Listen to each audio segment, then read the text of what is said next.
If a person fails to fulfill their fantasy, just how far will they go to feed it? From the age of about 13, I knew I'd never be a racing driver like my father before me. Hello, guys. Oh, hello. Hey, and what did I do this time? You're always guilty, Yuri. Doesn't matter what, how, and when. Yeah, no, that's why I'm asking what I do this time.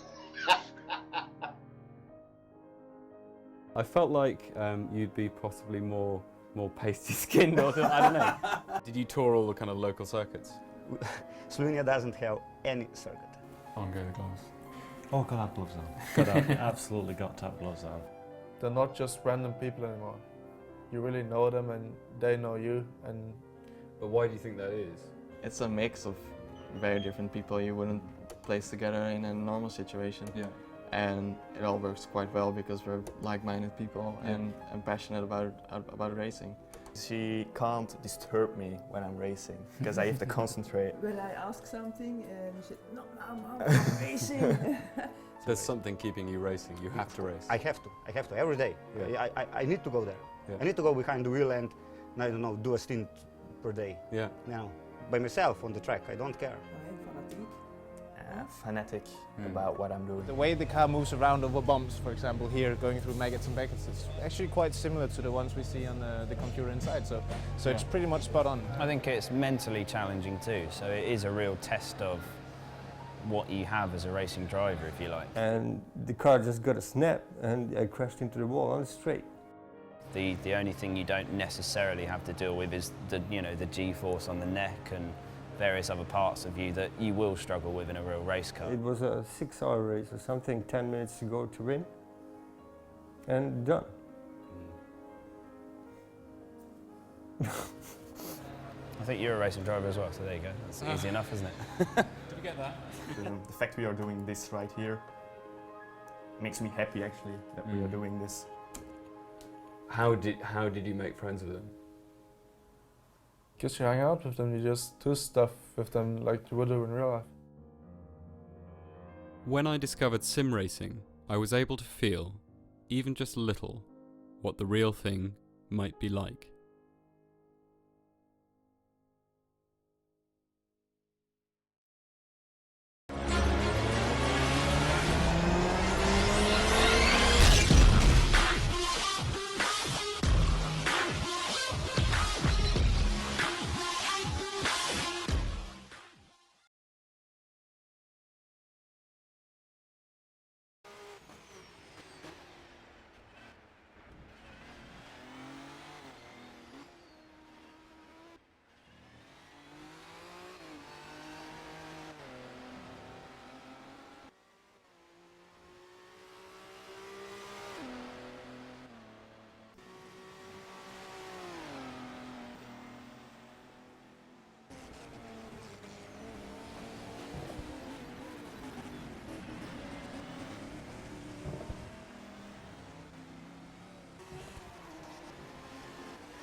Hello everybody and welcome along to Season 9 of the Virtual Endurance Championship. This is the big one, the first race proper of this season, and oh boy do we have a good one lined up for you. It's 6 hours of Indianapolis and it's looking to be a cork of a race. Of course, VEC now an official R-Factor 2 championship as well. We are really coming along, aren't we? The closest pretty much you can get to a Le Mans prototype or GT without the funds to actually drive one these days.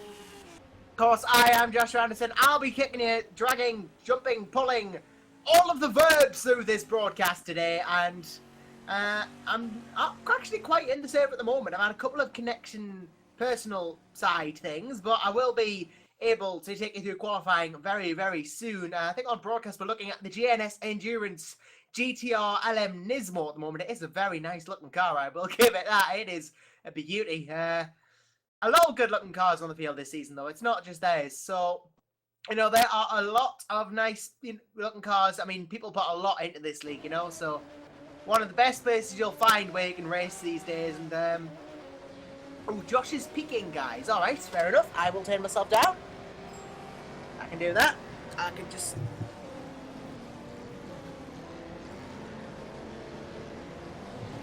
I've turned the gain down on my microphone. That might have been it. There you go. I fixed that problem before it even became a problem. And, oh, let's have a look at this. I think we've got live timing this, just being said. So, thank you very much, Jamie Ellison, if that was the case. Really helped me out. Or something like that. I should have fixed the problem. I know I'm clipping, by the way. I can see the comments, so I'm trying to fix the. Trying to fix it.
Apologies for that. Apparently, my mic decided to mute itself.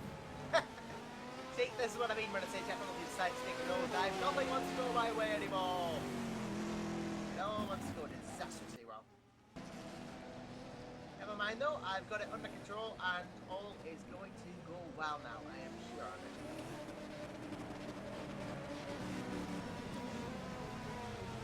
At the moment on broadcast leads, it's Alex Broughtingham on 4 with 123.766, although that might change in time when this gets to the stream. But he's a whole 4 tenths ahead of the next car.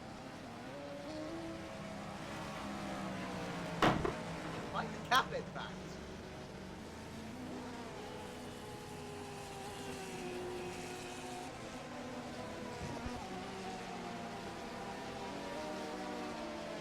that next car is the SLVN 4IF458 of Wilbert Veldhoven. Oh, crank it up apparently. Right, now I'm too quiet. Hold on, I will do so. For once in my life, I'm too quiet apparently. There we go. Obviously, keep me informed on the levels, please. No. Oh, apparently don't get Josh to turn himself up, just turn him up on Team Speak before. Well, I've turned myself up now anyway, so that should fix the issue, at least in part.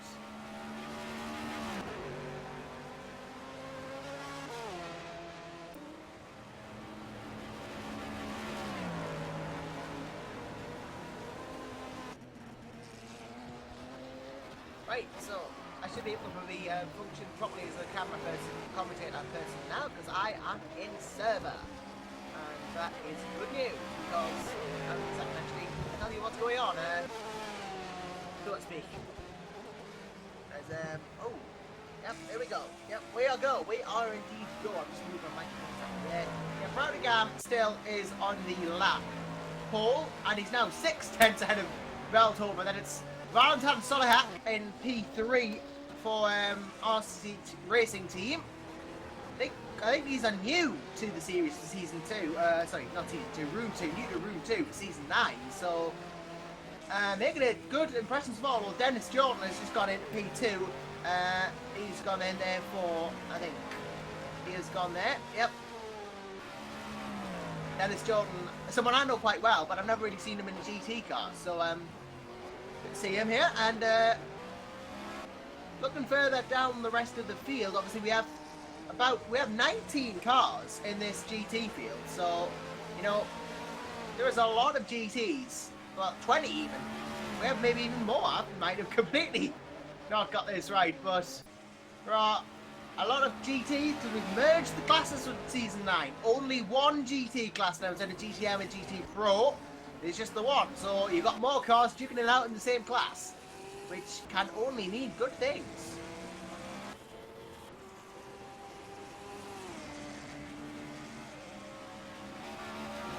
Brownigan still very much leading affairs for Black Hawk Racing, almost called Black Horse Racing.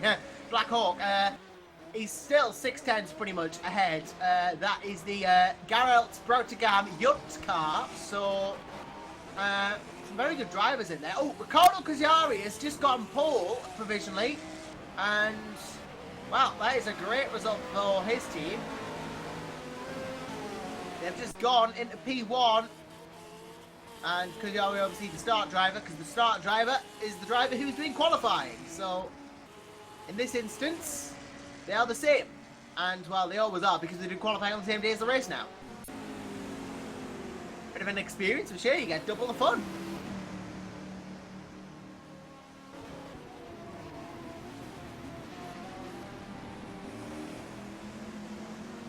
And, well... Oh, he's just had a bit of a do his Cagliari actually on his next lap, so that is not good for him. Gonna go back and have a look what happened. And oh, he just seemed to get it a bit loose and lose it himself, so that is what's happened there. And well, Brownigan has gone within 100th of a second, so the fight is truly on for pole position here in this qualifying session at the moment. And then Solihat still half a second down on those two. So Dennis Jordan not very far behind Valentine though, so has got to watch himself, because Jordan can be quite a threat. Very capable driver indeed is the German. And Wilbert Veldhoven is P5, 6/10 down still.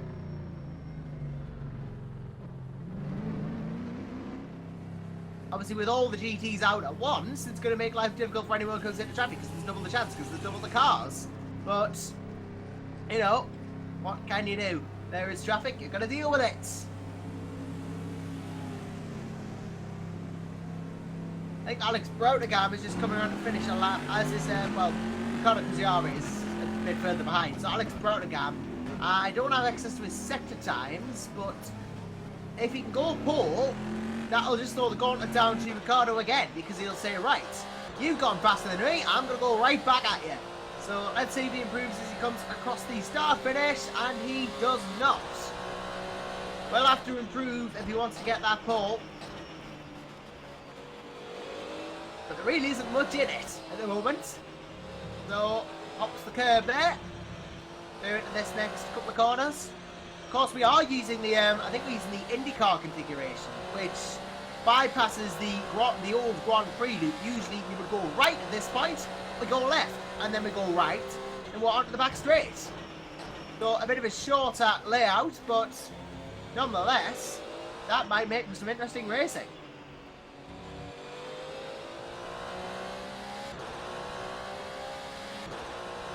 Yeah, it's a very nice looking car, that Black Hawk. Very, very nice indeed. It's being driven by some very quick drivers, evidently too.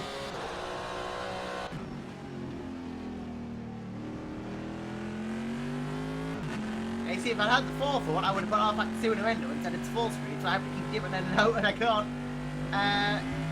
get information as quickly as I would like. But I'm sure I'll do that for the race, so I want to be on my game.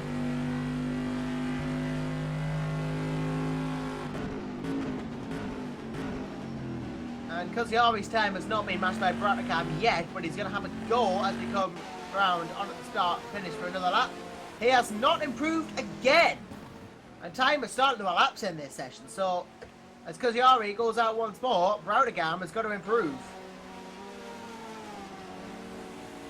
I see Solihak as, well, Nicola Serini in all this has come into the play. So this could be interesting. Serini for Motorsport Italia has come into the fray here, the number 96 Porsche. And he's only half a second again, or 6/10s off pole, and he's not really that far off, Wilbert Veldhoven has just gone P3 for SRVN. Bringing himself into the fray as well. This qualifying session is far, well, it's not necessarily far from over, but still quite a bit of fighting going on for individual positions. And apparently, are you on 20-second delay? No, I'm talking as the action is happening on track, so I don't know where you're getting that from. I am talking as it's happening, so that's thrown us now. But Bratacam has not improved yet. Kosciuszko is still the pole sitter, and well, David Hart, I haven't seen him before. He is currently P8 for, he's currently P8 and doing a good job of it. Horizon Motorsports, I think he drives for, so there you go. 0.8 down on the pole sitter Kosciuszko.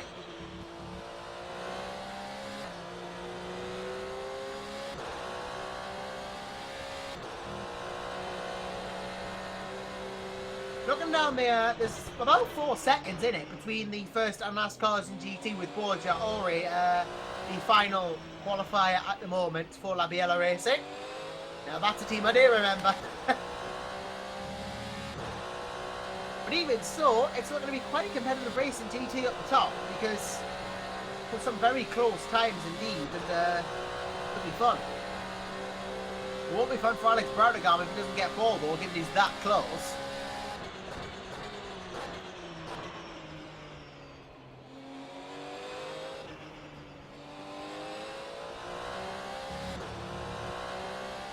He's going to have a job on though, because that 1:23.5 is a good time from Kosciuszko there. So, most certainly going to have to do something here if he wants to get this pole.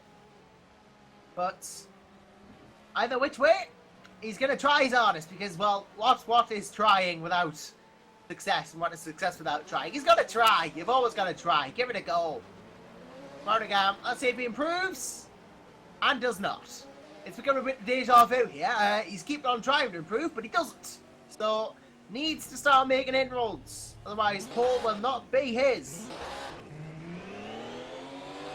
I think the time in the session is about to elapse now, so, you know, the GTs are going to run out of qualifying time, and the Le Mans Prototype 2s will come out and qualify after a short break, and then we will have the big boys, the LMP1s, having a go.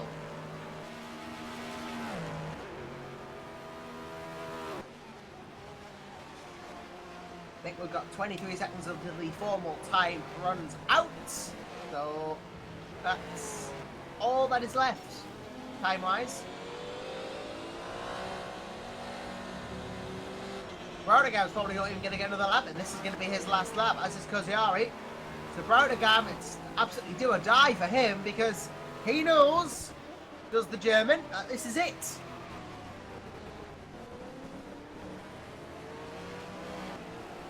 Unless I've got the timings wrong. And he's actually coming into the pits anyway, so gives up. That is it. I think Browningam will not get pole at this race. And Koziari is more likely to. Oh, Koziari, I've got his name wrong already. That is not a good start, Josh, but nonetheless, I will learn people's names as the seasons go by, as I did last season, so I'll get there in the end. As Koziari, let's see what he can do. Improves. Just to add insult to injury, gets another 2 seconds on Browningam, who goes out. So the session must not be over then. Right, well, I made a hash of that then as well. Right, I think it's going to end in about 2 minutes then, so that answers that.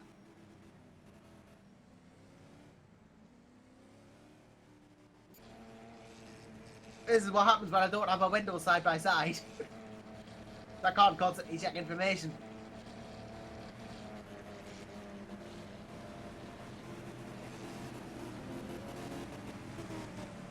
So it will be pretty much last-ditch qualifying attempts for Browningam and Koziari here, and Beltover, and Jordan, and Solarac, and Serini, all the cars in fact really, but looking to be an interesting end to this qualifying session if you're going to throw the gauntlet that far down. In case of Koziari, what's Browningam going to do? Can he react? Can he not? Time will tell.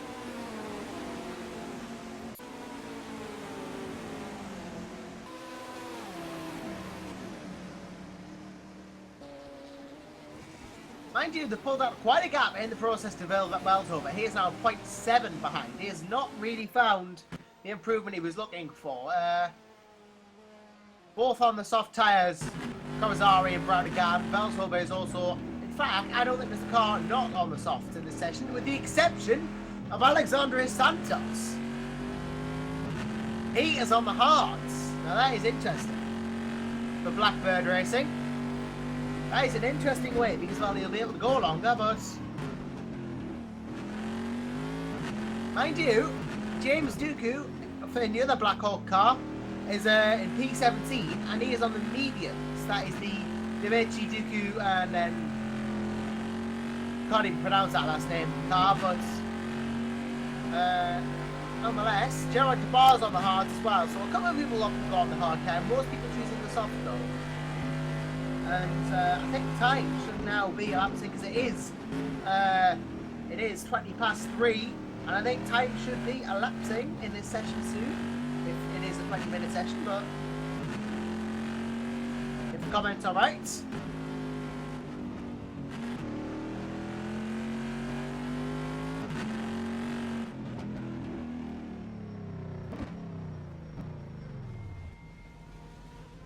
Alternative, I could just check the race page myself, couldn't I? That would help, Josh.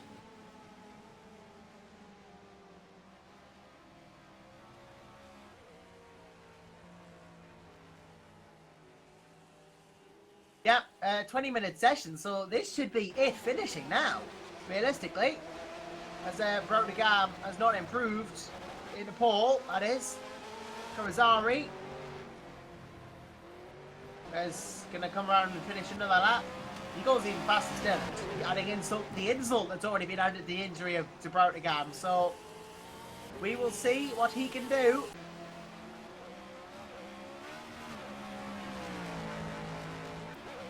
He comes round to finish his lap. Is he going to improve? No. He is not. So that puts paid to that then, doesn't it?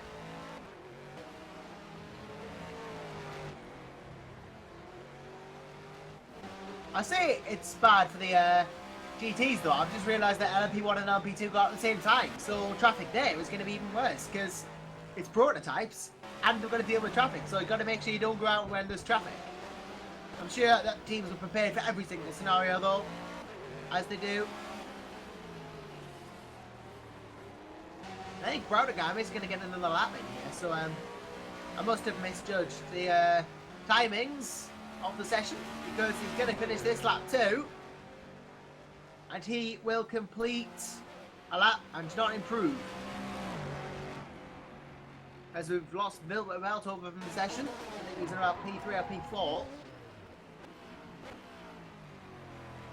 As I think Kawasari is going to complete another lap, but I don't think, we don't know whether this is going to be an improvement or not, obviously.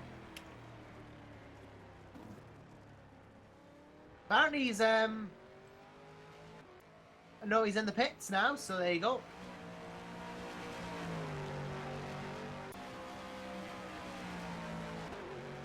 Yep, cars coming into the pits now, they must know the session's over.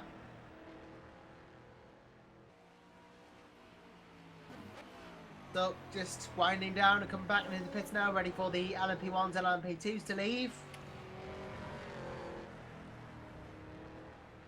Which should be in about, well, I said it should be in about 2 minutes according to the schedule, but it might be a bit later now because I think the last couple of GTs have just finished their laps. So, couple of good names to watch in this LMP2 and LMP1 qualifying session, but it is Ricardo, well, Alex Broudegam still going around. Everyone else seems to have stopped and Broudegam still going around. This is interesting. Well, now he's in the pits, so yeah, that fixes that. And now Jimmy Hughes will come to the pits as well. So, excuse me for not realising, but yeah, a couple of good names that we can look forward to seeing in this session. We've got, obviously in room 2 here, we have quite a few big names, obviously, team-wise. And we have Ben Willis, who's moved up to, well, actually, well, this is room 2, but he's moved up to the LMP1s this season. For DR Motorsports, was an LMP2 driver last season. One to watch for certain. Will be the qualifying driver, of course. Stander Sinal in the LMP2 for Simtech. We have a couple of other names as well. Zenith Xmada, I remember him, for Team RGPL. In room 2 this season from room 1 last season, so a slight change of environment, but they'll be hoping to be competitive nonetheless. There are quite a few new cars, though, in amongst all of these. We have Atlantic Motorsport fielding a P1. Jose Casanovas driving that in qualifying. Martin Furman for 3 wide. 3 wide come back, this time in an Audi over the Porsche from last season. And, of course, Jimmy Broadbent in, I think, the sole Nissan GTR LM Nismo in this room. I don't think there are any other Nissans. I think his is the sole one. It's all Audi and Porsche and Oreca.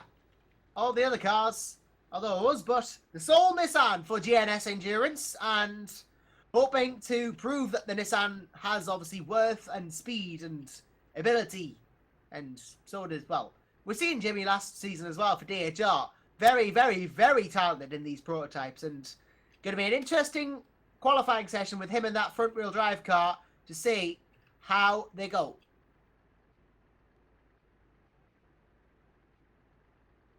Should be getting underway soon, qualifying, and nonetheless, this should be good.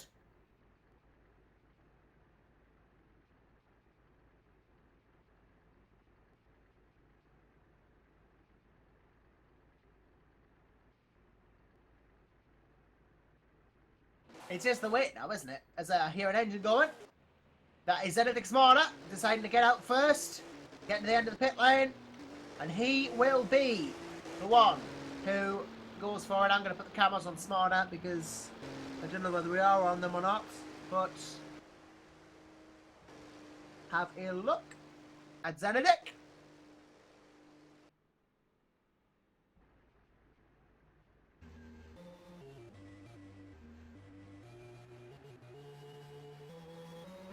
So he pulls down into the end of the line, and Quali is about to get started for these P1s. Waits his turn. Down to Sanal goes as well, but watching Zenedic smarter. Casanovas has gone out. Martin has gone out in the Black Hawk car. That is the Schmidt, Barden, Glatter car, that. So the number 6. Some very, very strong lineups from Black Hawk in their debut season in VEC. So, going to be very interesting to see how they do, because they have some very good drivers on their team. As Martin Fairman's come out, Jimmy Broadbent has gone, Eddie Castillo has gone, Casanovas. Patrick Barden, yep, session must be underway because Barden has gone through. And all the other cars are as well. As they all start their laps, we are watching Zenedic Smarter as we were before. As he hops over the curbs. Nicely done in that Audi. Going to be hoping for a good lap time here, of course, and some really, really, really good racing in qualifying and race. Of course, Team RJPL were involved in the title fight pretty much until the last race last season. They really put up a good fight, but couldn't quite win it in the end. They'll probably hope to want to do that this season in Room 2, win the championship.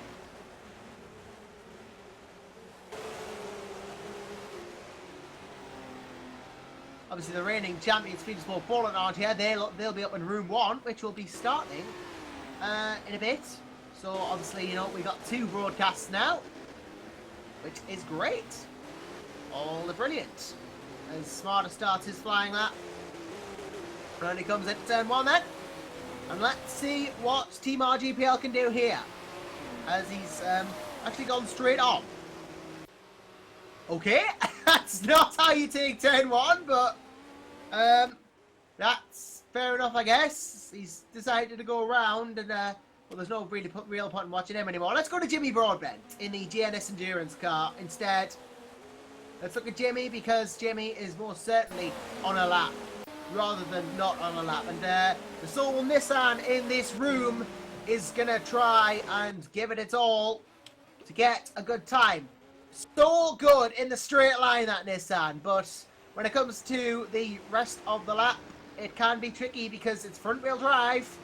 It is a bit more difficult to drive, maybe a bit more of an experience, because a lot of the power can go to the front, some of it goes to the back, obviously, but you know, straight line speed-wise, this thing is probably the quickest of them all as he comes down to the final 2 corners, is Broadbent, and round the first of the 2, then the second of the 2, and we have, I don't think, many times set yet, but we'll start seeing times set. Broadbent will be one of them, as yet times are being set, and Broadbent goes pole by 0.494, a 111.138. Daniel Kiss the next best on a 111.632, and it's Marcel Chinnick on a 112.7. The times just started to come in. Martin Furman, 3.6 seconds down.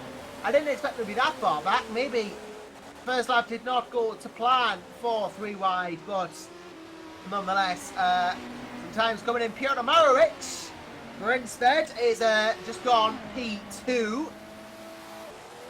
And that is the Porsche as well. So, at the moment it is Nissan at Porsche, Audi.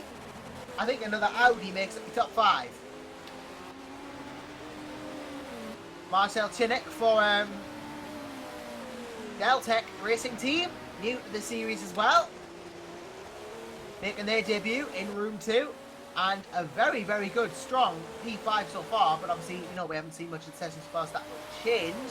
Patrick Barden is just going to come and do a lap, and I believe, yep, that is, he's currently P38, and I'm trying to find him on the cameras.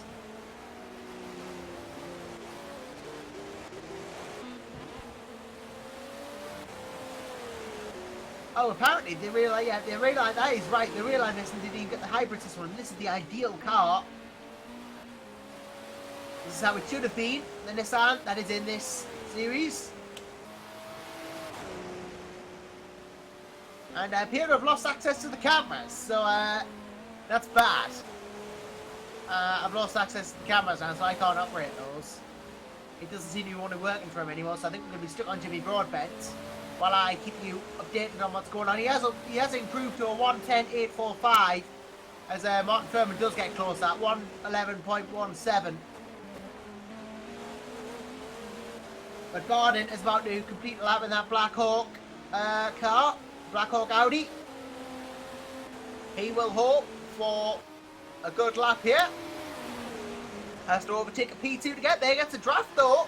And Patrick Barden goes P7. He is 1.362 seconds behind and will want to improve on that for certain, but a good first lap. And we've got Errol Kumar Tasioglu there. And he has gone P5 in the very, very green, very green and stick-out car there.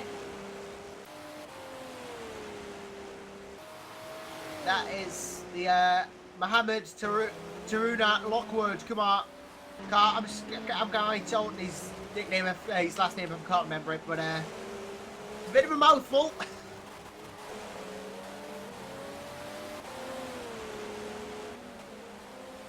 Arrow driving for ISMRS Motorsports. So, a very, very good, positive first lap from them. He's got third, in fact, with 111.5 while I haven't been looking, so Jimmy Broadbent still the pole setter, though, in that JNS Endurance Nissan. Martin Furman has not improved on his previous lap and will have to at some point in the session if he wants to get that pole. Obviously, it's a, you know, because you can't get pole from P2, can you? But nonetheless, it's going to be an interesting affair to see if he can get pole, because it is a very strong car, that Nissan, and in a straight line, of which there are a few on this track, but a lot of fast corners as well. They'll have a speed advantage. Very, very quick cars indeed, those Nissans, and, well, only a couple of teams this season have taken them. The GNS car, the number 22, is one of them. And Broadbent will be hoping to improve once more as he comes round on the start finish. Using all of the Japanese power that he has, he doesn't improve, but he sets himself up nicely for the next lap. Arop has gone P2 now with a 1:11.148, and that is not far ahead of Furman, who responds in kind by almost going pole, a 1:10.9 for the German and 3 wide. And Marcel Tilitic is responding again, a 1:10.8. Things are really hitting up now. That is for certain. So now all of a sudden, there's less than a tenth between the top three. Martin Furman has had traffic trouble on his lap though. He has not been able to get past and he has had to give that up. So, Tinicic has come out again, but Broadbent seemed to be doing an extended qualifying run compared to these people behind him. Let's see if he can improve on this lap. A very short lap, of course, only 90 seconds. He turns round the right, round the left, the second to last left, because there is one more right that he negotiates to try and get even more ahead than he already is. Dinicic is P2. Broadbent does not go any further ahead, but he's interestingly in the early stages of the lap, so he's going to have to get out of Jimmy's way, otherwise he won't be able to improve on this lap.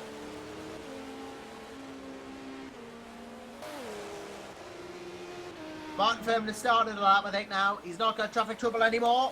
He's cleared the air ahead of him, and he's going to give it a go to try and get pole. He's not that far off it at the moment. He's on a 1:10.906 compared to the 8:45 that is pole.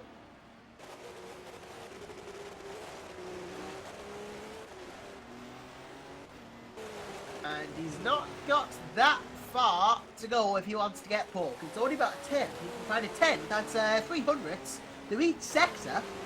Then that will be pole, but it's not going to be easy because who said it was? If it was easy, then we'd see everyone do it, but that is not the case. And Jimmy Broadbent gets past the RGPL car, but we're watching Martin Furman, who does not improve, but is going to have to try to. Otherwise, then he won't be in as good a position for the start as he would like.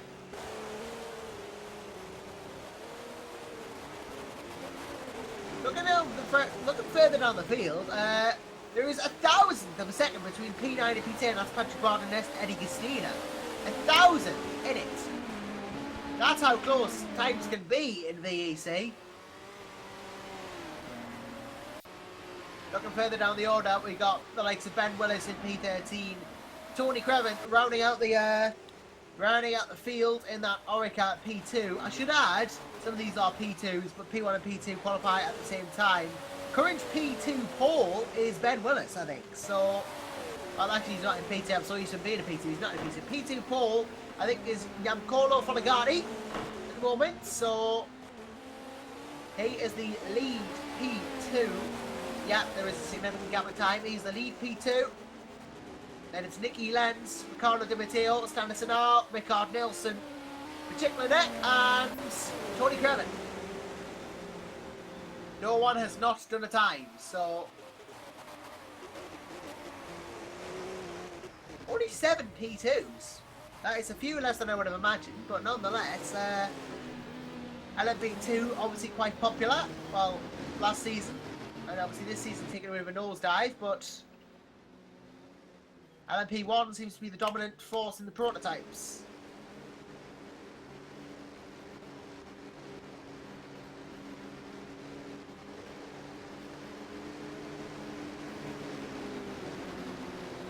Back to the front, Martin Furman has gone pole over Arab Kumar Tassioglu over Jimmy Broadbent. It was now falling behind, 400th down on Furman. So now Jimmy is the one who's got to improve. And I'm sure he's going to try his hardest to do that because, well, he was on pole before. He doesn't want to give it up. Using all of the Nissan power, but Martin Furman using all of his Audi power. So is Errol using all of his Audi power. And don't forget Marcel either in the Deltec, because he is not far off either. There is a 10 or less between the top 4. That's how close it is. And then Daniel Kiss is only 3/10 off, so there's really not much in it at all in this qualifying session. Tiny gains could lead to pole. Although Martin Furman's got stuck behind the Simtech LMP2, and that's not good for him. He's behind Marcel as well, so this probably won't be an improvement from Martin, but he's got to get through.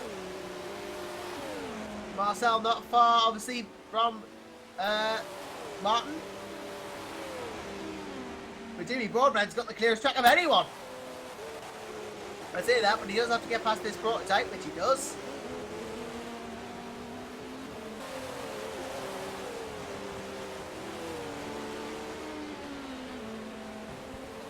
And while it's looking like with the lack of traffic, he can improve just a tiny bit, but we'll have to see if he does. The NS Endurance, of course, need for Season 9 as well. Jimmy's own team, so, you know, taking a step back from being a Doug Henson racing driver. I see a front fender. Someone has had an incident. That looks like an Insfed car. It is Piotr Marowicz. He's in the pits, so I think that's what happened to Jimmy Broadbent. Goes pole again. That's the power of a clear track. 1:10.7. Now just over a 10 separating the top 4. This is a close session, and you know it. I know it. I think we all know it. As Broadbent has just proven, he's not out of it yet. Maybe not in the current lead, but that doesn't mean he can't go quicker. Same could be said for Martin Furman, though. He's coming round. Is he going to go pole? He's not. Not an improvement from the German. Marcel does not improve either. Errol has just come out the pits, so it's pretty much at present, until these two get on laps, straight fight between Furman and Broadbent. The battle for pole. LMP2 pole still belong, well, as changed actually. Giancarlo Folagati, I think, has still got it. And it's Nicky Lenz. Yep, this is the same order as before. Standerson now has got hugely off the curve there. I was watching him. But, yeah, that was a pretty brave thing. Obviously, if you would like to join us in this booth and help me out, or just come and have a talk about anything, you're more than welcome to. I'm not in the Room 1 TeamSpeak, I'm in the Room 2 TeamSpeak. That is key to note. So, remember, I'm in the room 2 TeamSpeak of the Virtual Endurance Championship SRC TeamSpeak. So hop on, go in the waiting booth, and I'll bring you up. It does get pretty difficult when it's just me doing everything, but I can try if I have to. Martin Furman has stopped. He has gone back into the pits. He's coming out again. Jimmy Broadbent is just on one big qualifying session though, I guess. I haven't seen him come in and go out. Must just get into a rhythm and go quicker. Some things work for some people. Some people like to go out, do a lap, come back in. Go out, do a lap, come back in. Some people don't prefer that. Or maybe 2 or 3 laps. But whatever Jimmy Broadbent's doing, it's working. Because that GNS car is looking to get pole.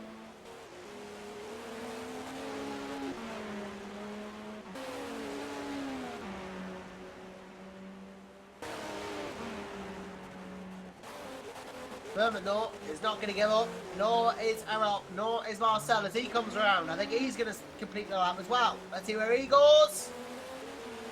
Not an improvement, but he will try as hard as he can in these remaining for a few minutes of this qualifying session.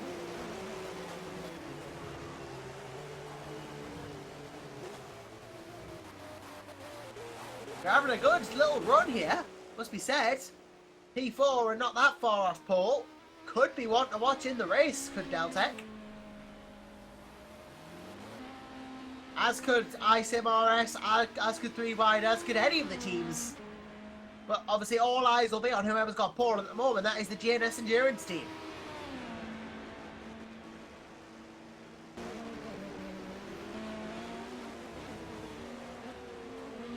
Speaking of them, Jimmy Broadbent going to complete another lap. And improves again. This time puts a whole 10th between him and Martin Furman. And now stops. So the gap has increased. Now it's even harder for Furman to get pole because he's got to find 2 tenths almost. Or more, like a 10th, but it's more than a 10th. 2 tenths will put him well clear though. But it is not easy to find time in these prototypes. One mistake can affect everything. And Broadbent is going out again, I think, for one last run. But Errol, nonetheless, and well, Daniel Kiss has just gone P2. 200ths behind Broadbent. A bit of a statement being made here, but Origin Front Row Racing. Bit of a statement being made, but he's got one more chance, you'd think, as Daniel. The top 5 separated by under 2 tenths of a second, though. Still incredibly close, as this could be a good one. And Furman goes pole, 1:10.629. Puts Broadbent right back into 2nd place, and Daniel back into 3rd. I said it wasn't over. I don't think I was being dishonest.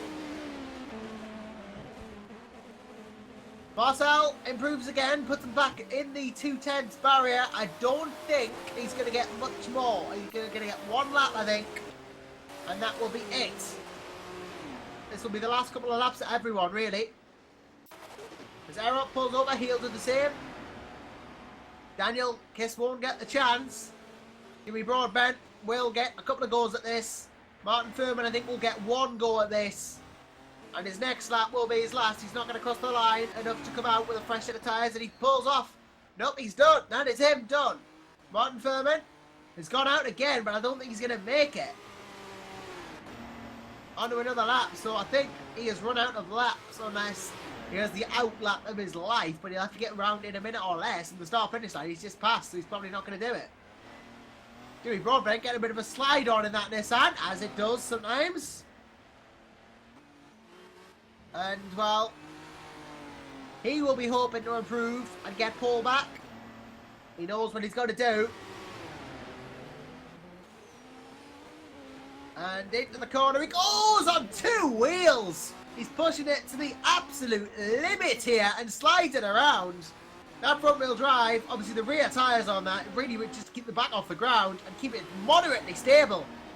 As he comes across the line, does Broadbent, and that pushing has not led to a faster lap time, but he's got one more chance.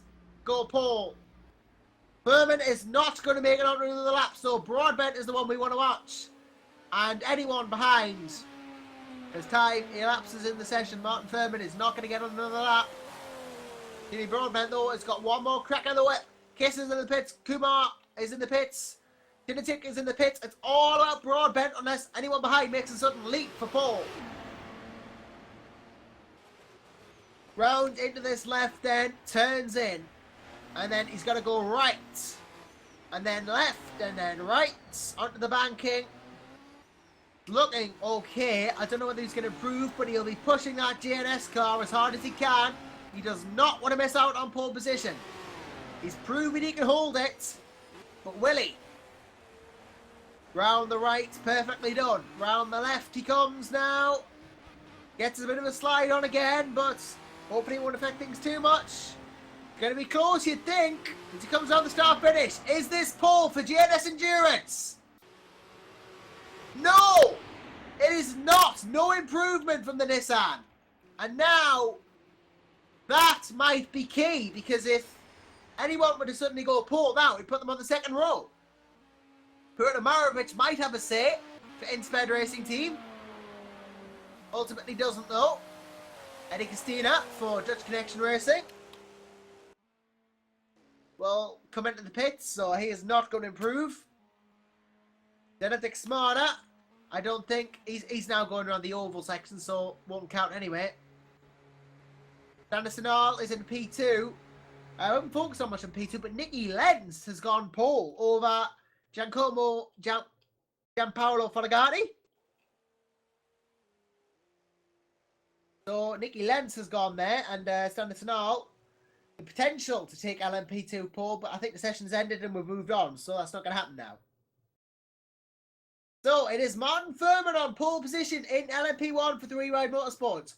It will be Nicky Lenz for P2 pole, and in the GT Pro combined brilliant classness pole position, it is none other than Riccardo Carazzari. And that rounds that out. So I'm going to go right on ahead and put this in a window now, so I can actually do this and be good and make sure that I can see everything and commentate properly. If you would like to join me, of course, feel free to do so. I'm in the Room 2 TeamSpeak of the VEC SRC TeamSpeak server magic, so come on, join us. I don't bite.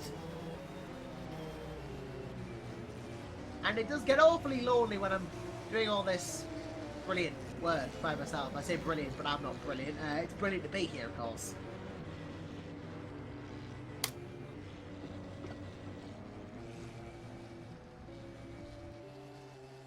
So, here we go then. Room 2 is about to get underway and warm up, and then the race. It is set to be a good one. That is for certain.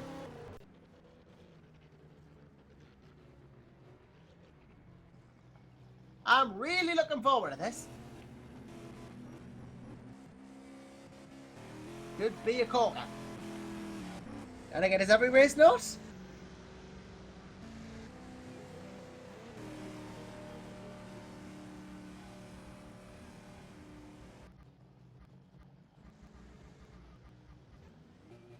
Yeah.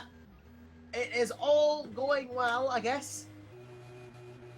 And very, very interesting. Oh, we got a new port on the thingy. That's why. So that's why the thingy went. And I'm going to go right back to the cameras now.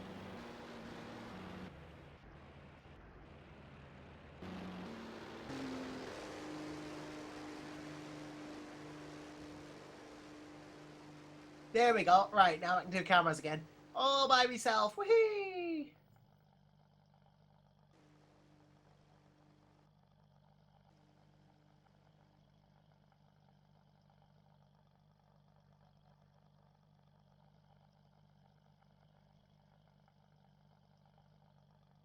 Well, I have to say, it is such a pleasure to be back here at the VEC. Of course, now we've come on so much since, I mean, Season 8 was great, but we've come on even more now. We're an official R22 Championship. Oh, well, hello, Mike Phillips, first time watching, liking lots. Well, I'm glad you like it. I have to say, it is a pleasure to be here. Obviously, we're an official championship now, so very, very interesting to see how that pans out. You know, officially supported by Studio 397, new owners of R22, of course, and new developers, effectively. And of course, well, as has been said before, this is pretty much the closest you can get to the World Endurance Championship without actually driving a car. So, you know, it's a great series to be part of. Very interesting. And I am sure this is going to be a great race. You're in for a treat, Mike. If I can say that much. You are in for a real, real treat.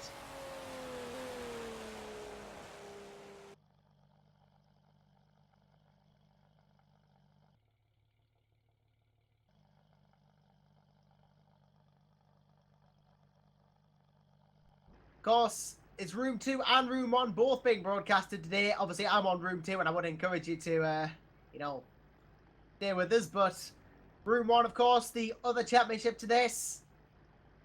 And there are 2 championships this season in both rooms. So, you know, double the fun. Double the fun. That's exactly what it is.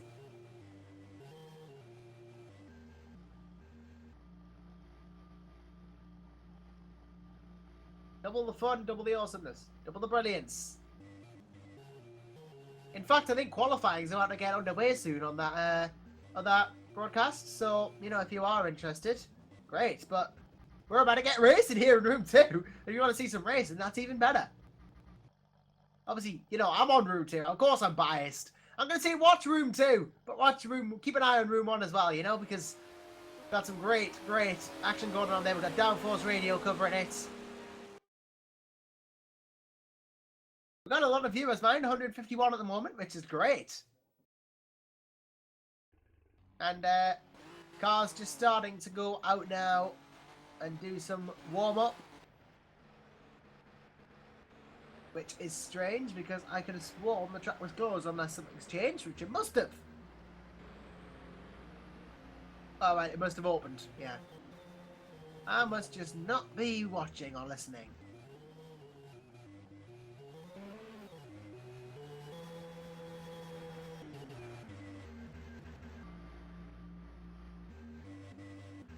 So, I'm gonna get a drink because that's what I do best.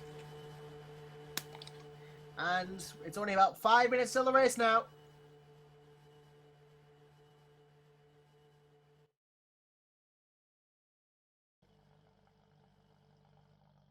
Oh, apparently watching on a big screen looks good. I'm sure it does, I'm sure it does. Not necessarily certain my commentary sounds good, but it's as good as I think I can get.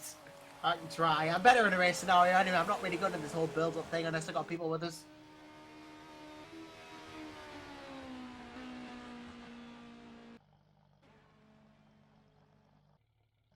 When it comes to a race, though, I'm alright. Because at least I've got all of the things to talk about.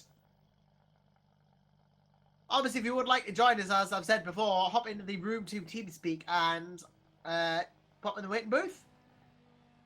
If I end up having to do 6 hours by myself, you will probably get tired of the sound of my voice solely.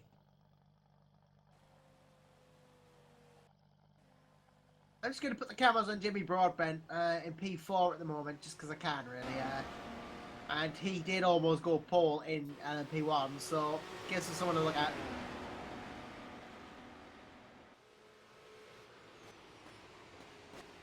Only a couple of cars have actually gone out on track. Tony Creven 1, Alex Crivot, Ricardo Di Matteo, Jimmy Broadbent, all these drivers on track, as is Fabian Derek.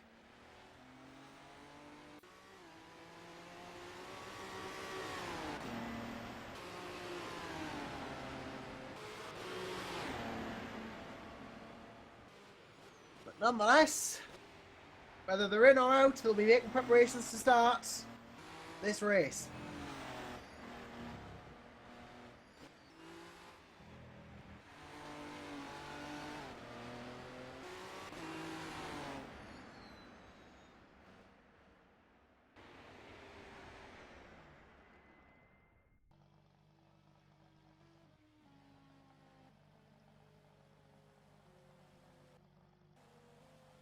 Well, whether it's just me, whether it's other people as well, it doesn't matter. I'll get on with the broadcast. I have to do it. It's my duty.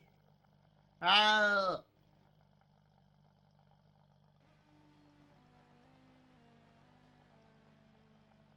got the track map. I've got everything. It's all going my way, I guess. And I'm sure that every driver will want the race to go their way as well. But it can only go the way of several. Can't go everyone's way. If it did, then how would that work? Basically, it wouldn't.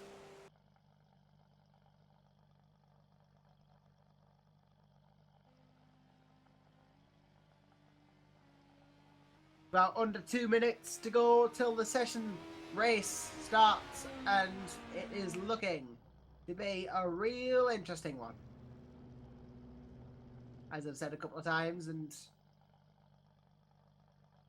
most certainly going to be a great 6 hours here in room 2 of the VEC.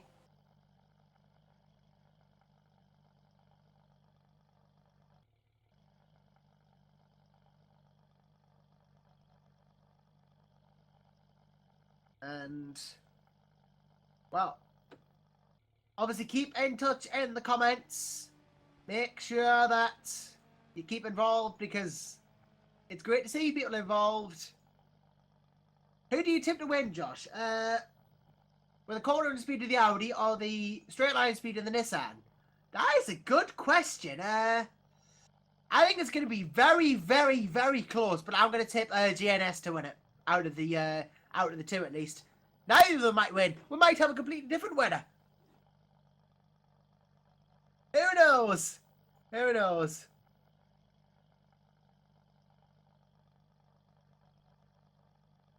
What I have to say is, well, we're about to get started here.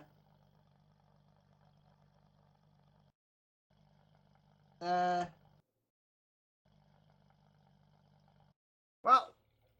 this is going to be interesting. I'm going to be all by myself for a little bit at the start, but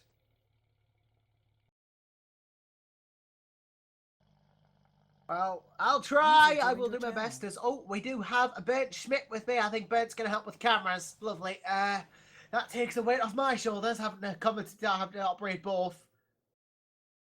And that is awesome. Massive, massive thanks to him if he's going to help. So, yeah. I do think the Nissan might just have the advantage around here today.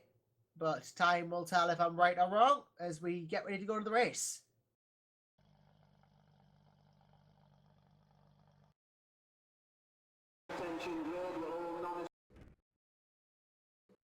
So this is it, the big one. 360 minutes of racing here at the VEC about to get underway. And this should be an interesting one. It's looking to be great. It's seeming like it's going to be great. And if it's not great, then something disastrous will have happened, because VEC is pretty much always good these days. Even when... it just is. There's no even when. There's no even when. It just is. So, away we go on our formation lap. Martin Furman leads the field away on pole position for 3 Wide Motorsports, number 9 Audi, the LMP1 pole setter. Then it's the GNS Endurance Team car driven by Jimmy Broadbent in P2. These two off the start, ones to watch. And it's Origin Front Row Racing in P3 with Daniel Kiss. Then it is iSimRS team with P4. And then it's Marcel Genetich for Delta, P5. Great debut start for them. Then it's Inspired Racing and P6, Piotr Marowicz driving that car. Dutch Connection Racing 7th with Eddie Castina in it. And then Wojciech Kaska for International Racing Group in P8. Patrick Barton for Black Hole in P9. The first of 2 prototype ones for the team. Best is the Schmidt-Barden Glatter car. Then Alex Quivo, P10 in the other Audi for SINL. Then Alex Mara for Team RJPL, P11. And then Jose Canaval Casanovas, P12 for Atlantic Racing in their P1. Ben Willis for DR Motorsport International rounds out the P1 field. Nicky Lentz, P14 in the start of the Prototype 2s. Then it's Gianpolo Folagani for the other team. Then it's Ricardo Di Matteo. Then it's Stanley Sinal, P17 of the RGPL P2, helped by, well, it's the RGPL Simtech. Kind of a split livery there on that car. That is a beautiful car. Machik Malek, P18 for, I think, Feeder Ragnar Simulator. Then it's Rickard Nilsson, P19, Tony Crevin, P20. And then the start of the GTs, Ricardo Kawazari, Alex Braunekamp for Blackhawk Racing, Valentin Solera, Wilbert Veltova, Josh Hoare, Dennis Jordan, Alessandro Silva, Nicolas Sorini, Sharon Vandersloot, David Hart, Francesco Montana, Alexander Santos, Jimmy Hughes, Sido Vaja, Javier Ulgard, James Duku, Fabian Suzic, Tom Kubik, Jose Alvarez, and then Gerard De Boer and Borja Ori rounds up the field as Martin Furman comes around the final two, I think, before the green flag. And 6 hours of racing are about to get underway. So here we go then. Starts to wind them up a bit. Jimmy Broadbent sticking as close by as he can. He's sticking as close by as he can. Green flags are dropped, and we have dropped, and we are racing for the first time in Season 9. It's going to be Nissan versus Audi. Down in the run into turn 1. Broadbent versus Furman. GNS versus 3 Wide. And the speed of Nissan shown already as he's catching. Martin Furman like a sitting duck into turn 1 as the GNS car stops by, but Broadbent overshot it. Jimmy Broadbent overshoots turn 1 and has lost track position. And he is going to have to wait for Furman to try and get a chance to catch for Furman. Martin Furman, by virtue of just keeping it there, has not lost P1. Jimmy Broadbent's gone down to P3. That is a dramatic start if ever I've seen one. And further down the field we have cars. Oh, we got crashed down the back. Jose Casanovas has lost his front bumper. What has happened there? Something has happened. Casanovas. Let's see. Oh dear. Well, the RGPL car, Asmada, spun and Casanovas tagged him. Really couldn't go anywhere there. And that has cost him his front bumper, and that is going to cause understeer like no one's business. That might cause problems as well for Smarter, who whose car seems to be handling fine, but it's a bit slow at the moment. Maybe some sort of issue there, but maybe just taking it easy as well. Di Matteo, Casanovas, Nilsson, Malek, all fighting around there at the back. Nicky Lentz still leading P2, but it's Martin Furman who leads after lap 1. One kiss from Broadbent from the rest. Broadbent who don't jump the catch Daniel Kiss though for Origin front rows. This should be interesting.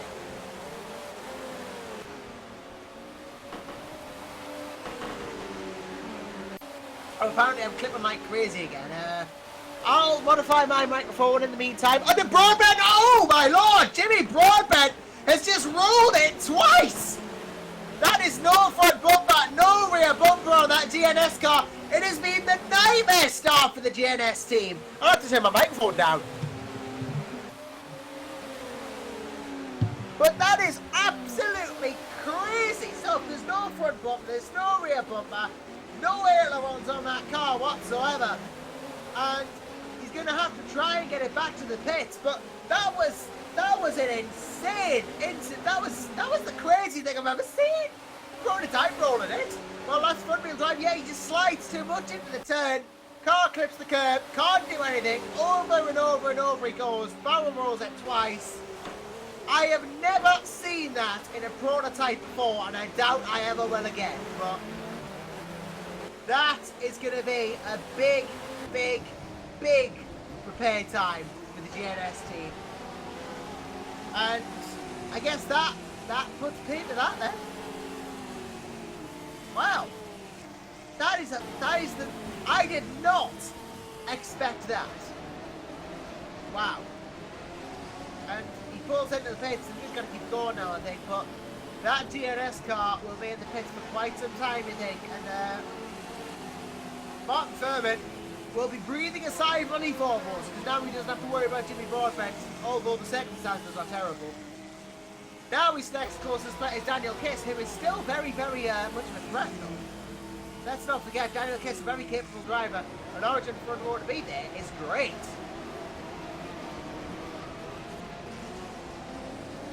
But I am absolutely heartbroken for the JNS team after that. I mean, to have got such a good qualifying and then for this to happen. I'm speechless, I really am. It's only in VEC where this sort of thing happens, it really is. And Martin Thurman just trying to negotiate this DT traffic with Daniel Kiss right behind him now.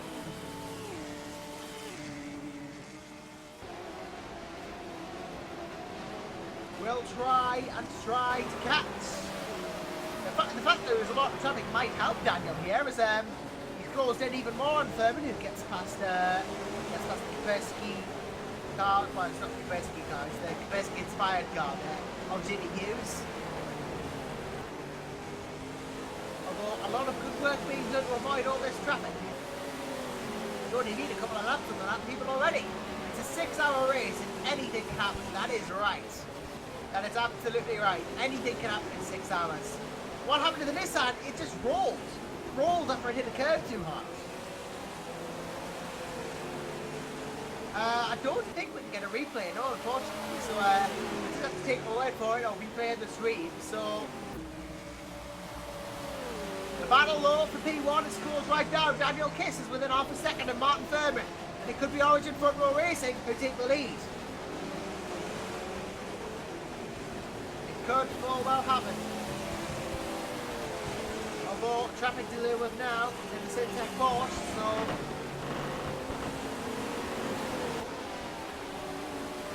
further down the field with a fight off P4s and P3 as well.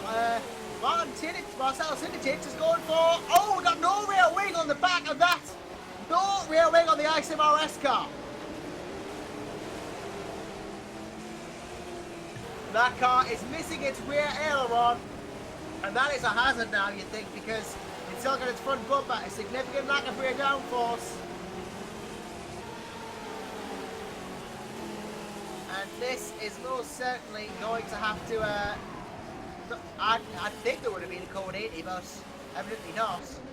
Evidently it's safe enough for Erop to get past. He's going slowly enough and keeping it safe enough. I think we do have a code 80, yep. We do have a code 80. We do have one, but I just didn't see it in the chat, so... Yep, we are down to code 80 while Errol goes back to the pits. I don't know how people know, because I didn't say anything to say it was a code 80. I don't know when it's starting, when it's stopping. Wow.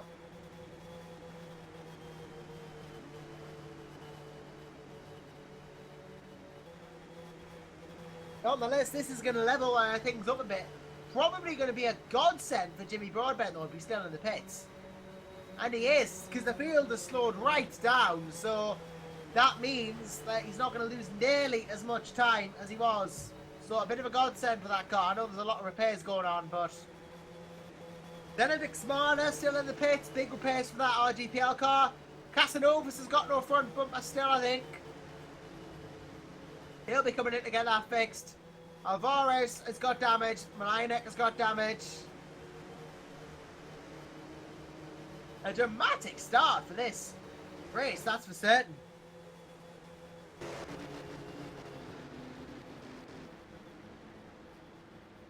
Wow. Nonetheless, we are going to have ourselves a race as soon as this code 80 stops. I don't know when it is going to stop. I didn't even get told it was going to start. But everyone slowed down, so just over 6 minutes repair for green in 10 seconds. Oh, and now bench split. Our race director says green flag in 10. So we're gonna get going. 5, 4, 3, 2, 1. Green flag. And we are green once again as race director bench split restarts the race. And well, I must not have caught the whisper that was code 80. So, well, may not have caught it, but he did say it. And Martin Fairman, off onto a start now. We'll have to drive from Daniel Kiss, but this has helped him out so much. He's now 4 seconds ahead almost of Daniel Kiss. That is a huge, huge, huge, huge gap he's pulled out in this score 80. But meanwhile, Piotr Marowicz trying to slice through traffic to catch Mark Elson into the Delta.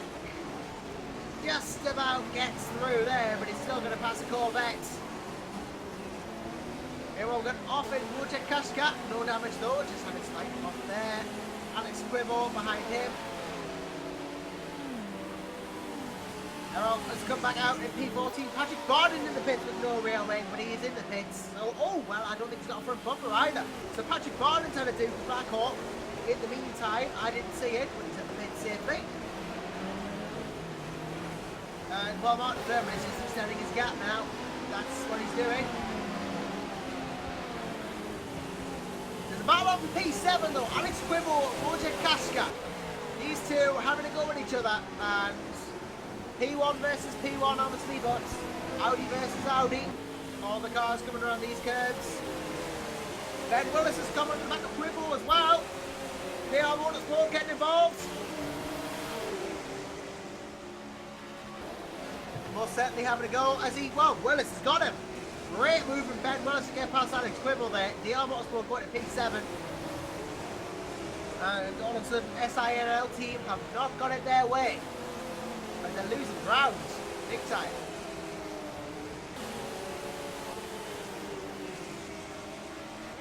Mind you, Wojciech Kaszka, Ben Willis is still going on as well. This is a new fight. And he has been on a little bit of a mini charge here, Ben Willis. He's trying to catch up to Wojciech. And, well, let's see if he can. Let's see if he can do it.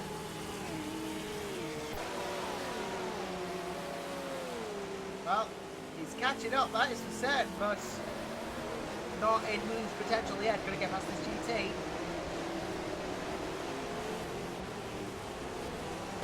And apparently Broadbent is out of the pits. And he is out of the pits, yes. All the way down, 4 laps down though. Maybe a 6-hour race, but 4 laps is quite a difficult gap to pull back.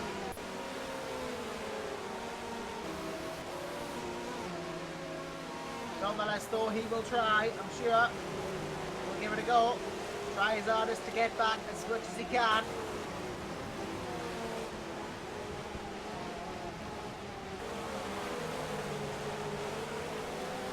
And, well, now, I'm looking personally at this whole Kaszka Willis battle because Ben Willis has had a stormer of a drive to get back up right behind Kaszka there.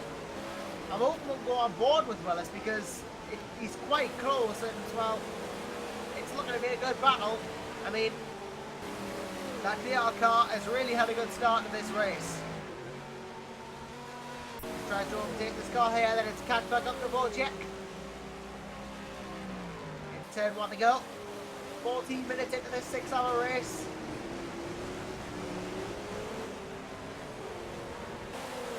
Wow. Who says endurance racing can't be interesting? I think this is the most interesting 15 minutes I've ever commentated on. Really going for it. Got the charge on for Jimmy now. I'm rooting for him, personally, but let's not forget the rest of the field. As Alex Quibble is trying to have a go at Ben Willis again. Maybe this whole pace differential to Wojciech has worn off now. Darling spread out P1, but we have a fight out in P2. We have a very interesting, spicy fight going on, and it is for second, third, fourth, third in class between Giampaolo Foligardi and Riccardo Di Matteo. These two really got it for each other. Di Matteo in the RF Argentina car versus Foligardi. I think it's I'm trying to look for the teammate name for the car here. I don't hit me list, but nonetheless, Foligardi defending from Di Matteo, and it's in the middle of traffic. A chance for an overtake in P2. Although there is still, well, lots of GTs, lots of overtaking going on. Riccardo Di Matteo trying to take advantage of all this though. trying to go for it. When he succeeds, too much traffic, I think, but he's holding his position right there and giving it everything he can to try and get this pace. And round he goes, over he goes, and now no front bumper. Well, that was oh, he got tagged from behind by GT, and then he just kept pushing round. That was the well, Timateo's got no front bumper now, getting involved in that altercation with the GT. And I'm trying to find out which one it was. It was an Aston Martin, I think. It was the Gilles Racing Team car, the number 74 that got involved, but I'm not sure. Yeah, it was Francesco Malatana, and well, he hit the car, and yeah, tagged him, and that's how he went round. So, well, that is interesting, but not really interesting in a good way. And, oh, whoa! I think he's just tagged Martin Furman as well.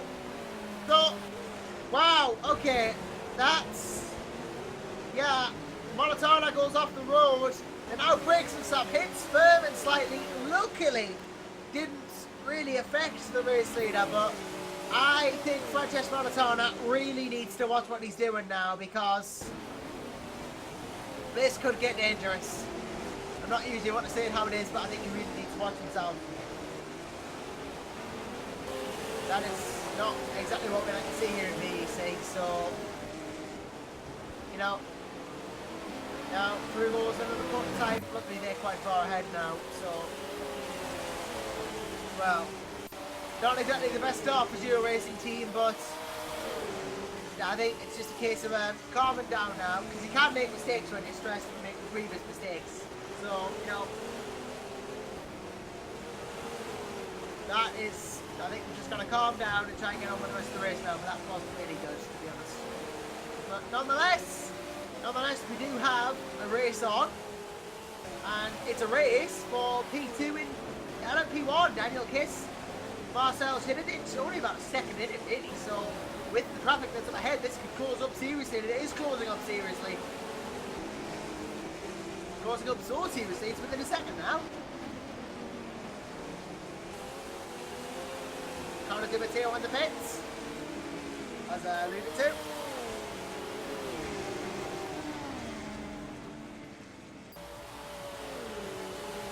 But this whole P1 battle between P2, P3 and P1. P1 battle for P2 and P3. Diego got a numerical order this time, and yeah, now it's in the still even. I think this is going to be an interesting fight if Marcel can catch up, because third for Deltec on debut. Brilliant. And, well, oh, and there's well, lapping traffic has not come up for Daniel Kiss, because now Marcel has got to go down the outside, and he's got it! And now the traffic doesn't play to Daniel's hands. He's lost the place, and Marcel into P2 for Deltec. What an overtake that was. And now, that is an even better position than the win before, but here comes Kiss to have another go! Tries at least, but there's no room at the end. And of course, Daniel Kiss is obviously, you know, thinking, now I'm going to have you here, and then Marcel's like, nope, not happening. But the GT's in the way now. Can Daniel Kiss have a go? Can he do to Marcel what Marcel did to him? Get him in traffic. He tries, he's got the draft now. Now this could be an overtake on into turn one if he's got enough speed. Not really much happening though in terms of draft or speed or show. Could be outbraking. And that's not going to happen. So for now, Marcel has it.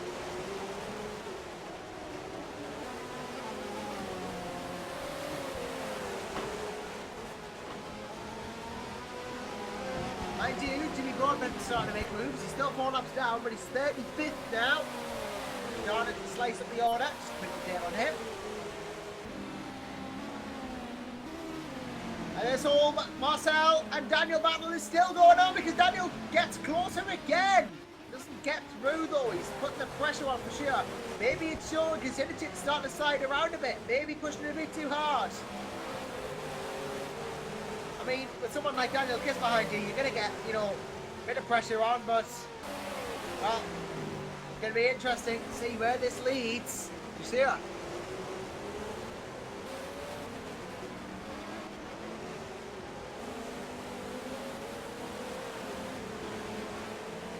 We're still very much leading affairs, and that will be the next target for whoever wins this battle between Marcel and Daniel, between Origin and Deltec. And it'll be very interesting to see where this leads.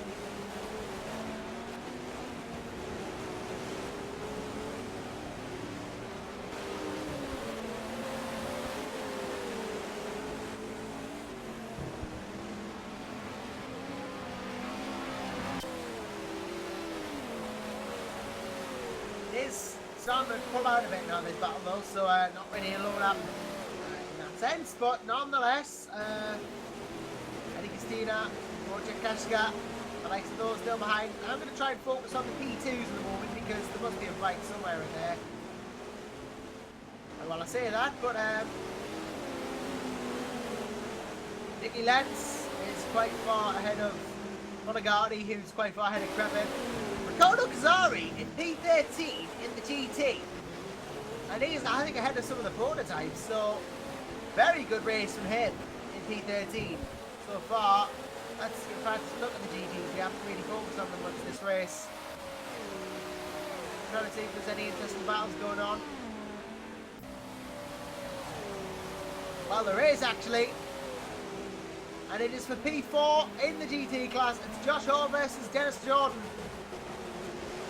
I think Peter Ragnar Simulator versus the Rev Sim Racing UK team.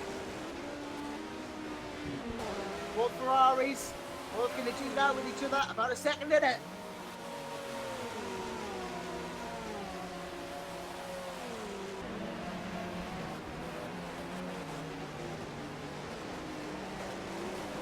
And this could be an interesting little fight for certain because. Wow.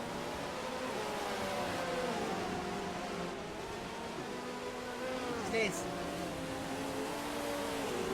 I think we have one of the Black Hawk cars overtaking this little group of people now. So that would be, yeah, I think that is Patrick Barden actually, maybe.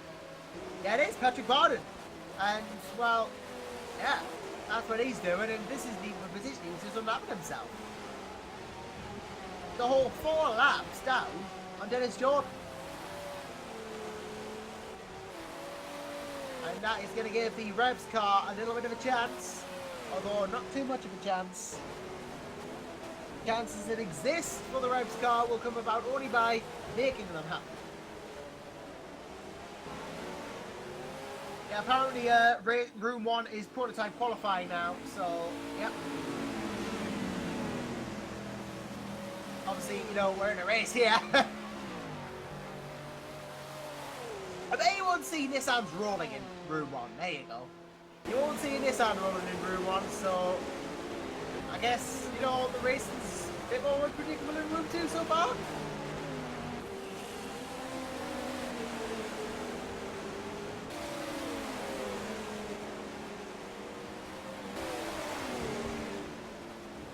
Oh, and Marcel. Denichik just go back to the start. Denichik is right on the back of Kiss again, or at least he was. Now Daniel's pulling away.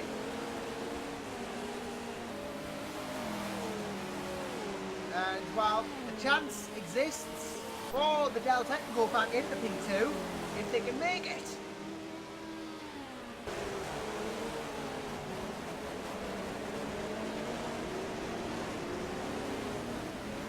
Of course, you have to do that first, but given the day before, I don't think it should be too much of a problem. In fact, there is only about half a second in it now, so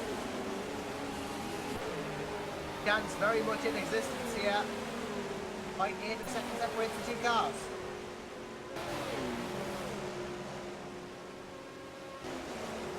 Tries to go for it, doesn't quite succeed because there's too much traffic, but there's a P2 there, Nicky Lenz. Now this is lap traffic, so Nicky will have to let Marcel through, but shouldn't be too difficult considering the power differential of these prototypes. He gets through. and there's about 50 lengths left to lead LMGT. That has cost Marcel time-wise though. And it's cost him quite badly. Gonna have to gain that time again now. P67 apparently. Yeah, Willis and Casca are quite close again. About a second in it, but with traffic, so you know, it's if Ben can catch up, then I don't see any reason why it couldn't be a good battle because well, that DR car has looked really good. As well, Ben Willis goes off and spins. Well, that puts paid to that, and then it's Quibble's going to go through. So there you go. That puts an end to that then.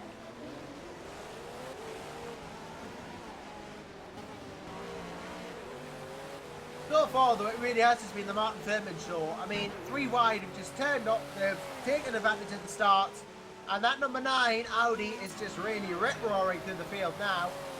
10 seconds ahead of Daniel Kiss. Only 8 cars on the lead lap as we approach the half-hour mark.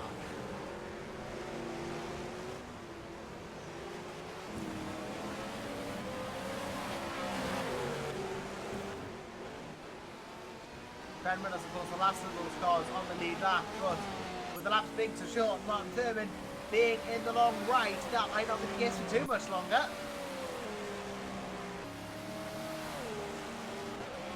It's just pretty much every single corner you'll have in someone at this rate.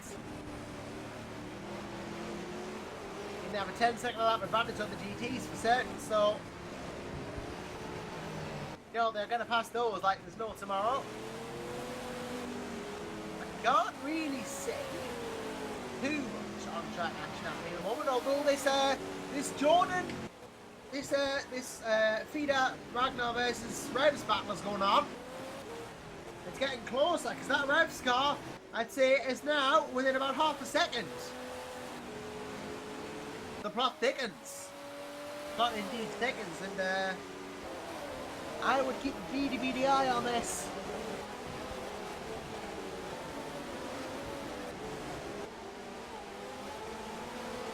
Keep an eye on this battle that we have going on now. Dennis Jordan. Well, he's a bit far ahead now, but could be a battle nonetheless. At least when it develops, that is, and Daniel Kiss gets past Dennis Jordan. I'd say it's about a second in again, so the gap has increased.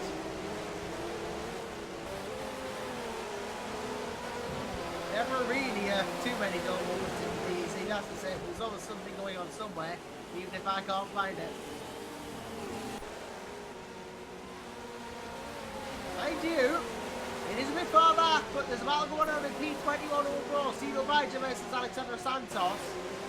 I think this is for like 13th or 14th in GT, but it's a battle, so it's better than not having a battle. That much is for certain, and Dino versus Alexandra, looking to be an interesting little battle, both in Porsches.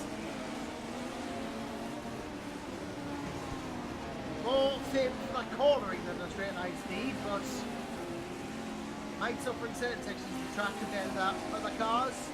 But when it comes to it, these can be quick.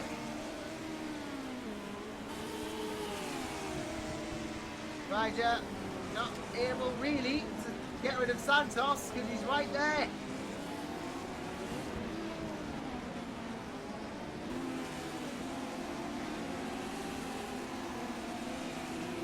Half an hour in then, Furman still leads affairs by quite a while from Daniel Kiss, who's in P2, and 5 seconds down from him is Marcel.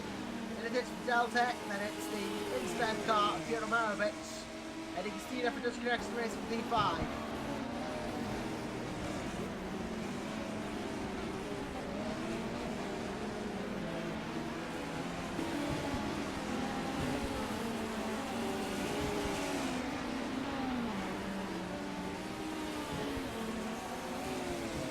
Alex Quibble on the pit and all this, I've just noticed Quibble in with no front bumper, so must have had an incident somewhere along the line.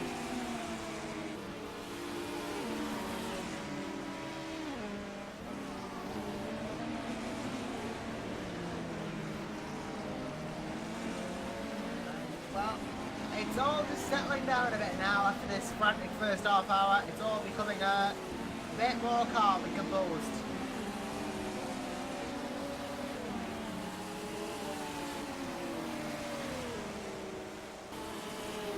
It's a bit lonely as well, but it's just me and Dave. If you would like to join us, of course, feel free to join me. I'm in the Room 2 team speak of the, SRC Room 2 team speak, so yeah, I'll be. Having someone to talk to makes it a little bit more interesting for us. Not like I'm saying it's not interesting already. I just mean it could be even more interesting if you joined us.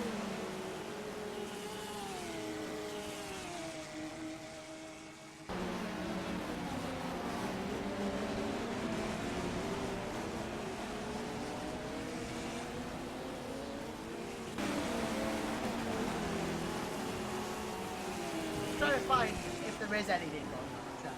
You know, so trying to see if there is anything happening, so to speak. And then Christina's gone off. That's something that's happening, but no damage, so just has to rejoin the track nice and safely, and all will be well. And has done. Now he can put the clock back on. And all should be well for him.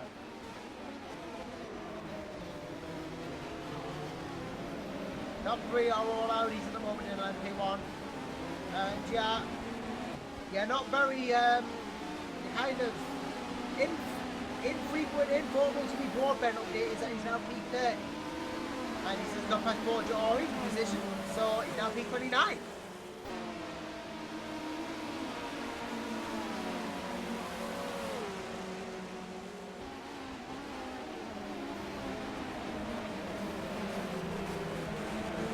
That's all going well for Fairman, obviously, but everyone's now on down. All done for that.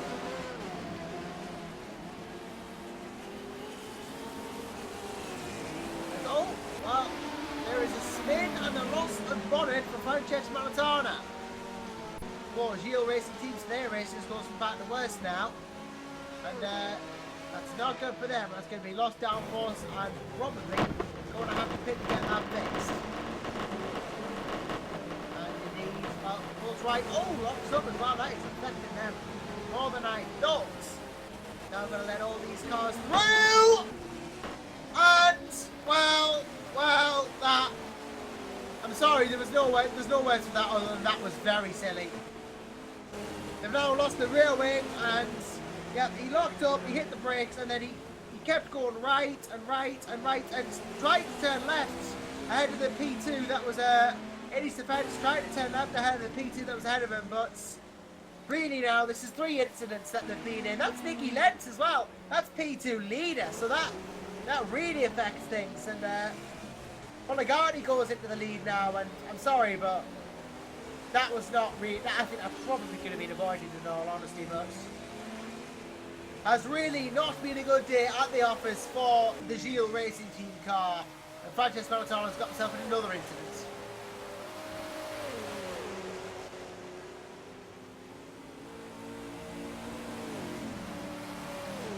Wow. And now he's out as well. That is the team's race over with suspension problems. And wow, it could not have come to a worse end for them. And Nicky Lentz is now in the pits with no front bumper and a big repair time that's probably going to affect the race. And well, as much as that is bad for them, I guess for Nicky Lentz he can feel safe and knowing it's not going to happen again, but he's lost P2 leads, P2 seconds. Positions have been seriously dropped now. Although, speaking of leads, Alex Braudegar pushing forwards and all much to try and get the GT lead.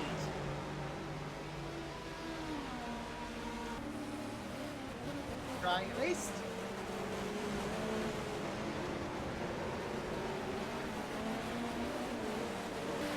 Getting it to go.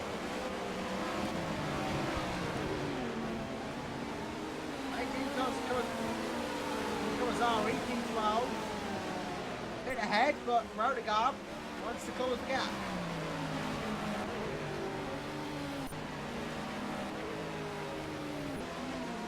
I do believe we are attempting to move through this race. 36 in. And that out of the 360. We're a tenth of the way into this race.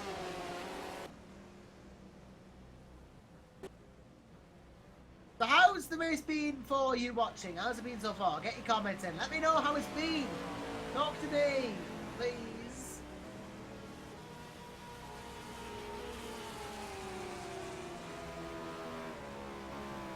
It's all been a good race for those who've had a good race. Definitely as Eddie Castillo in the pits now.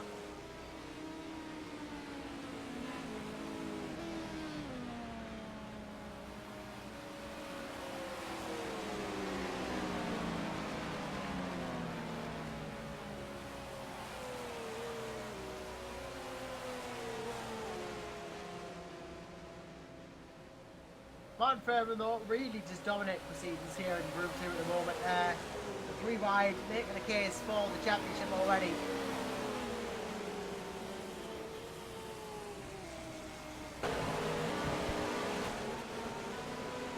Nicky Lenz is just falling further and further back.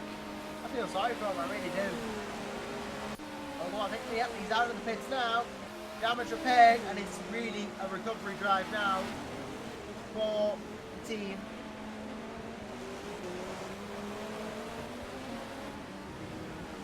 Terry Van der Sloot is out! We have lost Van der Sloot from this race. And that is the Simtech Porsche. What happened there? I don't know why that happened. I'm going to have to see if I can go back on the replay and have a look.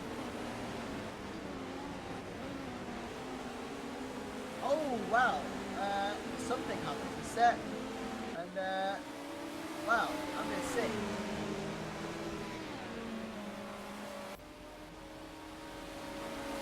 Well, let's see, I know it's a bit... Oh, the engine on the Simtech car blew! And that is why that car's out.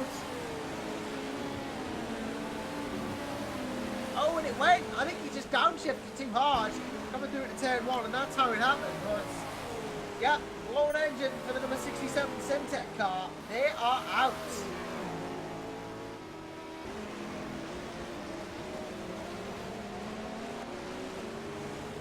Or at least I think they're out. I don't think the engine overloads. Apparently he's rejoined, but I don't think he'll be able to get it back going again.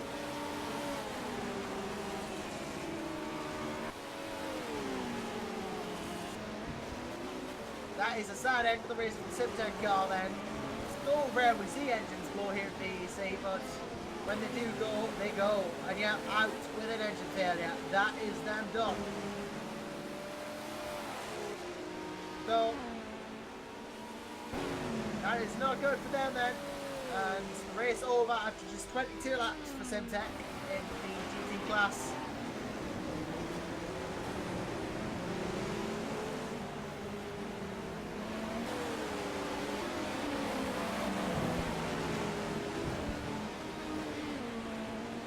And well, they have a P2 in association with our GPL, but that's going to be a bit of a race for them as well now.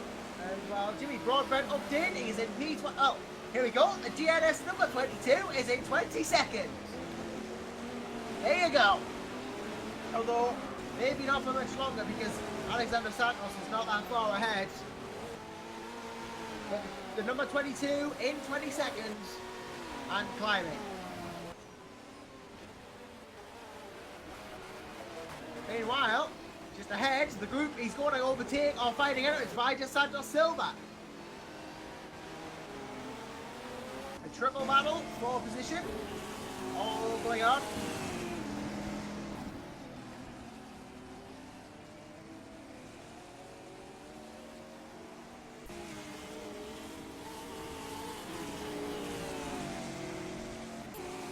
And this whole battle here, I think it's more Silva Santos than Vija Santos So we want to watch Alessandro Silva here as he tries to get past Alexandre Santos.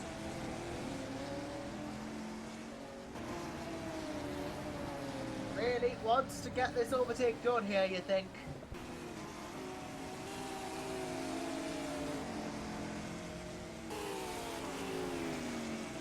Of course, I think a couple of Corvettes this season. I think mostly Corvettes and Ferraris, but there are a few cars as well.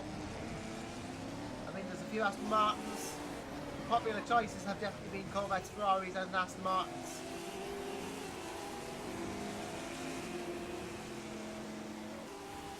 And there's a few Porsches as well. There's definitely a few Porsches, so maybe it is more balanced than I thought. But Silva still trying to catch up to Santos.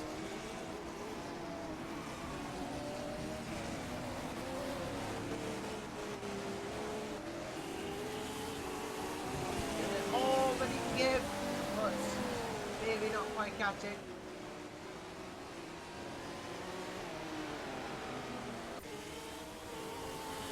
Gap increases again. Now it's 11 seconds to Daniel Kiss from Mark Turbin instead of 10 it was before. Now only 4 cars on the lead lap. Piotr Marovic, Marcel Simčić, Daniel Kiss, Mark Turbin, the race leader. All going to platinum, 3 wide. And well, Jimmy Broadbent's trying to overtake the Silva Santos Vijay train. So they're trying to fight each other, and they've got a Nissan coming right at them, 4th position. I mean, in a realistic world, these people owe Jimmy Broadbent no favours. They can defend from him, but with the speed that they've got, with the speed that he's got, in that LP1, I don't think they're going to defend too hard, are they?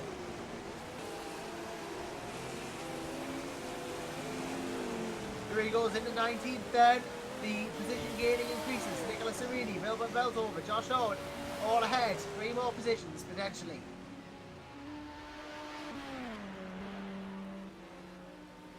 And it hasn't been the best of races for the DNS team, that's for certain, but still going. Into P18 goes Broadbent. Round the left, round the right, and he'll get 2 more probably on this straight. The speed differential just says for itself, doesn't it? Really, and comes up to a Blackhawk LMP1 now and passes it. So there you go. He really is a man on a mission, because that was Patrick Barden, but he was being lapped in all fairness, so Barden probably didn't want anything to do with that as Broadbent goes through to 16th now.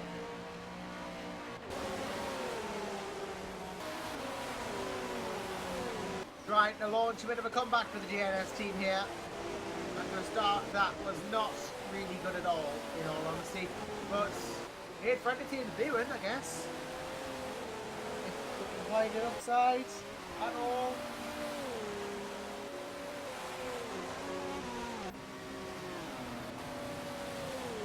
Valentin Soler is going to be next on the line, and then Nicky Lentz, and then Rarigar, then Kazari, and the likes of Milson.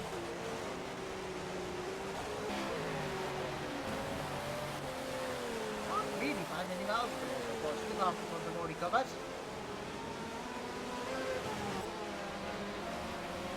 I mean, Ricardo is quite far ahead of Bartigam still, and well, the GT field is running their own races, P1s and P2s.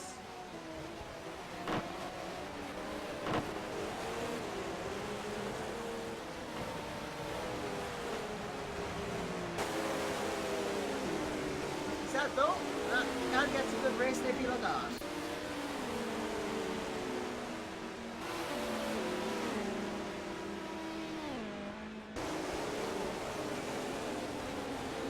Mark Turbin just laps the Black Hawk car there. Gets through, and now he's going to try and lap Jimmy Broadbent. Now this is interesting because Broadbent has to let him through because he's being blue flagged. But if he can pull far enough ahead, then he won't have to. But it's all going to be a test here, but he's quicker. It's almost like they were leading the race, except they're 4 laps behind. You're going to see who's quicker. Out of these two, we'd have to go get a bit of a mini race on. Something to talk about. just to see who gets the upper hand here. A mini race, except it's going to get broken up if Broadbent goes past Broadcam. It's going to get broken up if he can't pull away quick enough from Furman, because he'll get blue flags. Which he probably will get now. It seems to be around half a second, which is blue flag territory.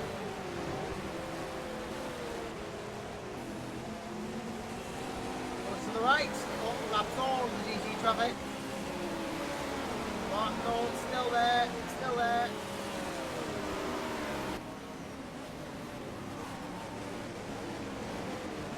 Redwell now getting stuck behind more traffic. Now he will be getting blue flags.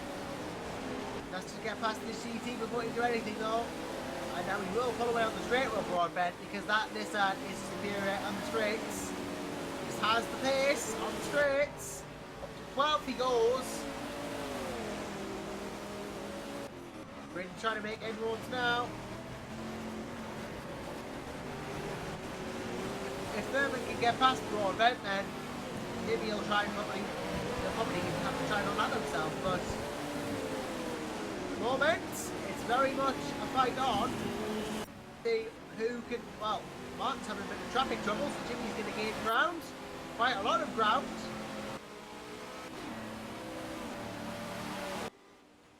I'd say he's gone from about being half a second ahead to about 3. 2.5 even. It's really giving him what for. But I think Martin Furman just needs to concentrate on winning the race. Doesn't need to worry too much about where Broadbent is.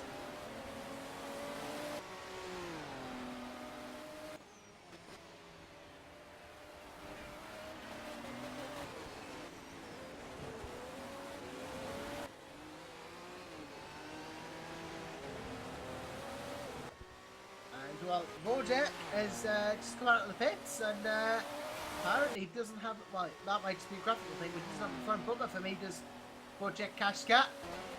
Yeah, it is just a graphical thing, it's popped back on. They've lost Alessandro Silva, who has also blown his engine. So maybe it's more of a difficult thing than we thought, or an easier thing than we thought to blow the engine. Now up to 2 cars, both GTs.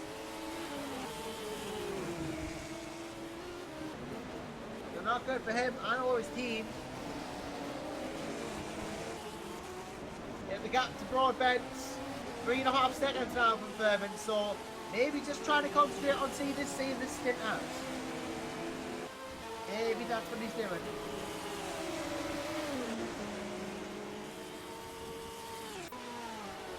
That may be his goal here.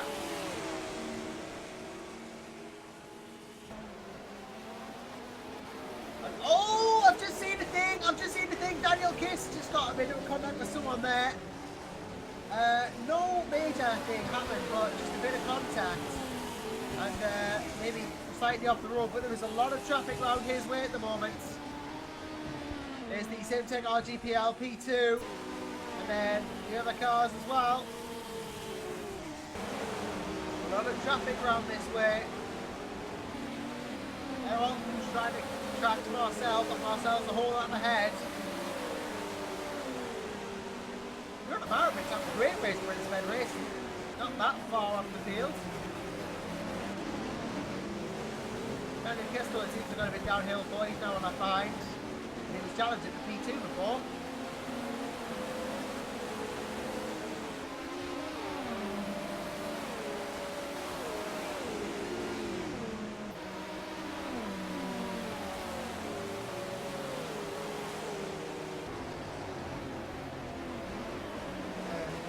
If you want an on-board cam, you should drive. Well, we can do some on-boards at some point this year, but right now, I guess, there's not really much to do an on-board on.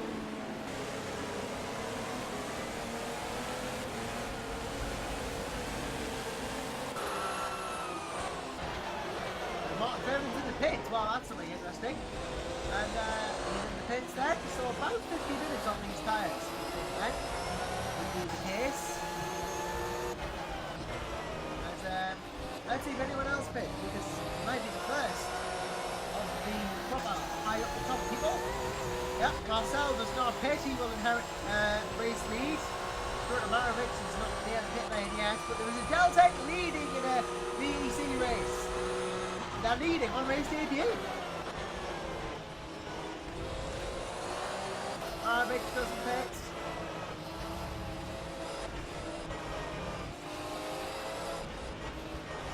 Ben Willis in. I should add Jonathan Willis in the pits.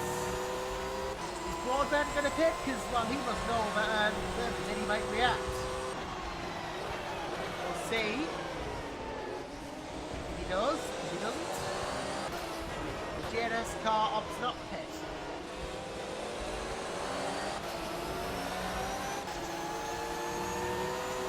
Ben Willis goes into the pit box now.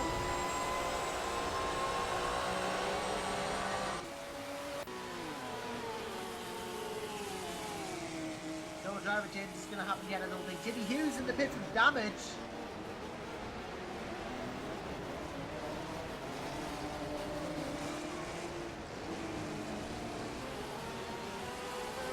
A couple of people inside us now, we're tight in the pit, and Pierre Lamarovich is taking advantage to get past Martin Thurman.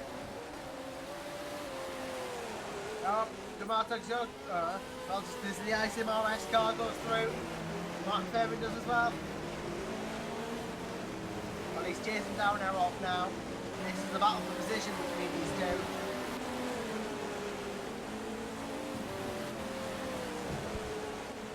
Report to the hour mark in this race then.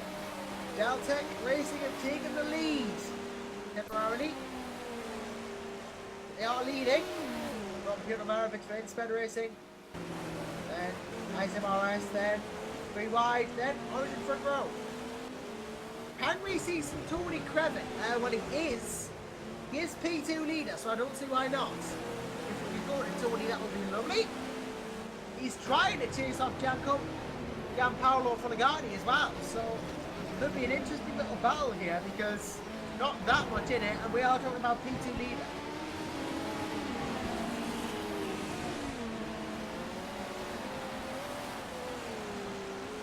Oh, wow. Interesting fact, he's a professional driver, drives WRC in Finland in an R500 record.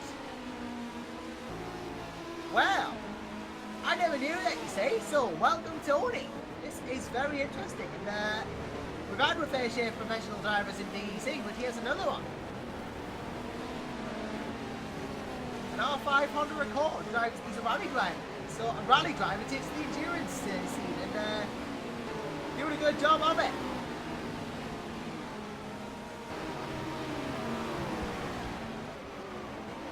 Alright, last to first in class as well. We've got a spin. We have a spin. There is a spin on track. That is one of the prototypes. And it was I think it was the Chick Lynette in the Peter Ragnar car. So, wow.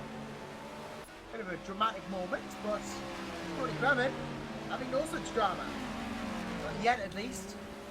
Even though Foligati is a bit behind. Nothing to worry about.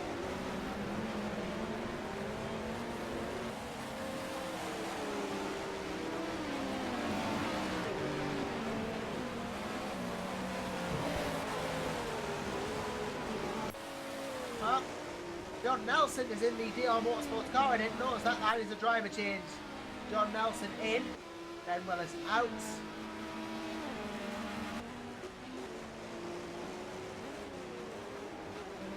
Nelson will be hoping to make a job of this.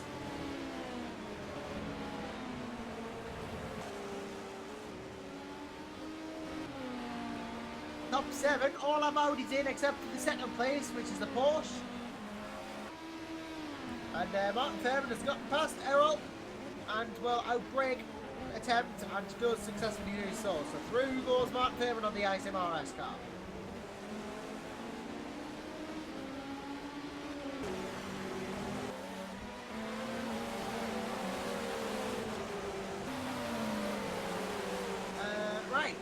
I think I'm going to take a short break now, get myself some refreshments, and I will be back in a few minutes, because, well, this is obviously not working, is it? So, back in a bit.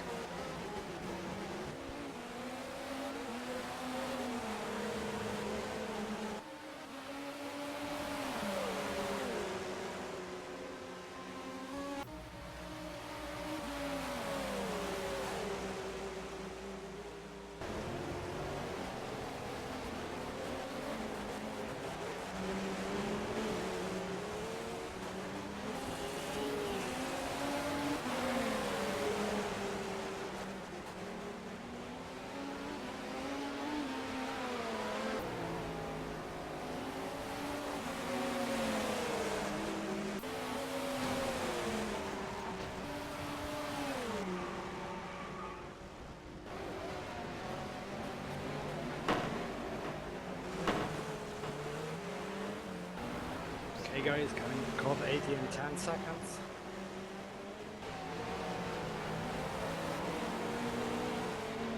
5, 4, 3, 2, 1. Code 80 applied.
Get ready, guys. We're coming back to green in 10 seconds. 5, 4, 3, 2, 1. Green flag.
Right, I am back, and well, I do believe I've just missed a code 80 actually, so believe me, I don't know whether I have enough for them being here, but nonetheless, we are back, I am back, talking is back, and we are an hour into the race, and it is Marcel, Jeanette, well, I can't even get through his last name right now. Marcel leading 4. Oh, well, he's got no rear wing. By the looks of it, it may just be a graphical issue, but nonetheless, he is. Nope, he is in the pits now, and yeah, got there. So that is dramatic for Deltec. They're going to lose the lead to Martin Furman, who's going to retake it. Daniel Kiss is going to go to P2, Maravich into P3. Apparently, I missed everything. I know, I have to take a break. I'm sorry. It's not easy to deal with everything happening at once when you're not there.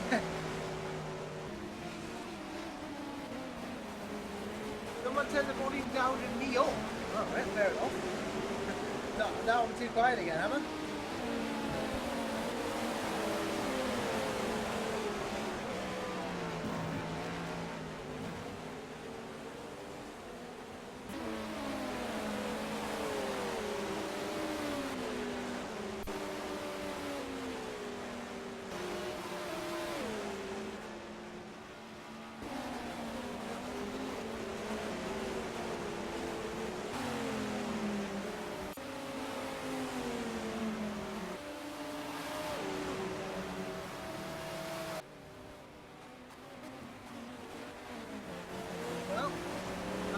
I am back now, and I've got my packet of cheese snackers, so might help, might not help, might all be for nothing, might not be for nothing, who knows?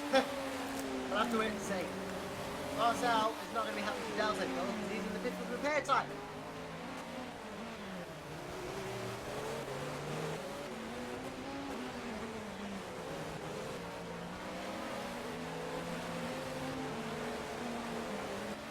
Mind you, they haven't had a good race so far and it is still 5 hours to go, so anything can happen. As Jimmy Broadbent is proven by his consistent moving of the field. From the dramatic first couple of laps, he's now come back to 16.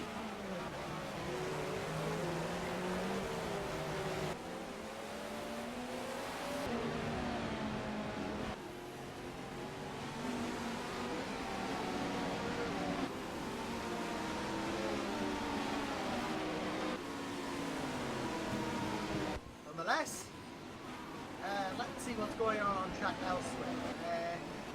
Got the likes of Crash Car Nelson.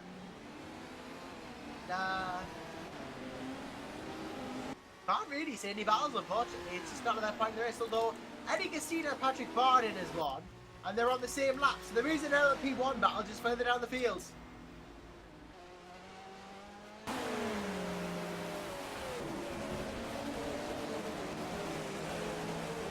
Perhaps not the best race in the world for Black Hawk Racing, but they're doing alright.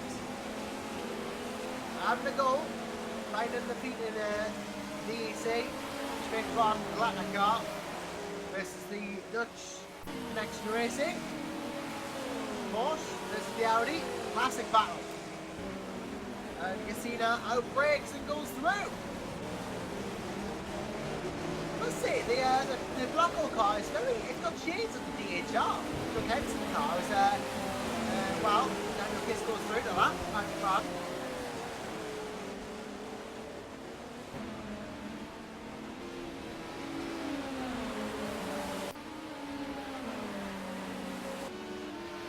Said no less a couple of times out in the space of a couple of minutes actually. Stop! Mind you, Marovic, Kashka are within a lap of each other, but they're very close.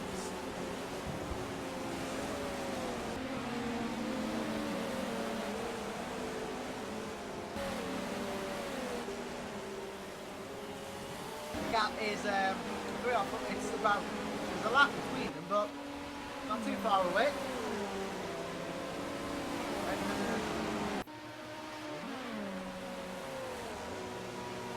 We shall see if there is a battle to become of that, but nonetheless, it could be interesting.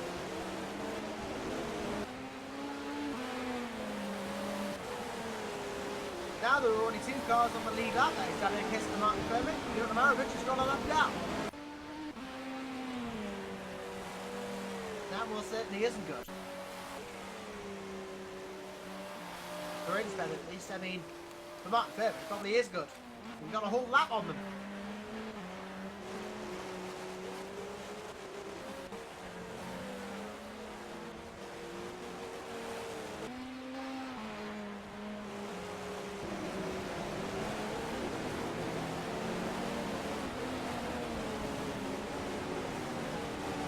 Well, it's been a bit of a crazy race so far, and an interesting one nonetheless. There has been some very tense moments here in Group 2, and it's been a good one. Martin Kermit, though, has really made it the Martin Kermit show, and it's going to be the 3 wide show on this race.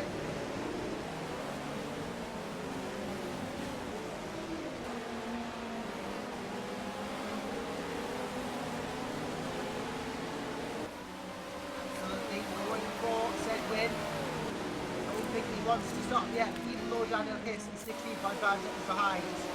Anything can change in endurance racing.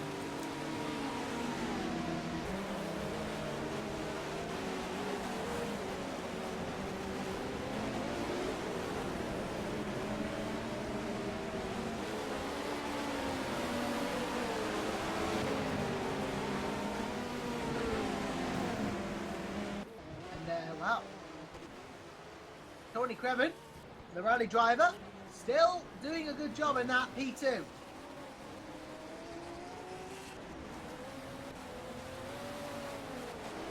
Oh, apparently I am going to get company. Somebody to talk to, finally! just not yet, but yeah. You're gonna not have to hear my voice as much, you can hear someone else for change. But yeah.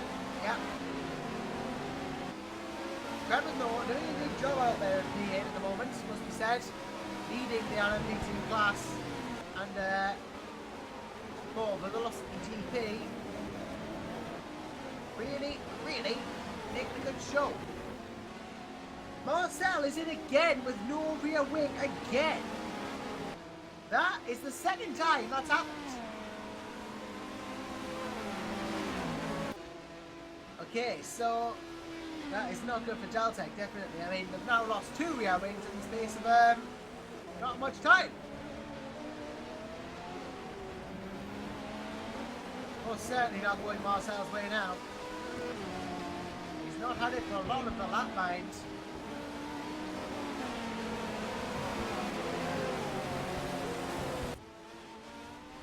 I think he came out of the pits and it hadn't repaired. So now he's come back in and he's going to have to try and repair it again. Going on with the hard tyres. Well, from bad to worse for Deltec.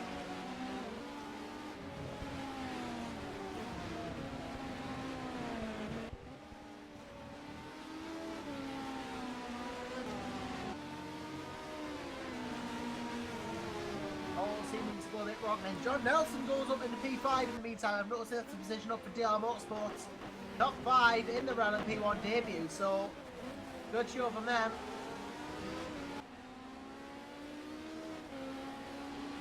Marcel is probably going to get passed by the Jimmy Broadbent as well, must be said.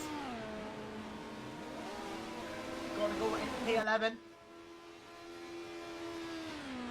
The 22 and 11th. And there has been a good recovery from the GNS team, must be said. And oh, we're going to spin on the front straight. That is an orange looking Ferrari, I think that's how to do. And yeah, it's Beltover who has gone in and now he's stuck on the and out. He's retired. But that was interesting. I think he might have stuck it in the wall. Yeah, he couldn't get it going again, but he was stuck on the front straight. And yeah. What happened was, Beltover, I think, might have come into contact. I think a P1 might have come into contact. Yeah, Marcel came in apparently, according to Marisan Vink. They didn't repair the wing, they're going to do a driver change. But Beltover got stuck and then couldn't go anywhere.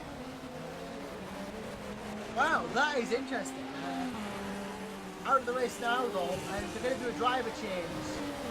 I think someone's going to go into that car now, so Marcel is going to get out of that car now.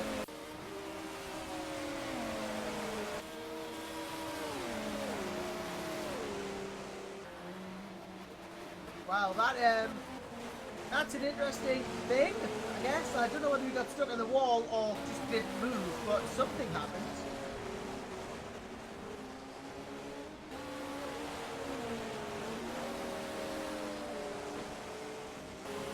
I mean, I don't know.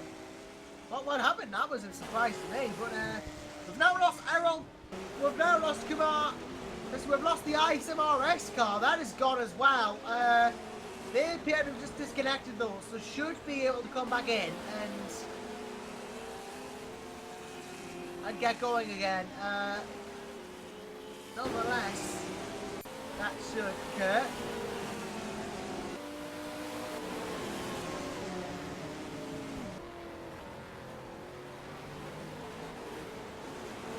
And yeah, that is an unfortunate end of the race for the SRVN team.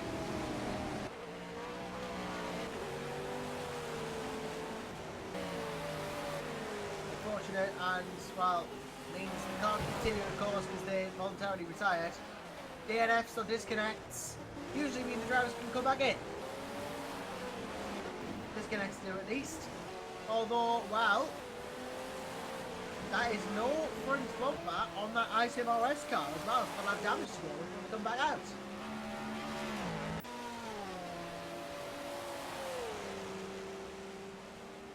All getting a bit dramatic now.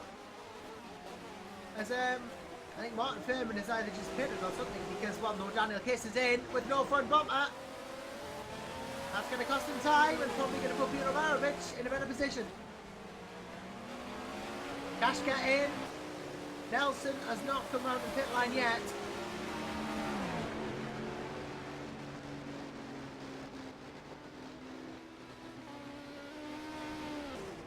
There's the pits. So we got a couple of pitters. Marovich might get an advantage here, but Daniel Kiss is in, and that is an unfortunate thing that lost the front bumper on that car. Quite a few front bumpers gone missing actually in this race.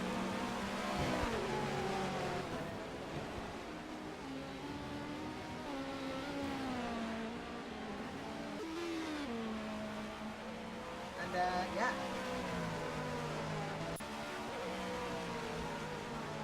Daniel Kiss has been put back on the jacks now. They'll just be preparing the rest of the car, or putting the bumper on or something, or doing tyres.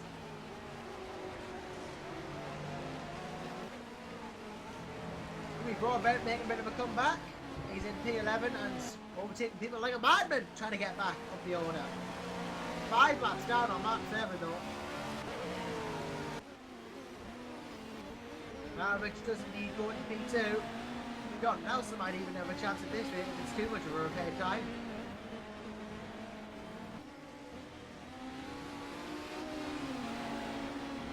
Ashka's been overtaken by Quibble, who goes into the top 5. And it's Quibble then for SINL team, puts the team in the top 5.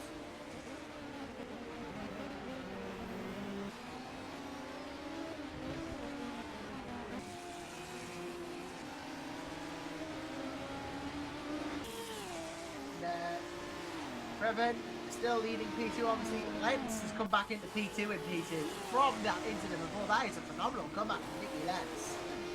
Must be said. Props to him, props to him. Rickard Nilsson's P3 and now P2, but it's about to come on a fire from Jimmy Broadbent for track position, who's catching up in that GNS LMP1.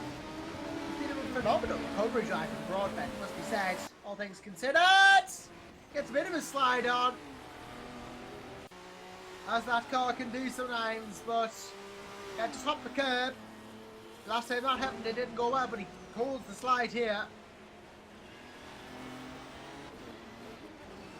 And Jimmy will be catching Rickard quite quickly now and getting through, you'd imagine. Go through to 10th overall.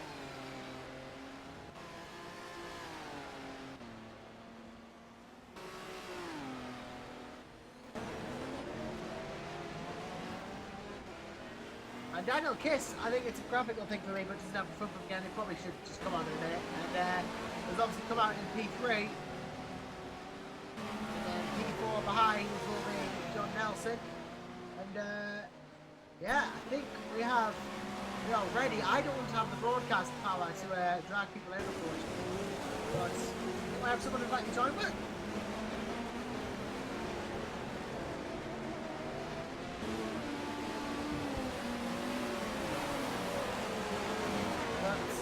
It's his kids and get him in the lobby. Then we'll have someone with us.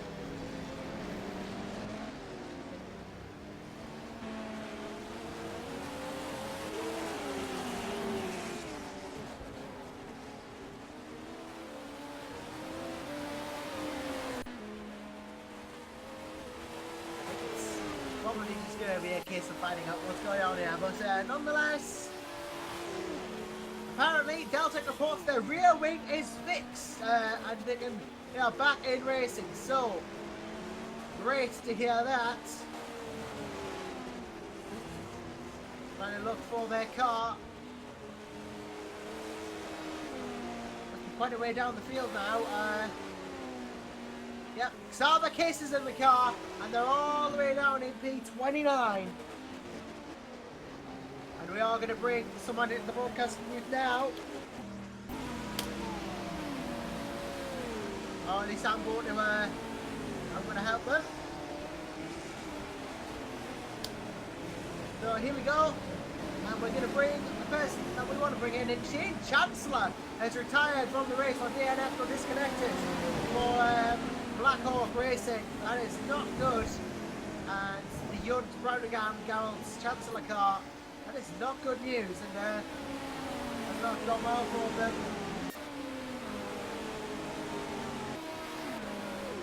But nonetheless, we're just waiting for my company and participate, and just, yeah, it's gonna be, yeah, got someone to speak to. I'm so happy. Like, I've been doing this whole hour and a bit by myself, and now I've finally got someone.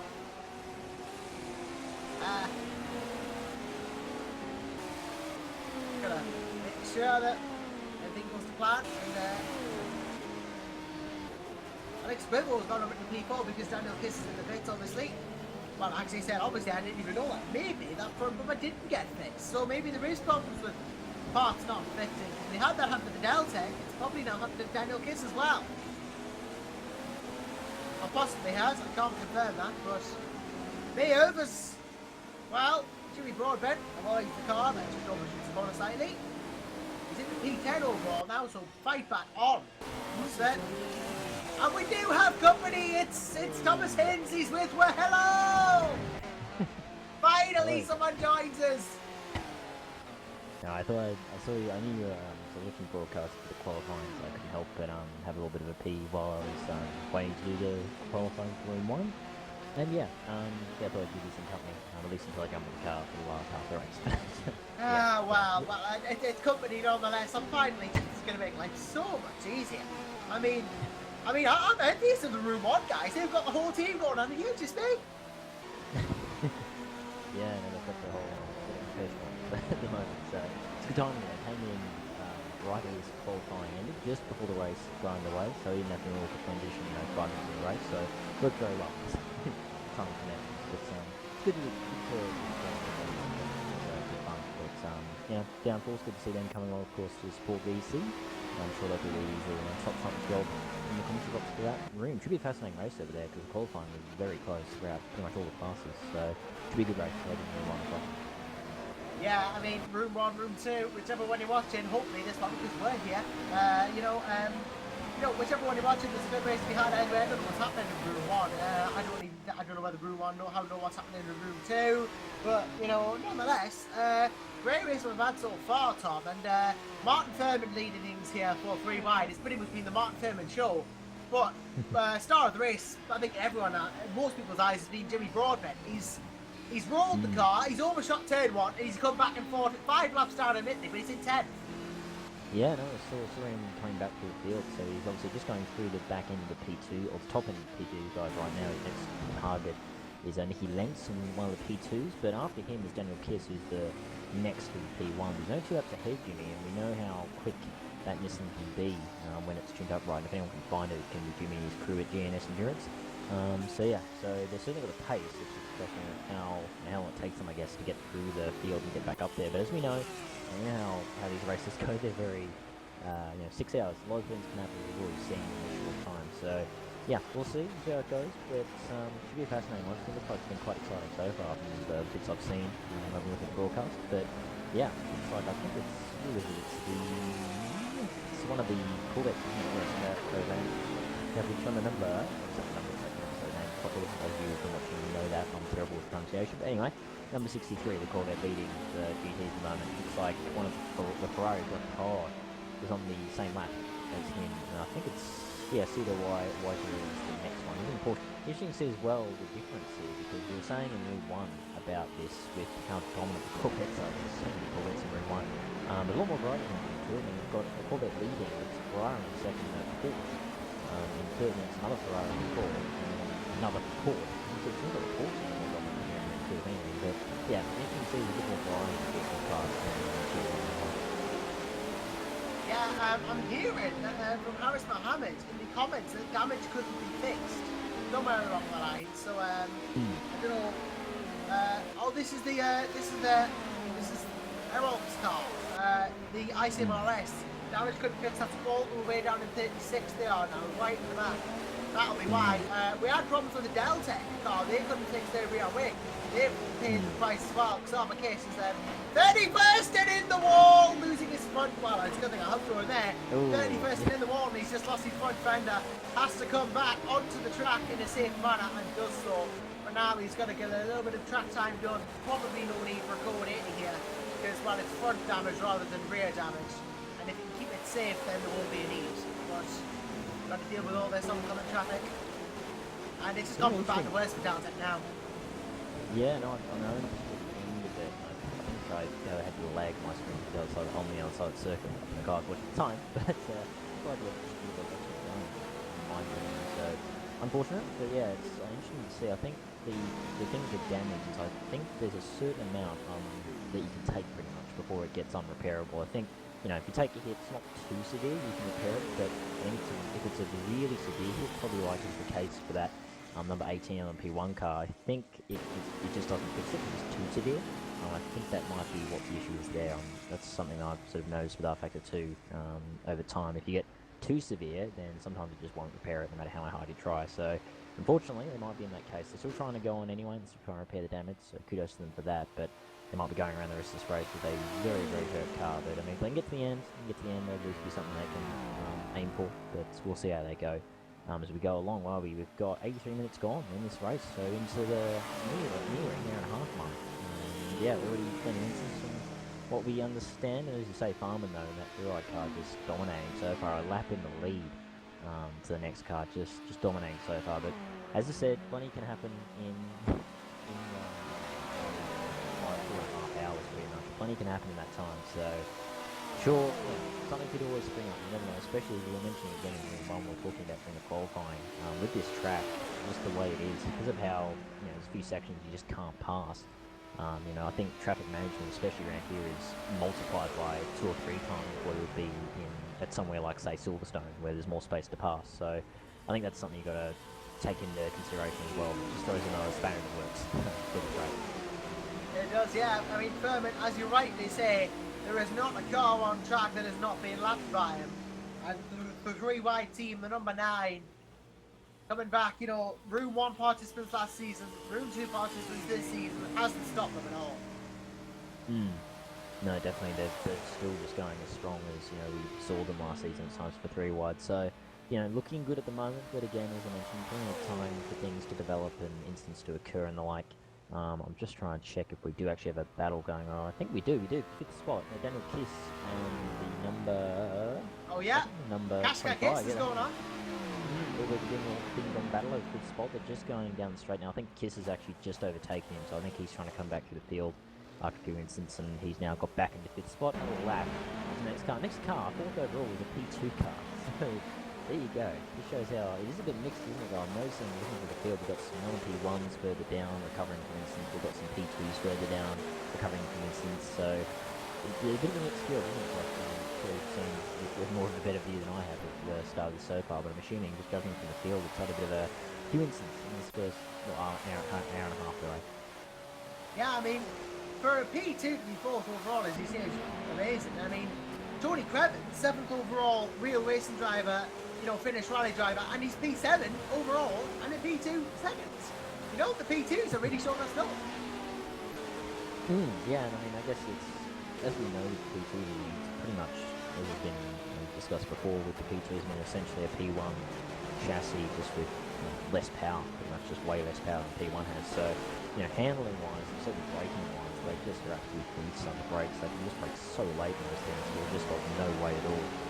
And they don't get to the sort of speeds that P1s do. So, very, very good handling cars. I think because of how tight this is, it's probably helping the P2s to be a bit closer to P1s on pace than they normally would be in other circuits. But yeah, very interesting stuff. Corvette, by the way, up to 9. So he's continuing his charge for the field. And I believe the next time up at him, no one of the P1s there, the number 13. He's a lap ahead of him, but once he gets up to him, the next all the way up to 4th is on the same lap. So plenty of chances there if they could suddenly jump back up. They could even get back up into the podium class, keeping in mind, or close to the podium class, right before the P2. And then I think, obviously, Crevin, he's 7th overall in P2. as well. So realistically, really, he was 7th class right there. So he can get back on the same lap as the next couple of guys ahead of him. Then he could well start to get back in the top 5 with P1. Which, as you say, considering the shenanigans they've had in that Nissan already, I'm sure that would be quite a recovery from them. It would be, yes. I mean, 5 laps is no easy thing to make up on Martin Furman, but you know, anything can happen in a 6-hour race, and Jimmy Broadbent splicing through the traffic as he does, goes a little bit too wide, and not really a problem though, because yeah, he's got gaps to make up on the P1s now, but this is where the real fight begins for the NSP. They pretty much got through all the traffic, and now they have to deal with the others. I mean, Tony Craven, Alex Cribble probably going to overtake soon, but you know, and apparently finally damage has been fixed in that ISMRS car. Ah. They're on the track with 18 laps down. Yeah, it's such a hit, isn't it, really? But again, as I said, I think with that major damage, it, as I mentioned, it takes, I think I saw that in the chat, you mentioned 600 seconds, and I think that's about right. For heavy damage, it takes an age to repair it, so you can pretty much go off and literally make a cup of coffee or something like that to try to repair it. So, yeah, it takes a long time, but as it should be, heavy damage. And as I said, I think as well with R Factor, sometimes it just can't repair the damage, it's just too much. So you sometimes have to do multiple trips to get to finally repair the damage. So looks like, as you said, they've finally got it repaired, which is good to see. But the 18 laps down, a long way off now, but still in the race, which is the main thing. So they can now start to carve their way back to the field. See what they can get to, I guess. At this point, you just aim to finish and take the positives. At this point, you just go, mate, we're 18 laps down, but we're still in the race. That's the main thing. Let's get to the end. Let's just see what we can get to by the end of this 6 hours. Yeah, I tell you what, fun thing about Velocity GT as well, that Tony Craven car. Not only is Tony Craven a professional driver, apparently, Timo Vardy, another one of the drivers, he's a Finnish grassroots rallycross driver, races in a Volvo 242 wagon. Huh. So there you go, Velocity GP, full of pros. Yeah, wow. There you go. Fun facts. We got a rally driver and a rallycross driver. And they're both doing really well. Well, Tony Craven doing a great job on the track here. Alex Quibble does get past Jimmy Broadbent, will be next on the list of that. But people can't just go to Giampolo Fregati here. Just to reiterate, do not adjust your computers. This is an LMP2 in 4th overall. It's just so impressive, isn't it? He's only 4 laps down in a P2. We're pretty much bang on 1.5 hours into this race. And again, you saw how short the lap is. The lap's not long at all. So, yeah, really kudos to him. It's just been a fantastic drive so far. Just kept out of the trouble, kept his nose clean. I think that's the key, really, isn't it? Just the first hour and a half, you just keep your nose clean. That's what you're aiming for. You don't need to be going blisteringly fast. You just need to be consistent, be out of trouble, position yourself for later in the race. And I think they've done a fantastic job in that P2 car, that number 49, to just be in that spot. Now, they're past, we're now getting into the middle race, so to speak, out of the congestion of those early laps, pretty much in that traffic management for him now. And as long as he just keeps it nice and consistent, no trouble, he's looking really good already. And it just makes things so much easier as well. You don't, especially for the late drivers, they don't have to push so hard, they can just really get themselves in the groove, no real pressure, get along, and just get them. So, yeah, as you say, quite that alright. But P1's coming, a couple of Daniel Kiss is coming along. I think he's recovering a bit from earlier incidents, so he's catching up to him at the moment. Interesting to see actually as well if we can possibly even catch up to Dan Wilson in 3rd spot. He's a lap down, so it does seem like this has got a good pace on him. So possibly he might even get a chance to the podium later on, but we'll see if that develops in the next half hour or so. Yeah, and Origin front row would like nothing better than have to go to DR Motorsport 2. Let's be fair, 3rd in an LMP1 debut is not shabby at all. It's a podium on an LMP1 debut for DR Motorsport. John Nelson doing a very good job there in that Audi to defend from the likes of Piotr Maravich, who I think is going to come around. Actually, yep, Maravich is in the Porsche, is going to lap Nelson in the Audi and just falls off, lets him through, doesn't really fight it. Daniel Kiss, though, he wants to have a go at Maravich himself. To be able to lap himself, remember? Get through, but Piotr, I'm not going to make it easy. No, definitely not. They'll put a bit of fight potentially. They were doing Darrow back up there. He was up like 3 laps ahead of Kiss there, so no real reason for them to be out of the way. They're the right to fight for it. So we'll see. Depends on the tactics here. Depends if they're trying to hold them up, maybe try and disrupt their race, but then of course keeping that in mind, it's going to disrupt their race. So They might also think they're better car Valor, and they might decide to just sort of let him go. But at the moment they're holding, but I think the pace between those two is a little closer than the others around Kiss. So although he's catching him now through the S there, caught up him quite drastically there, but we'll see. We'll watch that. But I didn't know this. I believe the class lead for GT came in, but he's in the lane at the moment, the number 63 in the pit lane. Pretty long stop though. I'm not sure if they've had an incident or not. I haven't been keeping. If they have, I've missed it. But I swear they've lost about 3 or 4 laps in the pit lane at the moment. I know the pit stops aren't F1 style. They're not that quick here in endurance racing, but surely they're not that long. So I wonder if they've had an incident somewhere. I wonder if anyone in chat can maybe remind us. But yeah, it just seemed like a bit long stop there, but I might be mistaken. Well, we might have a driver change on the way. Timo Vartney, we're talking about him, waiting of the driver's pit. Tony Crevin might be coming in. We're having to go from rally driver to rallycross.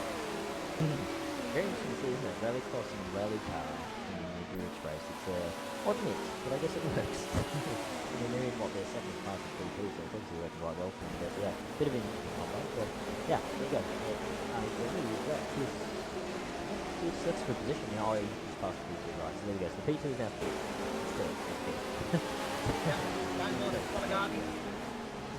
This is through now, and he's got a lot. Oh boy, so I was just switch to Nielsen there. He had to slam on brakes, so I think he was having a look at the action in front of him, stuffing one of the GTs there, and he gets him now in the last sector, but had to slam on the brakes there. Had a little look at the chicane, and the GT's gone nope, but he had to slam on the brakes there. Yeah, this is through on him. He is seeming to pull away from him quite significantly, so it'll be interesting to see how, well, if he starts, if he can, and if he can, how long it's going to take him to catch up to those guys and see if he comes to the podium. But top two at the moment, definitely looking very, very stable. As we said, Mark Farman's just streaking away at the moment. He's looking very comfortable on the lead. And the guys at second in that number 17 car are looking quite comfortable as well on the course. So, yeah, looking like top two is P1 are quite settled. There's the leader of the pits as well as Trevor. He also pits as well. But yeah, I think in the leader of GT now, I think it's Josh Hall there in the 93 Ferrari. He's now the leader of the the GT class. He's actually got a Smarter in the number 20 P1 car coming up to get by him. It's full position, of course, they're in different class, something to keep in mind. But yeah, I think the amount of traffic that Smarter's going to deal with there, I'm sure, again, just between practice and just make the circuit, it really has been. Traffic is such a big issue here, isn't it? Just how tight it is. Yeah, I mean, traffic can be problematic as well. Crevin in pits, obviously, for driver change. Mulligatny in. Cascade. It's going to be position central for Jimmy Broadbent at this rate. He's up in the way. He's probably going to go to 6th. Indeed, of course. Oh, yeah. Yep. Sorry. No, it's fine. Yeah, because one of them is the P2 lead, so it won't be for his class position, but one of them will be a P1, although he's just exiting now. That's the number 15 entry, but Jimmy is, where is he? He's just in the last sector now, so he's not quite going to be able to pass him, but it closes the gap. So it's down to probably, what would you say, about 20 seconds maybe? So he's on his charge, gets back through. So, you know, again, it's sort of, it's kind of similar to our car as well. It's a similar sort of thing, you know, we're a bit further down now, but you just keep going, just plug along, just keep going, look at the long game. We're not look at those games straight away, and it might seem like a really daunting task, but thinking long game, I think that's, I'm sure the guys doing this as well, looking at the long game, just being consistent, giving out trouble, being at the end, keeping those clean, especially if things start happening around them, they might find themselves back on the podium, you never know, so you know, that's what you look at certainly after having an incident like that early on, and just look at the long game, and don't get bogged down in that short-term game. I'm just thinking of keeping it, you know, think long-term here, the GNS lads, and well, doesn't have hopefully that much money. He has quite a bit of gap to cash now, so maybe he's going to be peace out for a short while. But hoping to gain even more track time now, they will be. Got a clear track ahead of them, so no reason why he shouldn't be able to do so. Yeah, indeed. No, he's got that clear track, so he can start to push a bit more now. But yeah, it's interesting to see still some of the guys further down. Delta guys put that down there, by the way, so they didn't have the issue the other P1 had. So they're going on 31st overall now. They are still going. Got the sponsorship too. The Delta, of course. I remember just doing a post about it. Delta, of course, got the official logo there from WEC. The actual logo. Yeah, quick enough to get that that on the car, so it's good for them. It's an official branding from the official series that we're emulating here at the VEC. But either way, they're still going along, which is the main thing. And 31st overall, I'll be again in the long game, trying to be there at the end of the race. But yeah, good to see Bobby sold BMW the entirety of the VEC this season. He's still going. That's good. 36 overall. Yeah, I guess, yeah, and, we got, yeah. Yeah, what it is yeah, I'm still just so used to not having people, now we're doing something, and it's all just a bit, yay! So, let's see if there's anything going on. Don't see if there is actually, it's quite down again, so, yeah. Yeah, I think, this and they're on the same kind of, no, not really that area, disregard, still they're on the same kind of land area, but not disregard that, but yeah, looks like it is a bit quiet right now. So they, oh yeah, I think we have a bit of a, are they lapping each other? I'm not entirely sure. No, I think I was just passing track thing. I'm getting confused with where people are on the track, but yeah, looking like not really any battles going at the moment. Billy Justina in the pits as well. 16 P1 car, they're pitting, they're just exiting now, looks like it's a fuel stop for them. But yeah, so far, everyone's kind of going along. This is that phase, I guess, where everyone's just in their rhythm, going along as you do. But a very nice, it's a very pretty field, I've got to say. It's one thing I have noticed with this field. Very, very pretty this year. Felt sort of was, not saying last year wasn't, last year was very pretty as well, but yeah, very pretty field. I don't mind I'm just looking at the number 79 Corvette, the Pennzoil, the old Pennzoil livery. I don't mind that livery, the yellow and black. I think it's a good looking livery. I think on the Corvette as well, it really fits it really nicely. Very menacing looking livery to me. Yeah, it is quite a nice looking car indeed, fair enough to that, but yeah. Obviously a lot of good. I think all the cars are nice, but I think the GNS car is very, very nice. Yeah. Yeah, I think that's what GNS are going for. They've got the, being the Nissan, they've got the following for being the Nissan, the only Nissan in Room 2. Obviously the Gentle Warriors are the Nissan in Room 1, but yeah, the car does look very nice. Stuff going there. But yeah, interesting stuff. We're just kind of settling down or being in the rhythm right now of this race. But yeah, I think it's a P2 at the moment actually at the back of the field. It's 27 P2, 37, 23 laps off the lead again. I'm assuming they've had some incidents. Pretty sure from what I understand there was a P2 incident at some point. So got down, got caught in unfortunately. So we got down, but yeah, but they're going on still, which is again a good thing. Only 4 times so far, so not too bad I guess. The attrition rate, I was expecting it to be pretty high just considering the nature of this track, but no, we've got a good portion of the field to go. 37 cars. It's quite impressive, really, isn't it? That we've still got that many cars going, and yeah, it's going to be interesting. I'm certainly, when I get in the car, it's going to be, yeah, it's going to be interesting. It's going to be interesting. It's going to be a lot of traffic management and making sure that you don't get, don't get in the way of the pro cars, because especially the P1, and especially just around this circuit, the nature of it, the closing speed is just insane. Yeah, they are. I mean, it's not easy to navigate the track, as you say. So, only 4 cars retiring is very definitely good news. But yeah, I mean, it's good for like the likes of the people who aren't in accidents, and for the people who are further ahead or maybe behind the people who are retired. Some people will want high retention rates, some people won't. But what's important, I guess, is that if you're in the lead, it doesn't really matter. As Martin Fairman knows all too well. Yeah, indeed, for sure. Yeah, it's Farmer he's just been cruising along in the lead in the 3 wide car, still leading. Just on the lap and clear. The Porsche behind them. Jimmy B up to 6th now, if you noticed. I believe the number 15 P1 has just pitted as well, so he's now jumped up to 6 spots. So the DNS boys continue their charge to the field. And I can say this now as not being biased, because it's actually kind of a battle. It's 25th. It's the Donna's Carter 61 Ferrari and the 58 Corvette, 4th position, 25th, in the same lap. We've got a Porsche in there with a P1 and GNS. Oh, contact! Oh dear! That is big contact. That is contact of the 5th degree. And well, it's all gone a bit terribly wrong there, hasn't it? Because that's bad. Yes, I mean, that was John Nelson who was involved. Let's have a go. Let's have a look replay there. I mean, Nelson comes down the inside, Barrow's on the inside of both of them. Oh, contact with the Porsche. Adonis' car goes round. Nelson clips the Adonis, loses his front bumper. And well, I mean, Gerard de Boer, I mean, got involved there. I think actually, well, I think you might have had a separate incident, Gerard, but yeah, Dennis Jordan. I mean, in the Ferrari. I mean, the Adonis Ferrari. Yeah. I mean, he had obviously. Let's see. I mean, we've got Dennis here. Then John Nelson says, "You know what? I'm gonna have a go at this."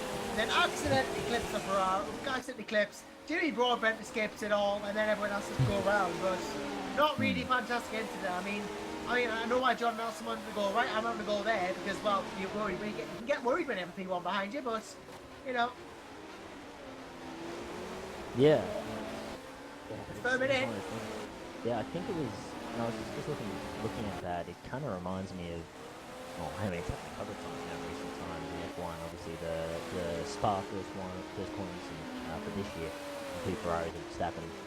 Reminds me of that. So I suspect the Corvette there. I think he's gone into the corner. You know, I don't. And seen obviously the Porsche was right, but I don't know if he saw the P1 on the inside as well. I mean, the P1 did look like kind of lunge in there, and yeah, it was a bit of a pile driver.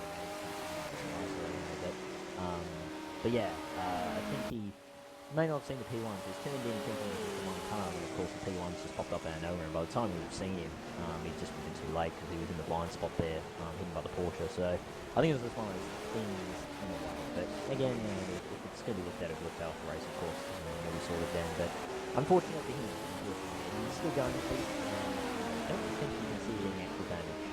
Not obviously can't be the same said for John Nelson, who's 5th now. So he drops down off the podium. That promotes Daniel Kiss up to the podium now. So big shame for them. But you know, it's racing, isn't it? It's just one of those things. I mean, I saw all those guys. You know, what 2 or 3 GT, get a couple of P1s, P2 in there. And I was just looking at them going, oh boy. you could just tell something bad's gonna happen there. But unfortunately, it ended like that. But again, such is endurance racing, isn't it? Just those kind of things can happen in the blink of an eye. Would you like to know an interesting fact? Of course. You know me. We've been misled. Oh. We've been misled. Tony Craven isn't actually a WRC guy. His friends are doing it. Oh.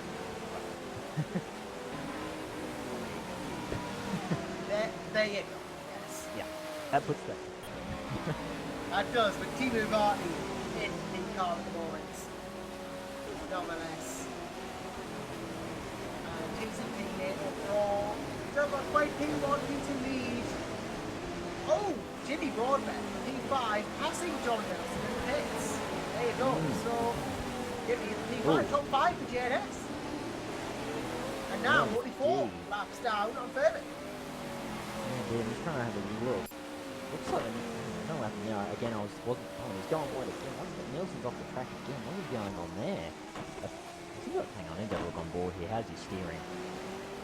Looks okay. Alright, so he obviously hasn't any damage. But yeah, just noticed then I didn't catch the actual incident because I wasn't looking at the time, a bit of lag, but looked like he had some kind of incident on the pit lane. He was going very slowly through the out of the chicane, so and he's gone wide there in the first sector. So shenanigans. It's like shenanigans for that car, and it's kind of one of those things as well. I think it can happen where you have an incident and then it just kind of piles on from there, doesn't it? You have the one incident and then you're kind of out of the groove and you have another spin and you go off somewhere and you pick up the P1 as well. So yeah, it just kind of snowballs. You can do anyway. And I think a lot of the challenge is picking yourself back up again, isn't it? Really just like you just got to go, you know, that's happened, it's done, and move on. You go, yep, right, move on to the next stage and try and stay positive. I think that's one of the big challenges especially when they're on the podium, keeping in mind, and now they're back in the 6th spot behind the recovering VNS car. So yeah, big challenge. But I guess as I said, it's just trying to stay positive and keep fighting for the very end. Yeah, that is a part of it, and he's got to keep trying. You know, you're going to keep going, keep pushing, try your best, and do all you can to finish the race. Well, P5, a very respectable result that would be. You know, I mean, they'll probably think something. Hey guys, coming to code 80 in 10 seconds. Oh, 10 seconds till code 80, as Ben Schmidt calls it. And interesting. 5, so that's gonna happen. 4, 3, we are going to have a code 80. 1. Code 80. And Jimmy Broadbent times his pit perfectly in that sense, because he's just come in now. I just noticed that. I think it's because of John Nielsen. I don't know what is going on, but he's just sitting in the wall. What is going on there? He spun it. Okay, so he spun it. Half spun it. Ooh, hit the wall heavily too. That's going to have some heavy damage. And he's just sitting there. Is he? I've not seen any revs. Yeah, I wonder if he stalled it. I don't know what is going on there, but yeah, looks like John Nielsen, the number 12 P1 car, has just gone from bad to worse on the podium, and now all of a sudden they're 5 laps off in 7th, and they may even be out of the race. I don't know what's going on there, but they're just sitting there at the moment. And yeah, it just shows, doesn't it? It can just go completely wrong so quickly. And I also noticed that the Deltec car's out. Saber Kiss is out with suspension damage. Yeah, so they must have had a big crash somewhere, and that's the end of them. So yeah, we're having a few incidents coming to the fore, aren't we? As we tick over 107 minutes now into this race. Well, that's no good. And he's still there, is John Nelson. He hasn't moved. Maybe a controller disconnection or something like that. But yeah, either which way, you know, it's all, you know, going round at 80 kilometers an hour now. Okay, guys, we will come back to green in 10 seconds. And we'll go back to green in 10 seconds. So we're going to get racing again. It's going to be an interesting... 5, 4, 3, 2, 1. Green flag. Green, we are go. Martin Fairman gets to go again. Lee Broadbent couldn't time that pit better, but John Nelson out. That's why we've gone back to green. Yep. I was wondering, I was looking at him sitting there going, hopefully he disconnects before we go, go back to green. Oh, it's one of the GNS. Oh, look at this in the pit lane. One of the P1s in front of him. It's done the drive switch, so Jimmy Broadbent's out of the car.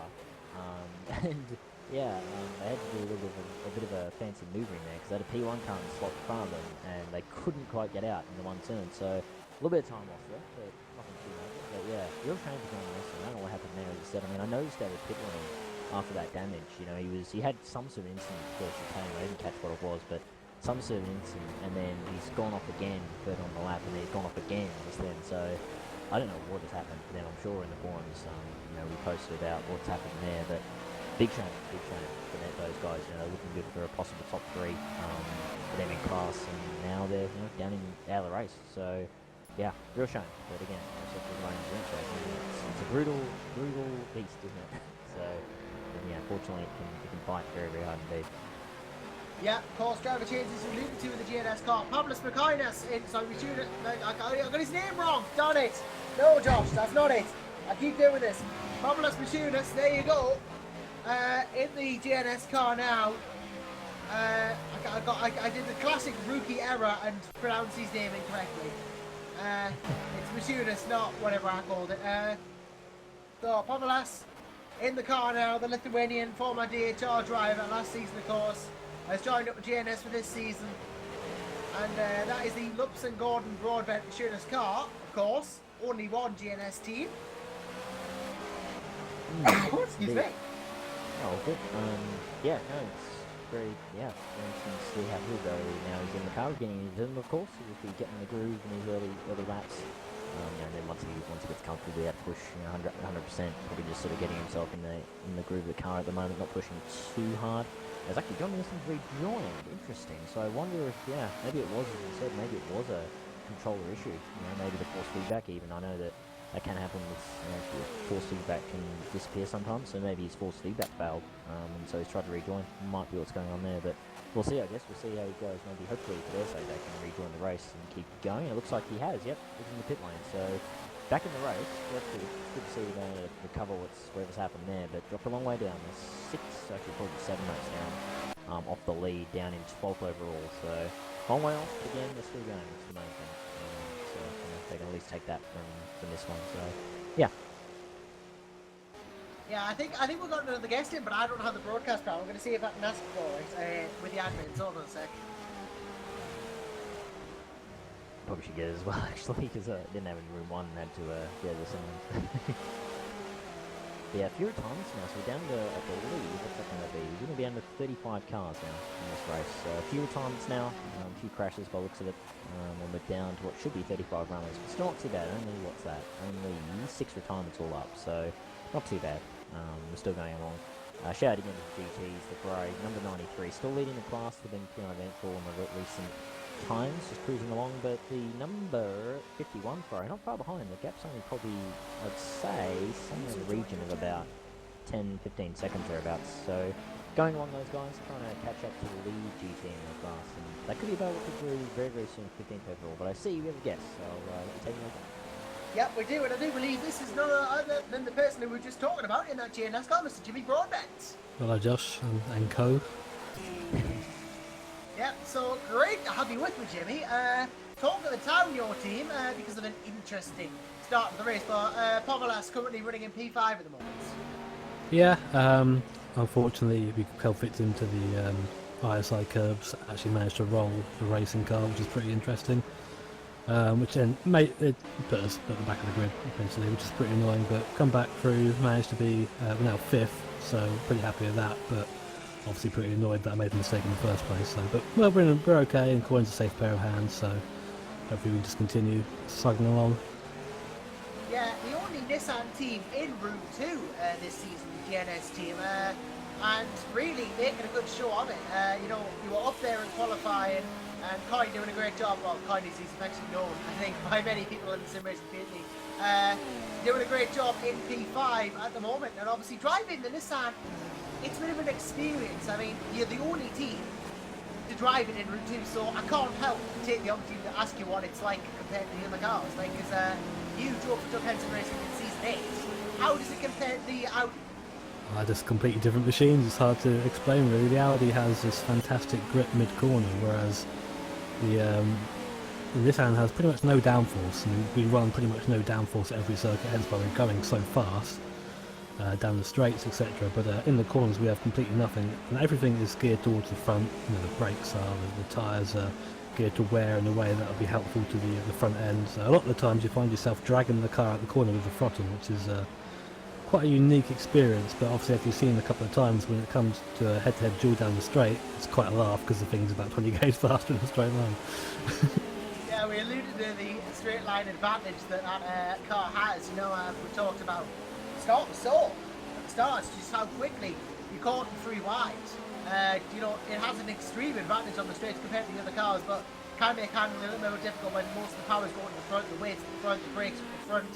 It's, you know, the reverse of what normal LMPs are like, so, you know, it can make it a bit more difficult in that sense, surely, but, you know, the speed advantage at Le Mans, that is surely going to be brilliant for you. Yeah, that'll be good, but then more so we have to deal with places like Sepang and Suzuka with these long, long sort of snaking sections, especially at Suzuka. It's pretty much the enemy of what this car will be, and that'll be much more of a struggle. This course is very much point and squirt, so the car suits it, but you know, give us a couple of other tracks coming up, I think we're going to struggle a lot more. But yeah, it's really fun to sort of take the path less travelled, so to speak, because it means that we can be completely open with setup because no one's going to steal it. We can pretty much talk openly about everything, about strategy, etc. And it's quite a nice experience. Yeah, I mean, I guess, you know, you don't have to worry about people stealing our strategy if you can talk about it on broadcast, because, you know, you're the only front-wheel drive team, you can talk. Yeah, because, yeah, let's, in fact, if I can talk, technical point for you, rear tyres on that car. I don't know whether it's possible to just change the front and the rears on these prototypes, but if it was, then surely you'd be changing the rear tyres in front-wheel drive cars don't take nearly as much of a beat, because they're literally just there to keep the back off the ground. I mean, because the fronts do all the work. So, in your case, I don't know whether you can just change the front or the rears, but if you could, then surely that would be the tactic. That would be. We can't do that. I'm sort of glad that we can't, because it would be definitely an unfair advantage of the rear-wheel drive car. Sorry, but I didn't think you could. we have a saying at DNS that the rear tyres are MVP. I'm pretty sure if you kept them on the car, they would do the full 6 hours. But it's a case of trying to get them to warm up a little bit, because on the sort of base setup they're just very cold and they don't do anything. They just slide around. So it's you have to get them to a point where they're sort of warm and they'll sort of grip to give you a bit of leeway so you can actually get the front end turned in. So it's a very fine line you sort of balancing, which is why I ended up not giving my potential in qualifying. I think so I ended up second, which is, you know, a good result. But the car probably had a high 9 in it, but I just couldn't get the rear tyres where I wanted it to be. So there you go. Yeah, you know, we saw you come very close to Paul in that session. Have you got any questions, Tom? Yeah, you just mentioned it's a great nice thing. It just shows like how powerful this system can be, doesn't it? If you set it up properly, because you're mentioning how you could do a high 9. The polling room 1 prototype ones was, I believe, a 10.2 or something like that. So it just shows how quick that type of detail can just set up properly.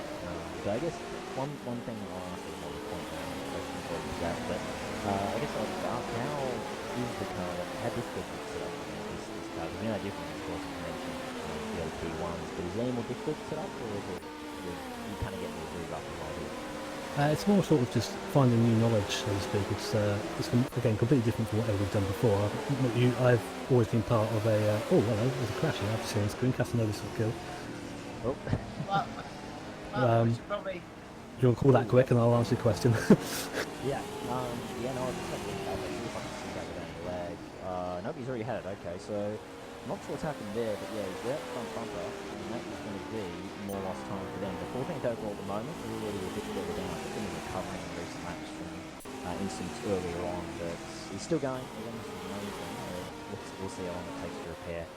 Can't actually see what the incident is because it was a while back, but I'm going to assume combat or something or other. But yeah, for a shame. But yes, back. I'm just watching. I've got coins stream up on my right here, obviously, sort of watching the baby go around, sort of every now and then. Yeah. But I mean, we're very lucky to have a dedicated setup guy. His name is Jamie Otis, and he's not going to get any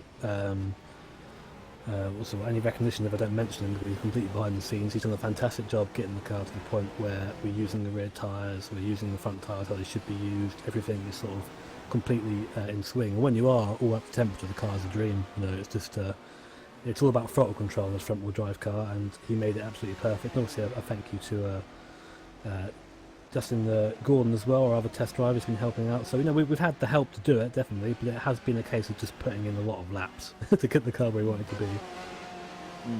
Yeah, definitely. No, it's just extra commitment, isn't it, I guess. And yeah, as you say, very handy to have a dedicated setup guy there for that sort of thing. It certainly make it easier. But just going back quickly to Anderson, I did actually finally catch up to what happened there. Actually, a bit of a weird one. Looked like he went down inside of the GT lead, the lead Ferrari there in the GT class. Went down the inside and he's just locked up the rears and then just kind of half spun in front of the Ferrari. And unfortunately, the Ferrari had nowhere to go. Collided. Real shame, but again, we're still going. That's the main thing. And we'll continue on the merry way, but yeah, on the pair. So it's the only main bad side there is apparently Kiss is without a front bumper as well. So, oh yeah, he's in the lane now, so instance galore. Yeah. It's good for us. I'm sort of perking up there every time someone has an instant, that's how we're going to have to go forward. You have to have a completely perfect race from here to sort of be okay. So no pressure, guys, if you're listening. Well, if it's more than about 2 minutes of repairs, you know, Pavlas is probably going to catch and go to P4, which moves the GNS car up again. Then it's Alex Quibble who's in P3. I must say, SI and L team are doing great in the first race. I'm looking at the 17 car in P2. That's Mr. Holton Trigger in that. It's otherwise known as Falkek to you and I. He's a friend of mine, and he said he was struggling for pace, and seeing that car in second is actually really cool. So, congrats them. I like how, yeah, it's just switched to him then, you see he struggled for pace and then he went wide for a second last corner, but anyway, he's still going well. Yeah, as you say, P2 is very, very strong. Again, to stay out of trouble, and you know, there he is sitting nice and pretty, 2 laps in reserve, pretty much over third spot, and they're just cleared it from third spot now, so he's going to get even more time. So yeah, looking strong in that portion, really, it's just a case for them of keeping it clean. Looks like Farman just too quick at the moment, that 3 wide, so for them, probably the case will just be keep consistent and maybe aim for that second and hope that perhaps the 3 wide guys have some issues. And again, you know, as I mentioned before, I think perhaps a bigger issue here, but actually that's light bulb question here. With this track here, I was mentioning in the room while I was doing the qualifying commentary there, and I was mentioning it before we came in. This traffic, especially though, because of our tyres, because I was finding in practice that it just you had to keep your eyes on an extra swivel for the traffic, because there's so many tight sections. It's just not as easy to pass as somewhere like Silverstone or more. It's just so tight. Yeah, that it's tight, it's narrow, and also it's only a minute and 11 seconds, 12 seconds long. So you will always catch someone. And the one lap where I didn't catch someone, I set the fastest lap of the session, to that point, because I remember it coming up on my screen. It just shows you how weird traffic is. You have to sort of start timing things properly. So for example, coming up to the fast chicane, I'd back out if there's a GT in front of me and then smash the throttle, so when I got to him I could overtake him whilst carrying the speed. It's all about sort of getting those calculations together. And it's very tricky, definitely, and you have to give respect. And to be fair, for the most part, and a couple of exceptions that I won't name, but that traffic's been very good, and respect's been given either way. So, oh yeah, we're fourth. Oh, there you go. Yeah, you're right. Yeah, there you go. So you have indeed passed. Oh, Daniel Kiss, and it looks like the damage hasn't been repaired, unless my artifact is being delayed with showing it, which I know can happen, but I swear that still has a bumper on it. It doesn't seem to be going terribly slowly. GNS, boys! Yeah, P4, yeah, one lap behind the guys in P3, and they're in the lane, so it's in the lane again. Weren't they just in the lane? I swear. Unless they're just exiting, maybe they're just exiting, but yeah, either way, yeah. And down the same lap is no, still one lap down P3, but yeah, looks like, you know, they might be in the shout of that P3, and we already just saw him. I mean, Kiss was in P3, and he's in the lane again, because that damage was repaired, so maybe another similar instance to what we had to the number 18 entry as well, with that damage. But yeah, it just shows that it can all just change so quickly, and we saw before with... yeah, Equivalent has been in again. There you go. So Josh just in the background, just letting me know that he hasn't beaten him twice. So don't know what's up there because I don't see any damage. So I'm not sure what the case is there, but issues regardless. And I'm sure you'll be very happy to hear that, Jimmy. Chance for you guys to get through it. Yeah, I mean, yes. looking at it at the moment, Ulbrichter's just come in, and it doesn't have a rear wing. Oh. I don't know that it is a criminal thing, but David Ulbrichter does not have a rear wing. And then, Pomelas is just a bit wide in turn one there.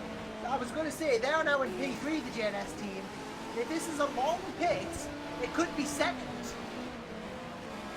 Yeah, I'm trying to... Oh, okay. Just for sort of what's happening. A little bit of latency problem with this part of the track.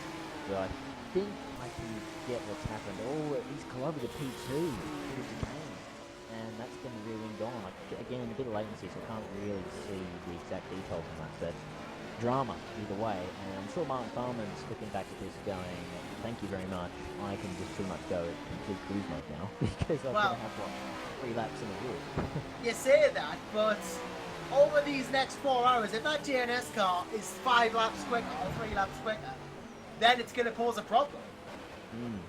Yeah, it's going to depend on, I think, again, that traffic management and just the way the race unfolds, isn't it? You know, it depends on whether Martin has an instant. It's, as we've seen already multiple times, it's so easy to be going on and suddenly, you know, instant occurs in the blink of an eye. It can happen. So we'll see. It could all change, but at the moment, Carmen's looking extremely pretty in the lead. He's probably he may even get 4 laps because that repair may take that long. But yeah, interesting stuff. And in all of this, that P2 is coming. Yeah, indeed does deserve a shout out. I'm just trying to see if I can do some quick maths here. I estimate there's about 192 laps left for Furman if he never pits again. Will pit again. So wait, are we third? Yep. Yeah, as you were saying, Daniel Kiss, he had a damage. They're still repairing that, so they've got the 8th overall now. That's what's got the GNS car for 3rd. So, and as we mentioned, the Porsche, the number 17, we were just saying how well they were doing, and then they had incidents. Yeah, so P2 might not be off the cards for you guys at this point, depending how long that repair is. But have a nice long chat about Furman for us, if you wouldn't mind. That'd be fantastic. Yeah. Give him that curse. Wow. Yeah. Just shows that, doesn't it? I mean, it all changes so fast. Now, that Kiss is now back down in 9th, and he's on the same lap as John Wilson, who's also recovering from the issues he had earlier. So it just shows. You can never be, you know, you can never just kind of be comfortable in endurance racing. Because it can all change just so quickly, and that's just been what's happened here at the top of the tree. So yeah, we'll see, but plenty of time for more shenanigans to occur. And knowing how it all goes, I'm sure there'll be more to come. Yeah, I'm sure there will be more to come, and I think I've done some quick maths, and I figure that if I think to average to get ahead, the GNS car has to outpace the 3 wide by 2 seconds a lap. That might be completely incorrect, but it's what I've got. And while the JNS cars doing 114s and Birmingham's doing about 114s, 112s, so I think there is going to be pit stops coming into it, obviously, and maybe, I don't know, but it's looking good. P3 is looking good, all things considered. Not to even be thinking about a podium after earlier is ridiculous, so I'm pretty happy with I mean, it would be a Cinderella story and it's alright, to come back from all of that and finish third. But we have A nice second. we have under 4 hours left, so Well, anything can still happen, you're right. And yeah, as you said, now second because the Porsche number just now is in the lane. So they're on the same lap. They might be. No, they'll keep third. They're going up to gap to third. But yeah, we'll see from the question stops and how the strategies will play out. But yeah, it's looking interesting. We'll see. We know that the Porsche they're not got too bad pace. I'm sure they're they might come back up a little bit. Not quite as strong. We'll see. Again, it all can change so very quickly. So you never know. But yeah, it's all kicked off. P1s. It's all been the P1s. Well, I've been noticing the P2's been pretty stable from what I've seen anyway, and the GTs I think have been okay apart from the Ferrari having a little bit of an incident with Nielsen's car, but that was about it. So yeah, all been a bit in the last kind of 20 minutes after we had a bit of a period of sort of everyone's going on. So it's tasty, that's for sure. Yeah, very tasty indeed, and I keep forgetting that I have to be the one who controls the cameras because Ben Schmidt's driving our race director in P9 at the moment. So I'm the one who has to operate the cameras. Yeah, that's right. And honestly, I'll have to get my work on so that I have to go off soon to get myself prepared for what would be like 3 hours of driving. Wow, okay. Yeah, it's going to be an interesting one. But yeah, Dennis is doing well. He's, again, had that little incident with, from what I've been told, I think it was something incident with the P2s. Apparently they had an incident he couldn't avoid, from what I understand. So, a bit unfortunate for us, but kind of similar to G was again. It's not quite as extreme, I guess. We haven't rolled the car. but yeah, we're still going right back, I think. So, yeah, I guess when I get in there, I'll just be trying to keep it consistent like Dennis has been doing. So, yeah. Indianapolis bingo sheet, don't we? Yep. Roll the car, lose a rear wing, crash into that blue LMP2 car. Yeah.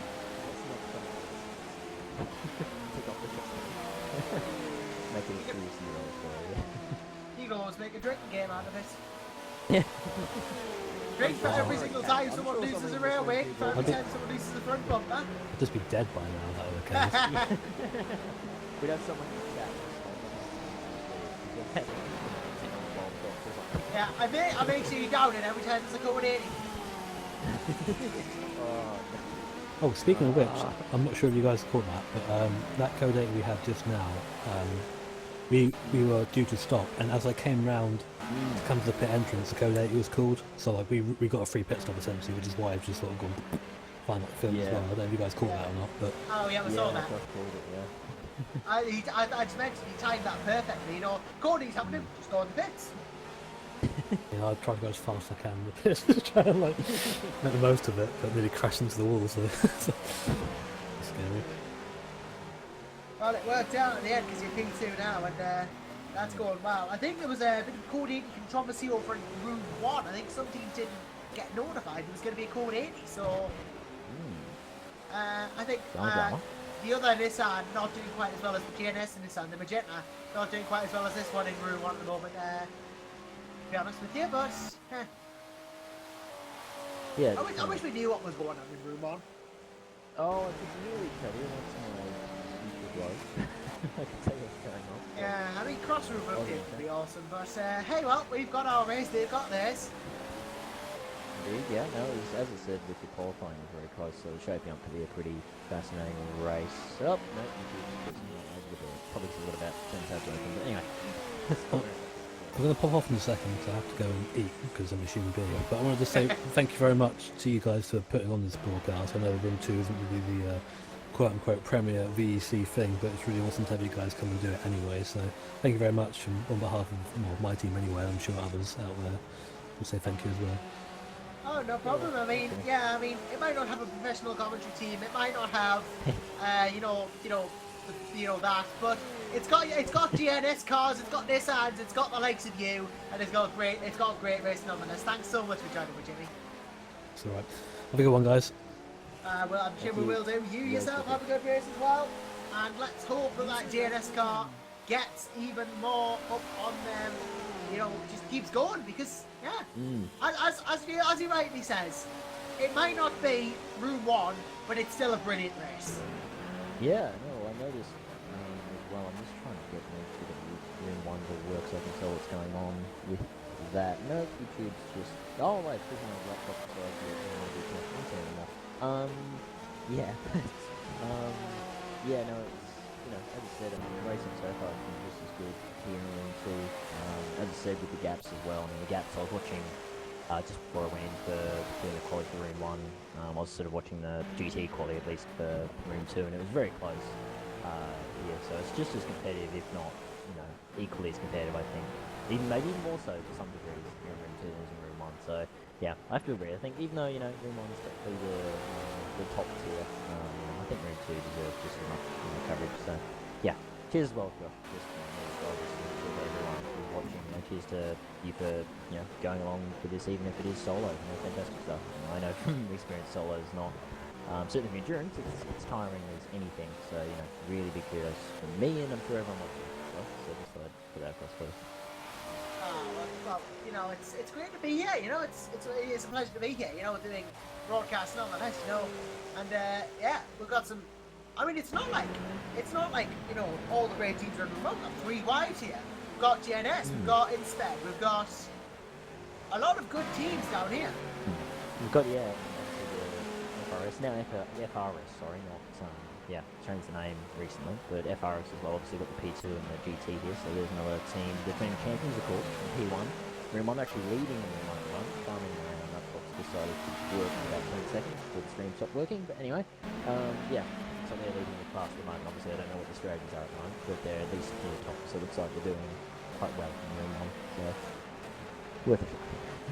Yeah, looks to be doing alright, so I mean, it's good to have occasional updates, I guess, but not nice, at least we know what's going on and stuff like that. So, David Hulkner's gone off. Hulkner has had been a small off there, nothing major, but just thought I'd note it because, well, it's going to give Popolas a bit more of a gap. 5 laps separate the GNS and 3 wide cars, should be said, and the 3 wide, Fairman's doing 114s, and well, let's have a look. Collins last lap was 160, so maybe not catching on pace, but something can happen. Yeah, no, and as we sort of standing at 20 minutes, we just had 3 or 4 different P1 cars underneath, so this show in the blink of an eye it can all change. So yeah, definitely don't count anyone out. I don't think certainly was really striking distance because issues can happen out of nowhere, especially with, as I said, the traffic, and as you were mentioning with how difficult the traffic is here. It's especially difficult here at this circuit. So yeah, you never know. But keeping an eye out. I think they've had driver coach Neil Pardo now is in that 93 Pro, but they are still actually no, not leading class anymore. It's actually the 51 Pro is leading class, but I believe that's because that 93 had the drive change and pit stops. That's why they've dropped back out of the lead. But yeah, Marius Nikolai is also, I believe, now 3rd in GT class there, and 18th in the Porsche.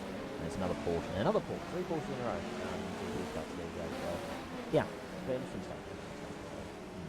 And I believe, we've got another 18 P1 pits again there. Moved up to 29 also out there in the 17 car there, and they obviously dropped way down the back earlier on with the damage, but they're back in the 29 overall there. So shortly, climbing the way back.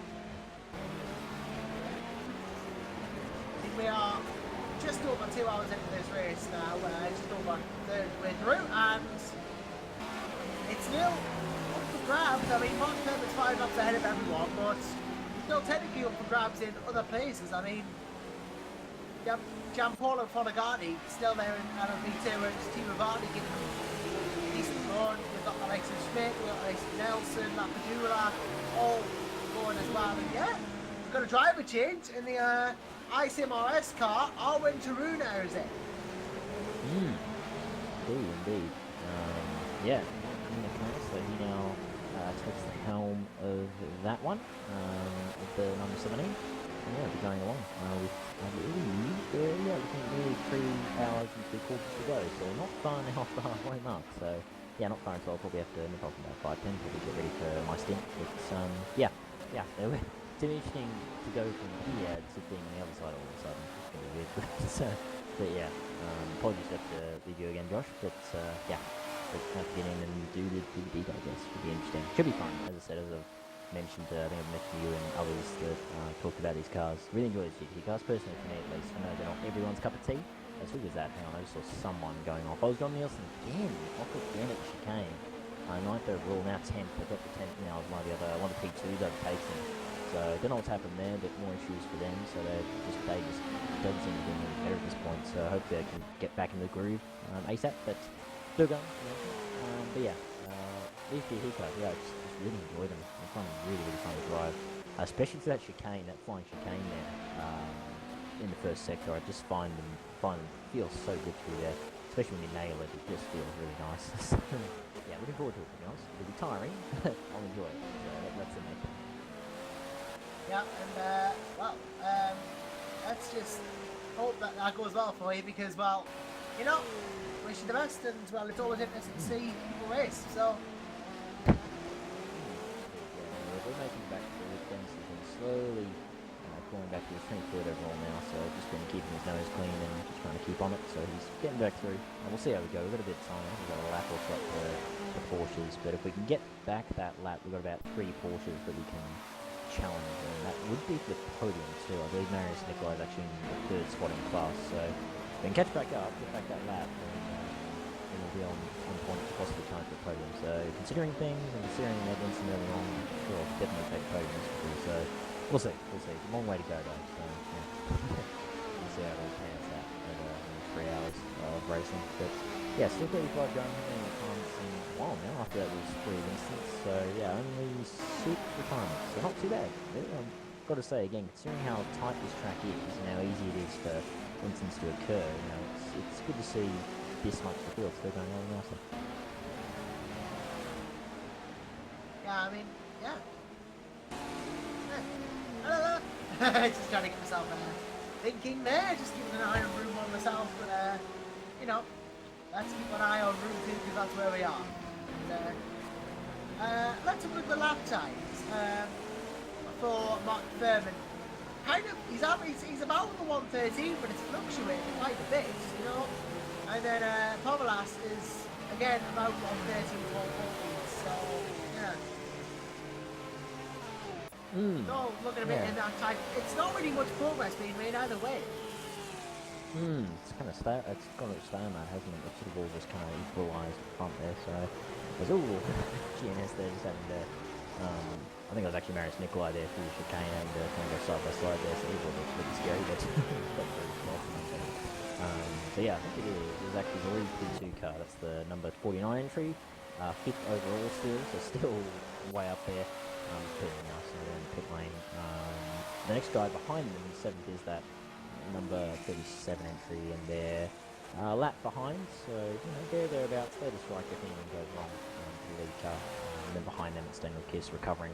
It's actually 3 of the LMP1 cars. Ryan Bird Smith, of course, is doing the Code 80 wrecking there. He's in the 8th at the moment overall. This is their stint. We go along still. And yeah, it's all a bit mixed up though. I have noticed, as you said. I mean, got a lot of cars recovering. Although it's actually lead Ferrari number 93 in 18th spot is spun at the first chicane. Yeah, the lead car in GT is trying to get himself around now. It's a bit of an awkward spot. You've got cars coming, you know, pretty much constantly. So he had to reverse into the grass. It's cost him a lot of time. It actually gives Marius Nikolai quite a shot at possibly challenging. And what that does is now. The lead, the 51 Ferrari, pretty much the effective lead now. He's got a lap. He could almost have 2 laps on the 2nd Ferrari. And yeah, look at that. Marius Nikolai is suddenly within due distance of 2nd place overall. So possible battle brewing if Nikolai can keep the pace up. Yep, and potentially beat a back on indeed. could be a fight that's going to occur, and they're all looking a bit interested in GTs now. I think we haven't really given much competition to GTs, but nonetheless, it's all going on. Indeed. Yeah, it's all as I look down the what. I was actually the number 37 P2 pits now from 6th overall now to 7th overall. But they nice and big stop there actually, so obviously just doing the tyres now again. But yeah, no, I guess that time of the race where we just sort of cruise along. And just, again, it's just a bit of quiet period after a bit of a manic sort of 20 minutes. Back to sort of almost the grind, I guess, of the race. And yeah, everyone's trying to keep their nose clean. And yeah, it should be interesting. It's going to be an interesting finish, I think, because as I said, farm looking good, but I mean, it has a bit, as we've seen, it can all change with Lincoln and Ice. Here's a big issue, and suddenly GNS may roll beyond the win. So you never know. When you finish racing. So there's something to watch. And even that P2 guy is actually not too bad. They're only like between the two of them, the lead P2 cars. So if the lead car there is an issue, then the second one's there to pounce if that happens. So one to watch. And then GT, as I said, GT very close for second, definitely. That second place battle is very close. Actually, 18th got to move the position. Marius making the move on the 93 Porsche. That's 18th overall. That's first, second in class. So Marius makes the move, and that's job done. So there you go. I really didn't think he'd catch him so quickly. So as as the Ferrari goes wide, he's off the track. Man, what is going on here? So I don't know what's happened, but that 93 Ferrari, keeping in mind, was leading class. Not about half an hour ago, he was leading the class quite comfortably. And I think, I'm going to look at his steering. I'm not sure, does he have damage? I don't think he does. Doesn't look like it, so I don't know what's going on there, but they are not going fast at all, so something's going on. But that 93 Ferrari has gone from lead of class to suddenly be third. Still going to have a pitted, so obviously something's up there, but yeah, that's a big issue for them. Suddenly, they might even drop out of the top three. I actually don't have a number apparently. 96, there we go, number 96 entry, who's fourth in class. He's about 10 seconds back, so issues for the class leaders in GT, so again, just shows up. Yeah, I mean, anything, as you said, anything can happen at once, and in this case, it seems to me, I'm just looking for anything that's going on here, just seeing if there's any battles and lowers, but really, I think, while I've got you, Tom, I may as well find something to discuss with you. And, Season 9, we've brought a lot of changes in. Obviously, now we're using the cutting system inbuilt into R Factor 2, and we're in official championship now as well. So, we're starting to use more ISI content, more Studio 397 content. We're using built-in cutting tools. Feels right, surely. Yeah, definitely. And, obviously, the change to R Factor 2, with the ownership, that's always could be quite interesting. We'll see how it'll go. I'm not going to, with anything like this, I don't try and be too optimistic and not too the other way, just kind of vanilla, see how it goes, kind of deal. But could be very comfortable. Good to see I guess some interest and involved with that. Hopefully they'll bring some bright I think it's in good hands now. Well, since I at least R Factor 2 now, but it's very interesting. As you say, VEC getting an official typical approval is definitely very, very handy for the series. And yeah, it's going to be interesting. And that cutting system is not bad actually. There are, a lot of people still have doubts or anything like that from sort of inbuilt game cutting systems. Always a bit up and hit and miss sometimes, depending on what the game is. But at least from what I've seen doing practice around here, it seems pretty good. Because I was through that cutting especially. If you cut the curve a bit too much or go out wide off the curve a bit too much, it will ping you. It won't be a head fake. So it seems to me like it's pretty accurate from what I've seen so far. But we'll see how it goes. But I think we'll do it. But yeah, definitely. I think R Factor 2's got a great little kick there. So hopefully, in new hands, maybe it's a little bit of a fresh start almost in a way to R Factor 2 and continue to just see the future develop at a good rate, I guess. Bring in more new content, more tracks, all that sort of thing, and just put it in that right direction that's been going in recent times. Yeah, and that's yes. You know what it is? I don't know what I'm talking about. I think this whole being alone for 2 things is just done things to it, you know? I'm gonna focus on the cameras, I'm gonna focus on this, I'm gonna focus on that. I'm gonna focus on the fact you're going while Apadulas is coming out the pits. Yeah, no, it's a great department. As I said, kudos again for taking flying the flag through and through, I guess. While we're down to a foot and rewind and doing the job. So yeah, just kudos as you said for doing this to bring to a broadcast. I'm sure everyone watching in room 2 is very happy to see that. And it's not that nice to watch it. So turn on the sound there. Nope, don't turn on the sound, please. There we go. Yeah, with 100 watching, pretty good, I would say. I'm sure you're all very, very thankful that we've got a broadcast room 2 with some fun for the beach. So, yeah, good stuff. But looking at, well, we're nearly 3.5 in, so nearly, not far off the halfway point. And we start getting the business end of the race. And we want to be looking at being in that right place to challenge those positions. Yeah, you do. I think we're looking at David Holter now, just in the P3, P1. Holter in the car there for P1's field. Start working again. Yeah, Holtrick's driving for instead, and watching him now. He's had a decent run since he's got in the car. I mean, he lost his real weight, but he's doing alright. No, he's doing alright now. He's got back in the groove, obviously. We're just kind of cruising along. About half a lap or so behind GNS. Who are obviously now second in class and on the road. But yeah, this is still going on. They've got a lap in as well, so the fourth spot, almost 2 laps actually. If they keep it up, they might. There's actually, who was that? Someone had spun. Who was that? I didn't catch who it was. I think it was one of the P1s. One of the P1s or P2s. P1, there we go. It's the number 15 in the walls again. They've lost their front end. And they're having to pit now for repairs, so big shame for them as they have to recover again. Actually, oh, hang on. Oh, he's slowing. He's not even. What's going on there? Is he still going? Oh, hello. Issues right there. Engine may have died. The P1 there. They're on pit entry and they are slowing. Oh no. Oh man, I think. What is going on with that, guys?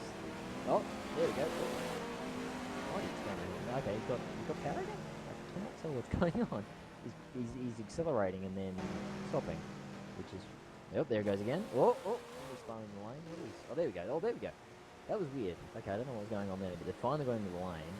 14th overall, but that's going to lob them back even further now in that car, so more wars for them. But at least again, they're still going. Whoa! Let's quickly change to Marius Nikolai and also one run people's there. He's still going. So, yeah.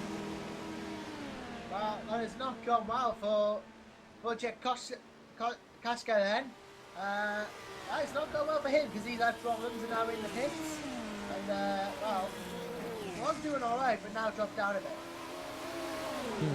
Indeed, yeah, well, at least they're still in the race, as I said, so I'll repair that, I'm sure, and keep on. So, yeah, so I think this, roughly now, I really should probably get myself ready to take over my car. So, yeah, so again, thanks for having me. Good fun as always. I always enjoy the comm stuff, I always do. And yeah, apologies. I really apologize I can't be in for longer. I would love to be in for the rest of the race with you if I could, but gotta drive the car. So yeah, gotta go do that. So go prepare for that. And yeah, hopefully a good sprint ahead. And yeah, we'll just see after the race. Maybe try and get a quick interview if that's going on, or next round probably. Might try and see if I can assist with the comms there again. So thanks again for having me, Joe. Pleasure to have you, Thomas, with us, and thanks very much for joining us. You've been really, really, really helpful. And, you know, just not being on my own, it's been great. Yeah, no worries. And I know the pain of solo comms, especially for.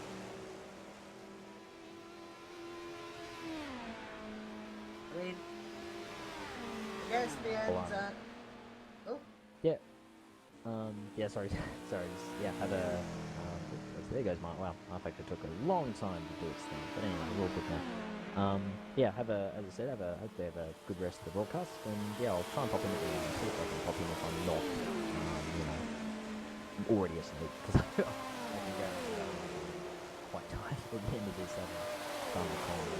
But yeah, hopefully a good broadcast ahead and a fun race. Fingers crossed. Hopefully it's a nice race for all of you guys to watch. Hopefully you'll enjoy it too. Hopefully you'll enjoy the race so far. Have a good rest of the broadcast. Well, again, thank you so much for joining us. Tom, it's been a pleasure having you with us, and good luck in your race. Thank you very much, man. Good luck for the rest of the podcast. Yep. And just like that, I'm on my own again. Well, what is a race without Josh Anderson and Engel doing solo commentary? Right, Alex Quibble and People, let's look at. He's had a decent race here, but Dan has the best INL team. You know, great debut. Great debut indeed, you know. But to be there when they are is fantastic. And having a good race out of this so far and definitely succeeding in that sense. John Nelson, P9, he's had a bit of a struggle this race as the Motorsports is well that's a bit of debris on the track I've just seen there, and it belongs, I think, to a P2. But which P2? I'm gonna find the P2 that it belongs to. Look red, like sort of RGPL-ish, and that's because it's a Syrian Q0 Motorsports car, Richard Goldberg. No front bumper on that P2, and they are gonna have to do something about that. They are front bumperless, and it's not good news.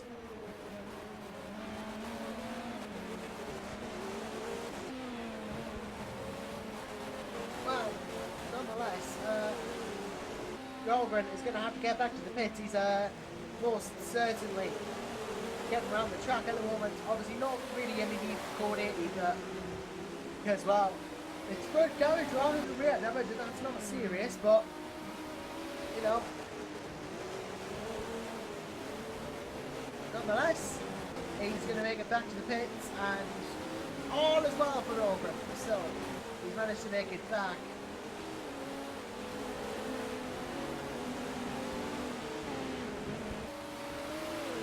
Let it go to the P6, P2 car, Piaggio Minaro there. They're still 6th overall. Like a P2 in 6th overall. And it's been there. Look, this is brilliant. I mean, look how far up they are. I mean, great team P2s. Fantastic. Brilliant. Like to see P2s up there more.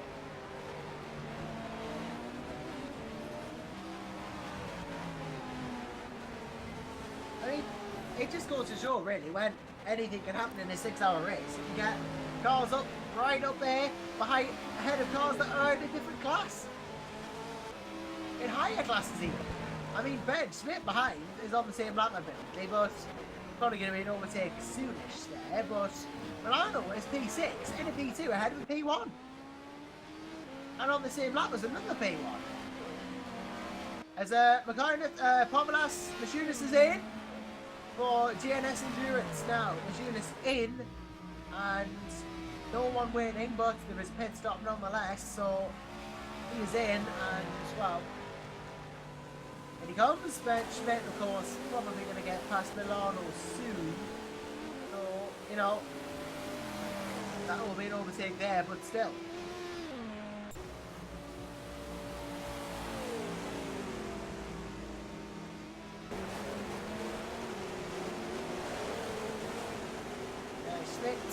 Obviously, really making a bit of a comeback with Black Hawk Racing. They didn't have a fantastic little time, but they're making up for lost time. And they are P7. Very strong lineups they have. As Holt Richter's gone ahead of Machunas there. As unexpected because he's in the pits, but that does put Insped back into P2 and into there.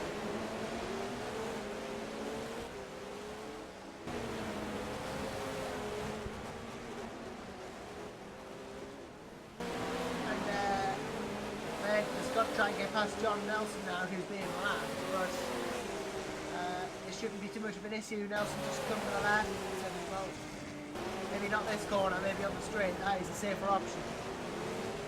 Let's see if we can get through that.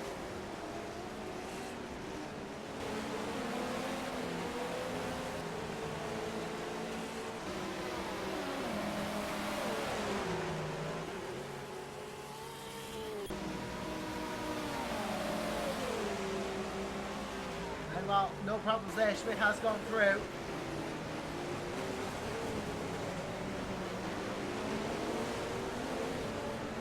yeah, great job. And that's through nicely.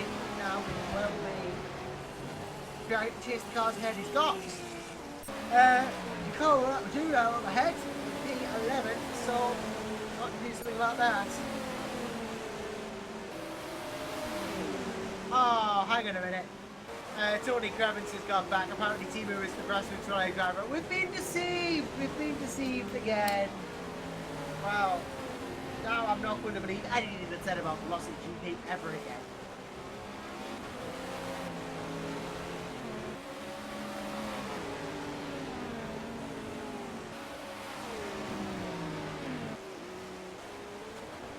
Well, we've had deceptions, we've had rolls, we've had coordinates. What has this race not had? What has this race not had? That's the question I want to be asking. What has it had?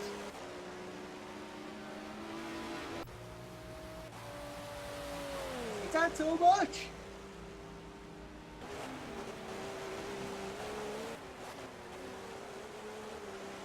Well.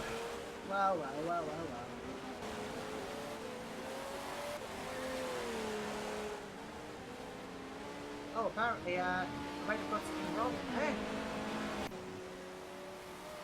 It's not Tony Krevin's fault, of course. No, no, not his fault.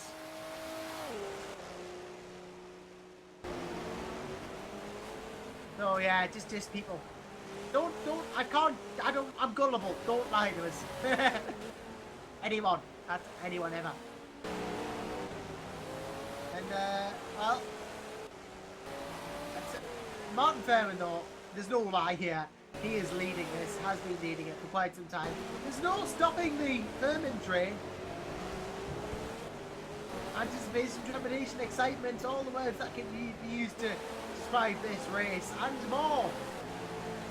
Indeed, Mike Phillips hits it on the head.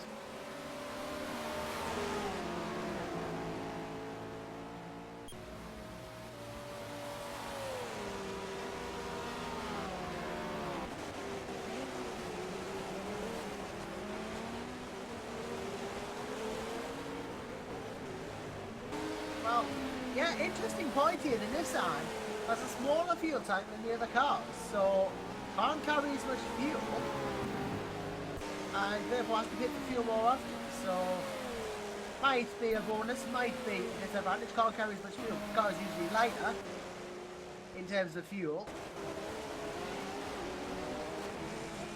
There's all of that going for it.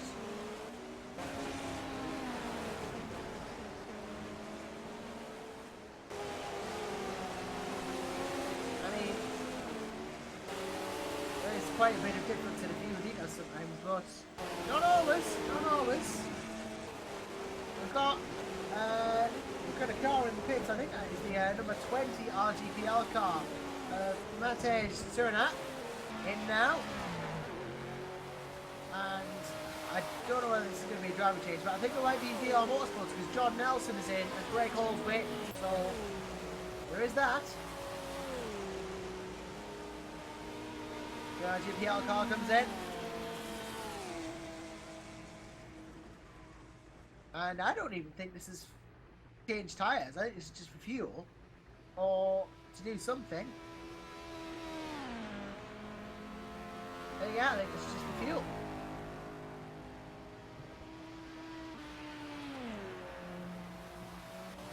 Not really changing tyres. They haven't got up the jack, so not really anything to wait for. Oh, apparently, well, the CBHQ car is still there with no front bumper, but yeah, and Matej leaves. John Nelson is still in the pits, obviously somebody driver change part of the stop.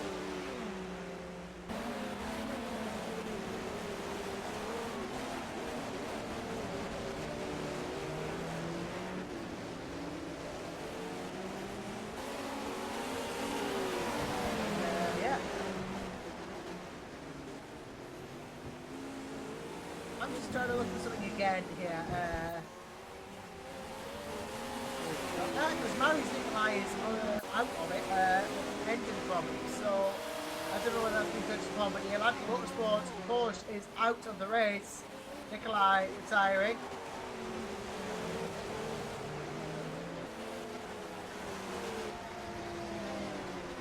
mind you, there isn't much between 4th and 3rd. Alex Quibble and Pablos Bashunas. DNS versus SINL. Not much in it. Not too much in it at all.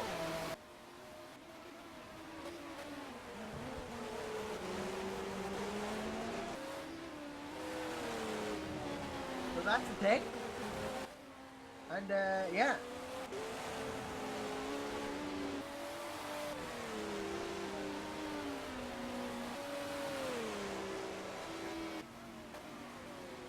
If there ends up being a battle, that would be good for Quibble round a bit off spin. And I guess that's going to hurt a little bit as he rejoins. So yeah, that maybe not going to happen just yet then. But yeah, just goes to show how hard driving the prototype can be. Greg Hall gets in the DR Motorsports car. It's a driver change. Let's see what he can do. Has to be careful here, Greg Hall, but you know, because they're not quite where they want to be. Maybe he can gain a couple of laps, but obviously got to take it nice and carefully on these after the pit stop.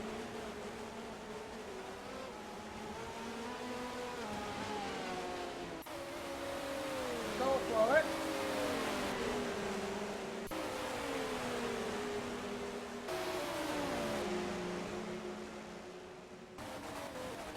And go for it. Chance to go for it.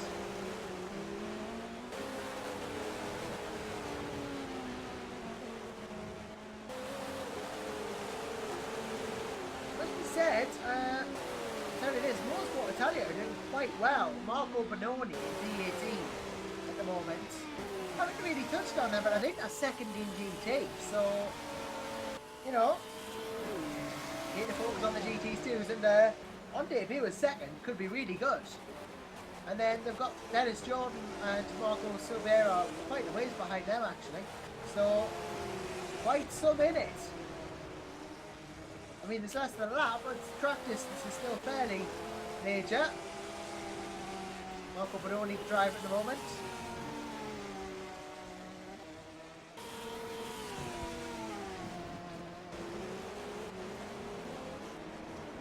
Definitely going for it are the team. So yeah, give it to them. And Bernd Schmidt in the pits. Bernd Schmidt is in. And I don't think this is going to be a driver swap though. I think Bernd is staying in the car.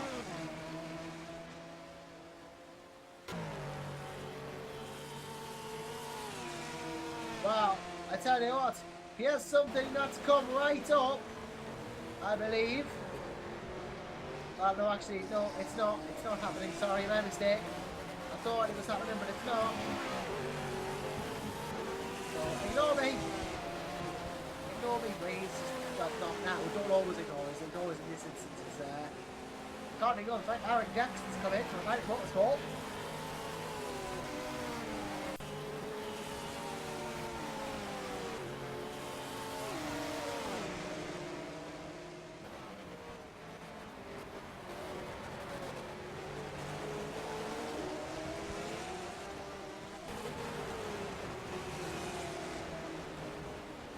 For things that are going on again, it just spreads out something a bit too much if there'll be any interesting battles, and when there's no interesting battles I can't really go on my own because there's nothing to talk about.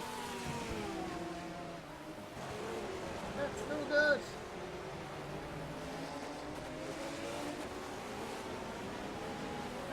Yeah, I think I need to have a break. I'm back in a couple of minutes and should resume the race.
and yeah, welcome back. And it's me, and I don't think much has happened since I've been here. But again, I can't say anything while I'm not here.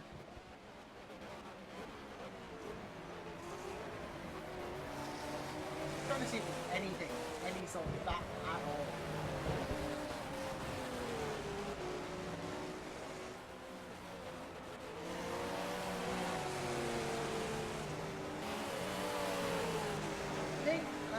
Where is...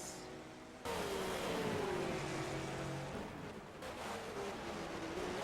gonna go have a look at Stephen Holdridge P2. There's a... Yep. Thomas Hinz is in the car. The the FSP Ferrari. Sorry, not the FSP Ferrari. The Jonas Ferrari. Ragnar Simulator Adonis Ferrari car for 61. Why didn't I say FSP? Probably because I saw Pashana Scared just in the chat. Yeah.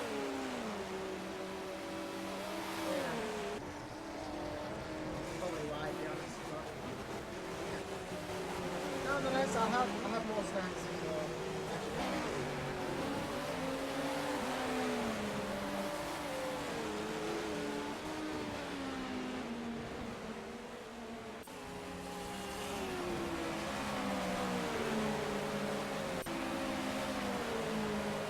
So, it's been a good race for internet. We've got the cameras. I having a very good job of it. And P2 in this race is definitely going to make them happy people. Obviously, Mark Williams just pretty much run away with it, but you know, team of the race is probably going to be TNS. I mean, after that start to get the third.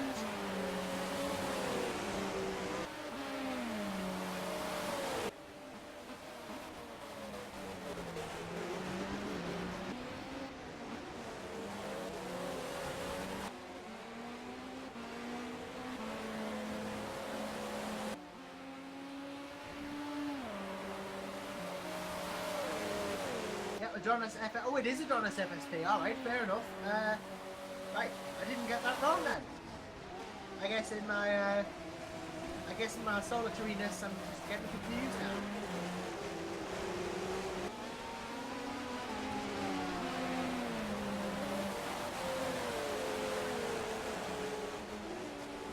It must be. That must just be it. I must be so lonely that I don't know what I'm talking about anymore.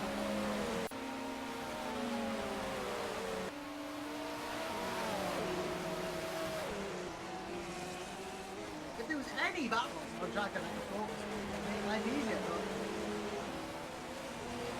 the people who are on the same lap for half a lap.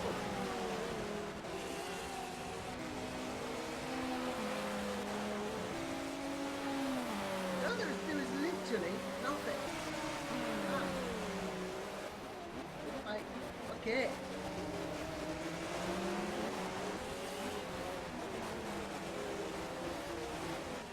I mean, that's just, I'm gonna just not again, but yeah, I mean, it's been a good race, like, but it always quietens down at the midpoint. And if you would like to join and see how an 18 feel free to do so, you know, because I need something to talk about.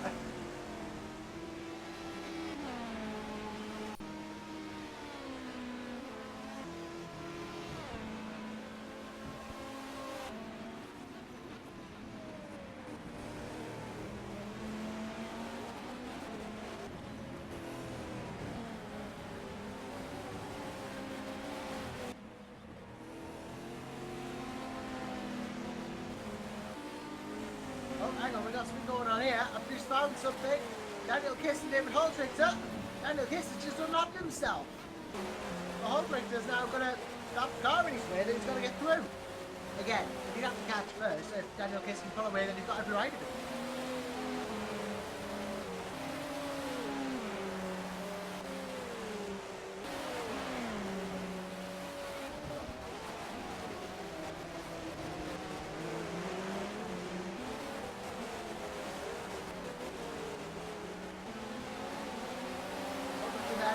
Trying to get through on maybe trying to catch Daniel Kiss, and he does actually get through, I think.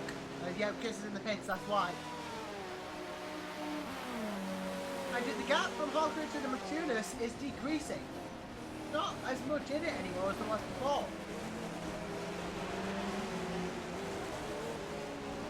Really isn't as much in it.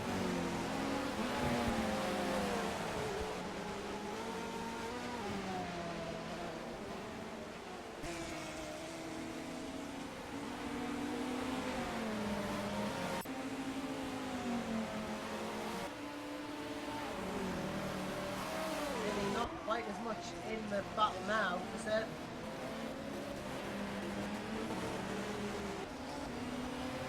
Right, course, has got past you coming up. I do have the position, but those are different classes, so.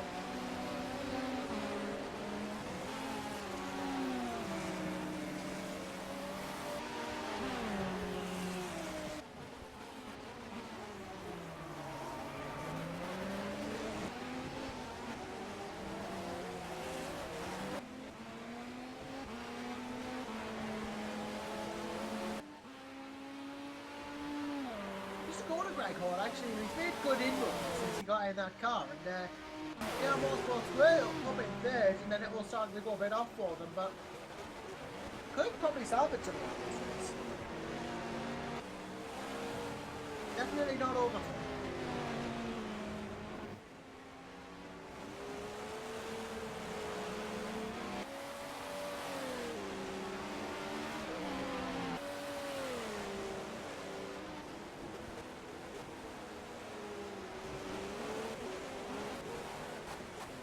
Having a decent race, that is for certain. And, I mean, Lamadula even in P11, that P2 is not in a bad place. I mean, I think it's third in class, so, you know. 3 right, I don't think 3 right have rolled. 3 right roll when? Oh, I get it now, it's alright.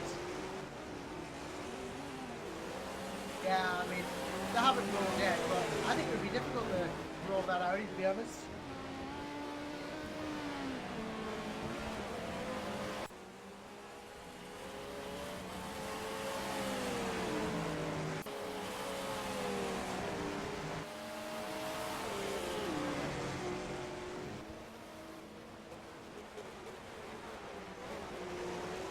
It pretty much just has to be the Furman short day. I mean, the GNS boys are pretty helpful, but in terms of, like, done really well, but in terms of the lead, it's pretty much just be a free ride all the way from start to finish, apart from start. But from after the start to the, you know, turn 3 or 4, it really was just that.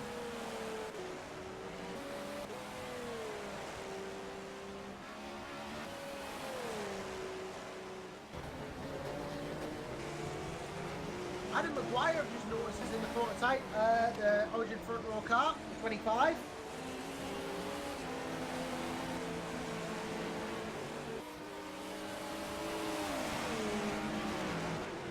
And then Jose Alamaros Garrido is in for SINL team.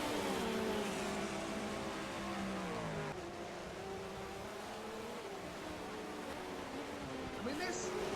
Let's have a look. David Halter's last lap was a 1:16.2, 1:15.5, 1:16.2, 1:15.7. So 15s and 16s, whereas Machunas is doing 14s and 30s. This gap between Machunas and Hogritter is coming down by quite a rate of knots. I'm going to see if we can go on board with Machunas. Just listen to this out.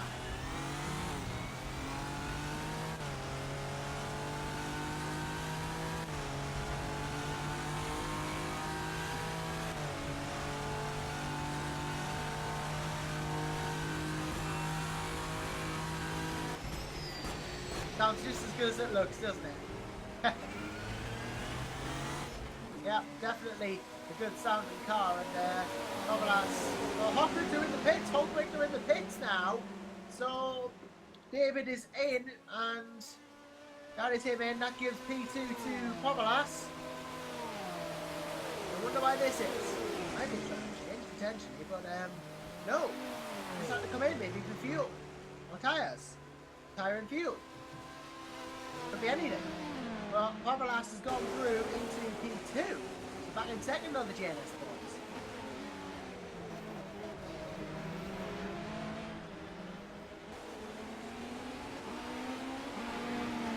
Well, 5 laps is still a big gap with Mark Furman.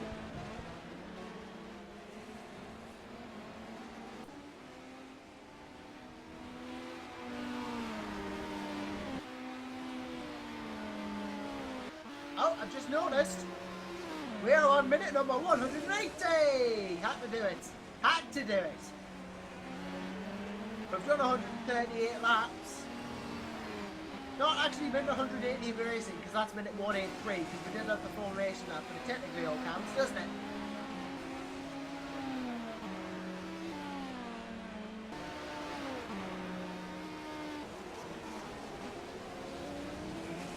Just check me up now.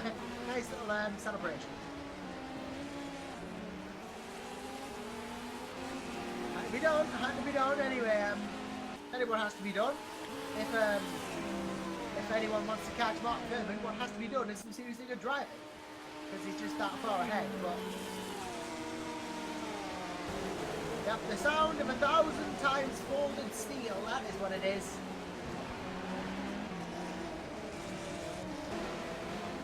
That's exactly what it is.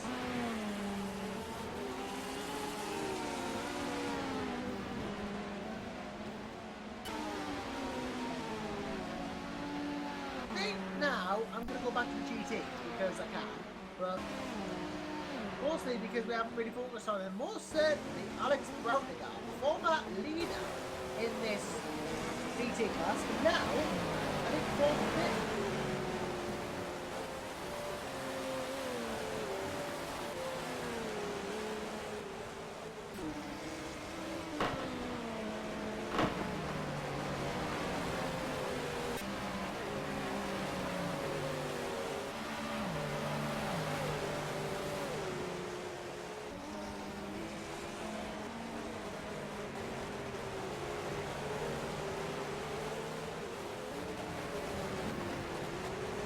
Alex certainly having a decent race in that black car, but obviously not quite as high as he was before in the standings and all that. And we'll hope to get further back up, but he's got a bit of work to do.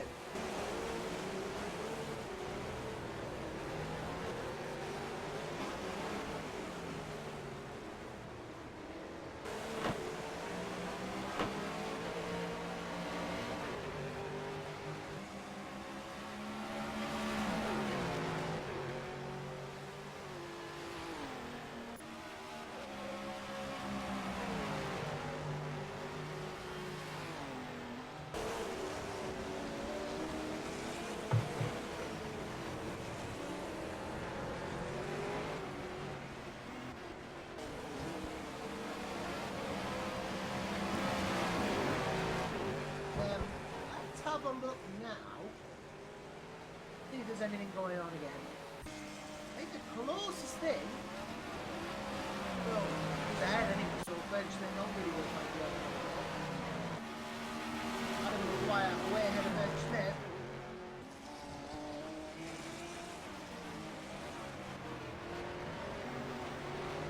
Henry Bular on the pits in all this for International Racing Group, IRG.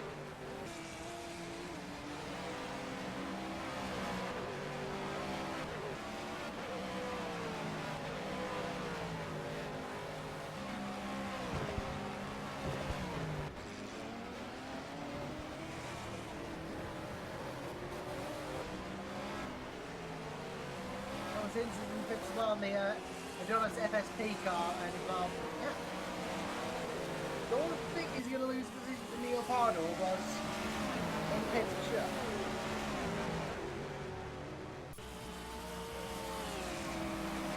Current last place car is Kevin Yeager in the ROWE car. BMW, I think the only BMW on the grid.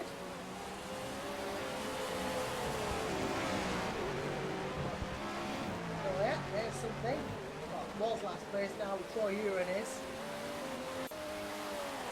And they have no rear wing that car, so it's not good for them. Alright, looks.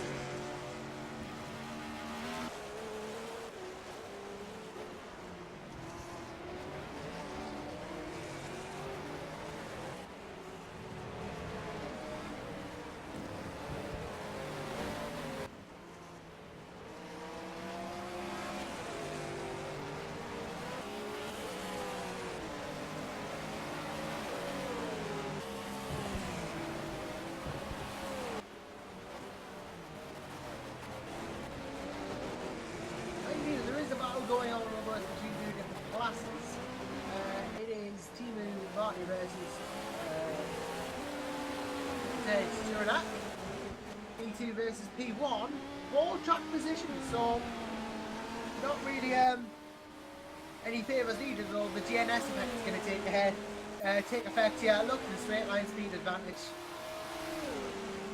It is almost like a GNS car overtaking anyone else. Through goes Vitesse into P7. Which we've lost. We have lost Warmup. There, we have lost. Yeah, that is the exclusive racing series car. And yeah, they are. I think that's just a disconnect from out, but maybe something happened there. They are out. Should be able to rejoin. And that's a shame for them. Brings our total of retirement up to 7 now. Including this one is 8, but if it rejoins then it will be 7.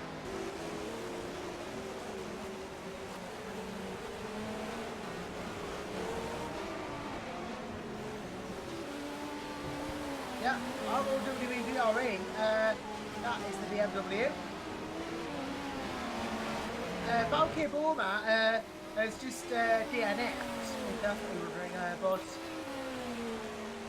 nonetheless, yeah, there is a DNF, but hopefully we'll get them back.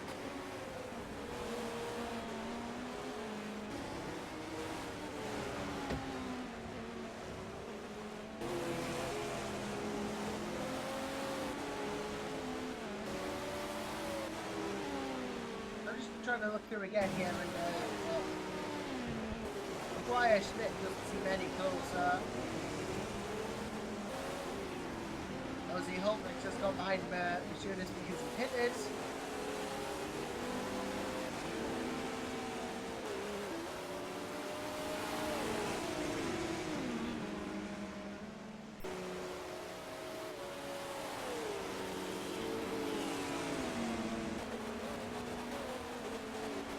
Stephen Varney in the pits, and yeah. Yeah, we've had a few engine blows in GTs. That's why some of them have retired, but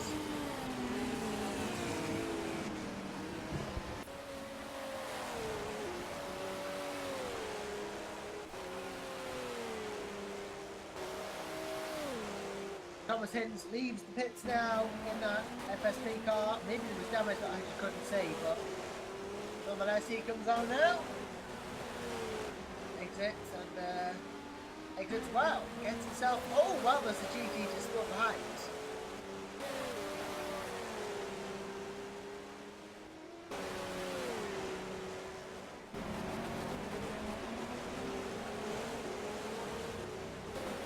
I have to say, the RGPL Simtech car getting a good comeback in P29. Joint entry, I think, and you know, giving it a good go.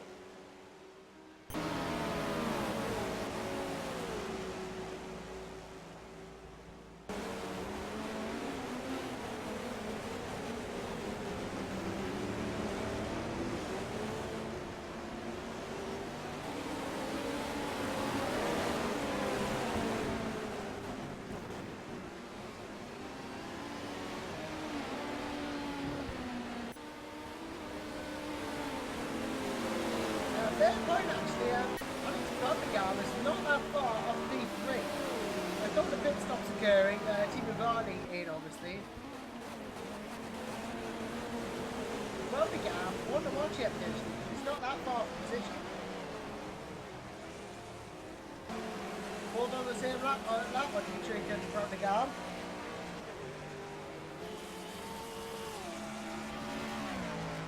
I'd argue just about a second or 1.5 seconds in it.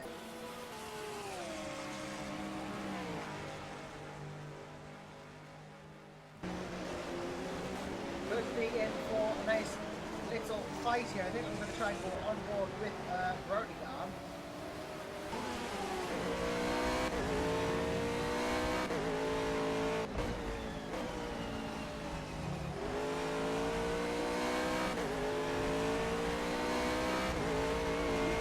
Certainly chasing down quite well here. Good job. Got to do their in as well.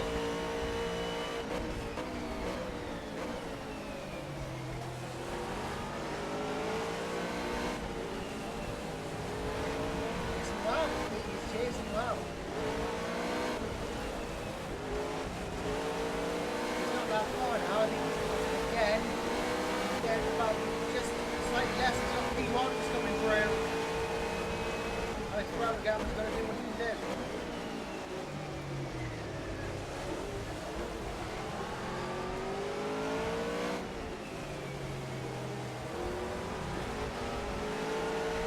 Well, he can do. He'll do his best. Dietrich behind. He's having a go.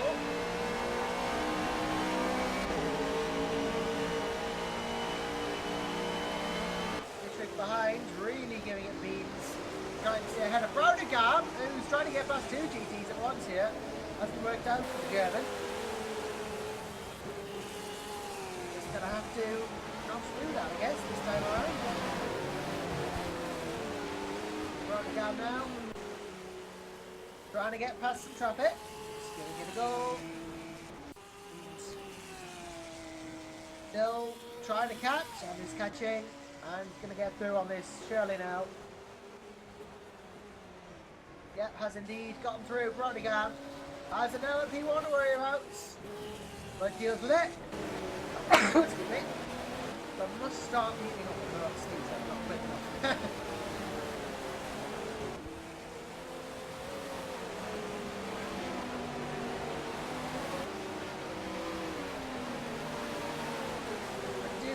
An eye on these two because the battle is on, although it's increased quite a bit the gap now, unfortunately. As well, the Genesis car of Marvelous Machines just goes past Brodegard. We can't get away from them.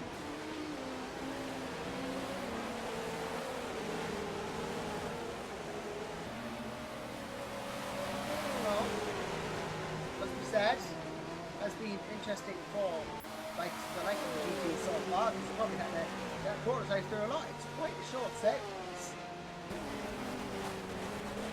Mark Thurman has had no shortage of traffic to deal with in the entirety of this race, and I think we're going to follow it as he deals with some of the traffic. Indeed, he has a prototype to deal with now. See how this track goes. Smoothly.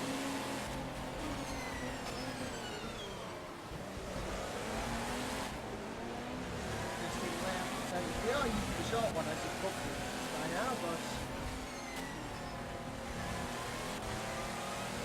nonetheless, interesting track to deal with as you go through those curves. You hit the curves, clipping them quite a lot, these cars.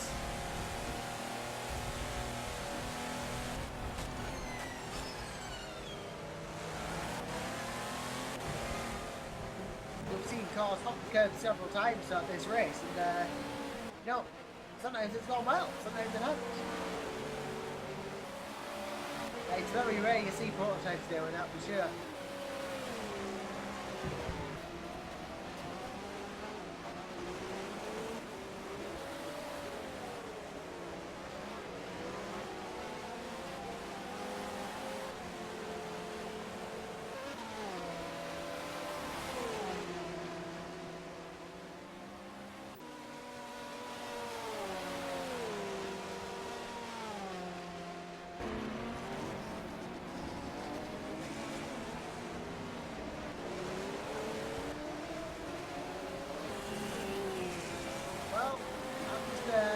Figure out how I do these cameras, to be honest, but it's not to figure out, we're just trying to work it out. I'm trying to keep the cameras going at the same time as I think we do, but it's not quite working out for us.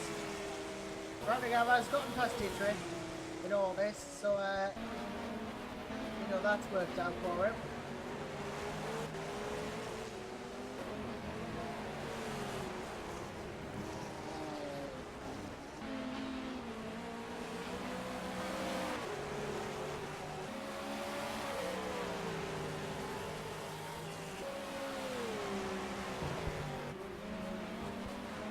An awful lot's happening, unfortunately, but you know, nonetheless, race is still ongoing.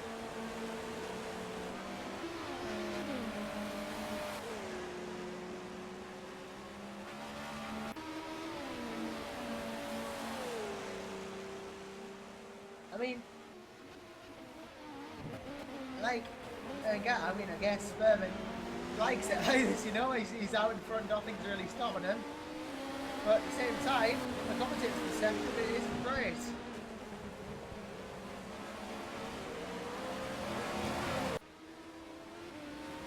I think there's a lap between both of them now, to be honest, so it's kind of looking a bit difficult to find any battles.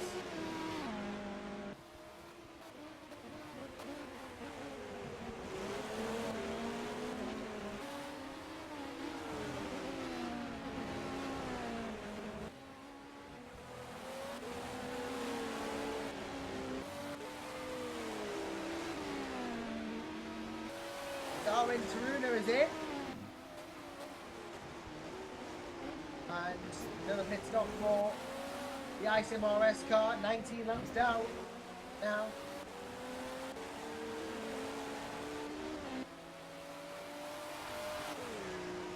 Mind you, this whole Brownigan victory thing is not over because still close between the two of them. Brownigan may have gotten through, but there's now about 2 seconds in it, so worth keeping an eye on.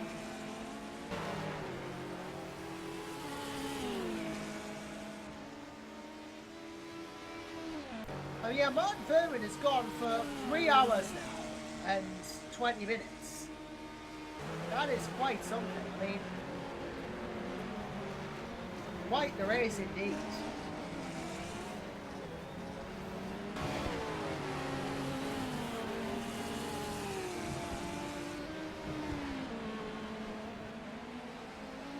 I'm just checking the rule book actually. Because I think that we've just modified the rule on how long drivers can go.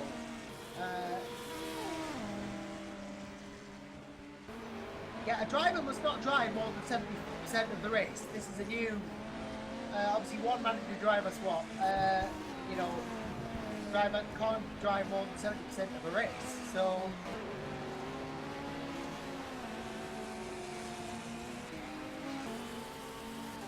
there you go. Martin Furman can only, out of the 363 minutes,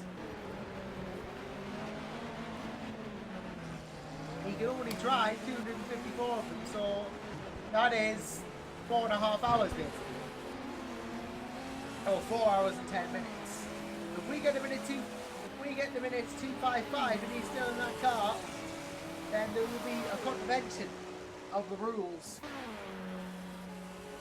So he's got pretty much 55 minutes maximum left in this car. Well, obviously I'm sure I know that.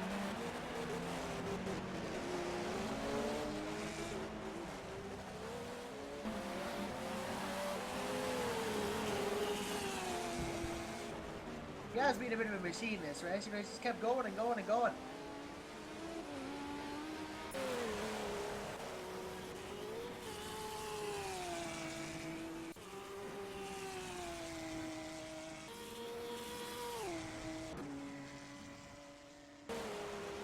A bit of a traffic dealing machine this race. He's just kept on going with it. Brownigan in the pits, so that explains how Lucas Dietrich's gone through.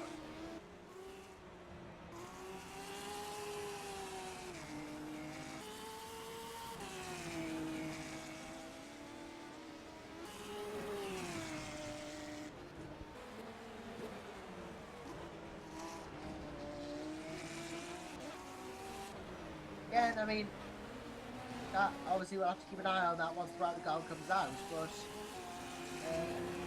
oh, we have a driver change. Brownigan won't be coming out. Shane Chancellor's back in. So that explains that then. And Osvaldo Cacosa is obviously coming in the car for at the moment in for the number 63 Corvette.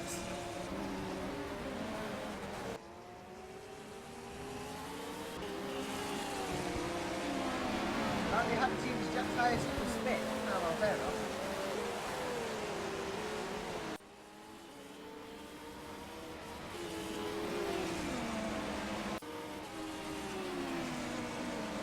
Furman in. Martin Furman in from the lead. Furman in the pits. And I think this is finally going to be a driver change. Henning Vollert is waiting, so Henning Vollert should get in that car and give Martin Furman a well-deserved break. He's pretty much led all 155 laps that he's participated in. And now a chance arises for the GNS car to gain some ground, but how much ground will they gain? That is the question that will be answered as soon as Henning Vollert takes that car over.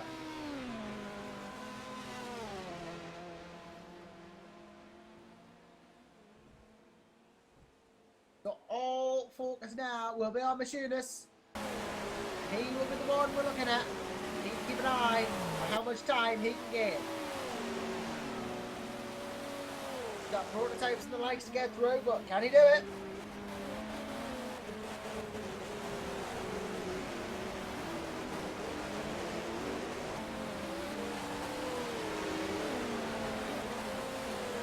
Let's see how much time it can gain in this advantageous situation.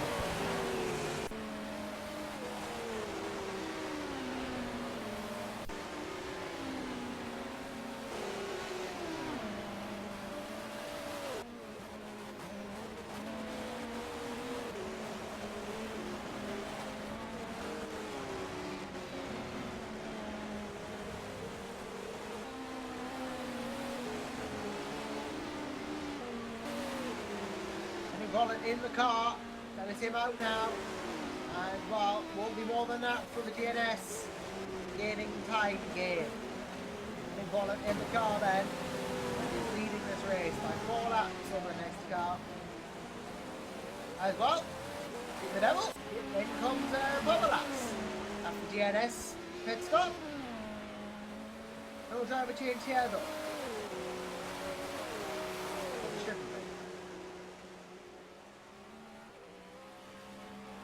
Now the time just is going to get given back again.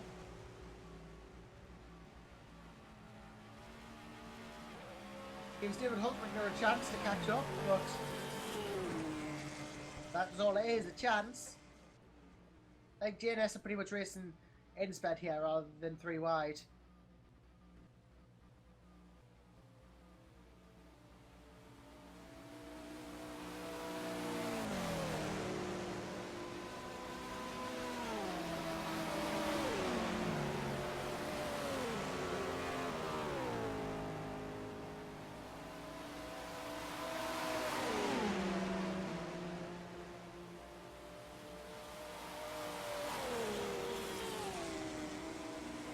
Apparently there's a stop goal for car. I think it's the it is the number 42 P2. They've just got a stop goal. That'll be the in-game cutting system then.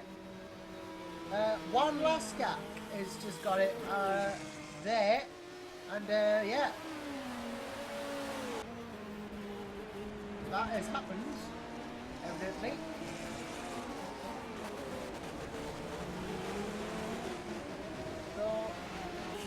That car's just going to stop and go and has come out, not really much behind Steph Armiel. The R-Seats Europe car, R-Seat Racing Team.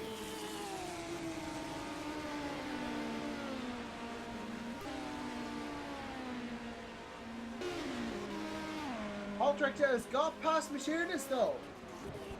He's got past, and there's a fair gap between them, almost a full lap.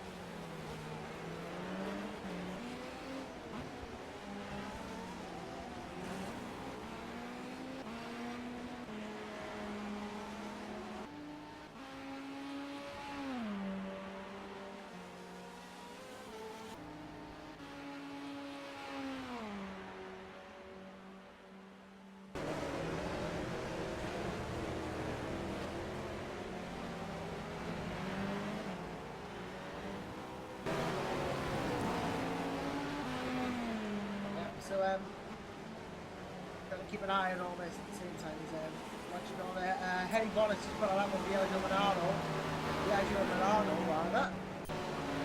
Vollert just puts a lap on him, puts another lap down.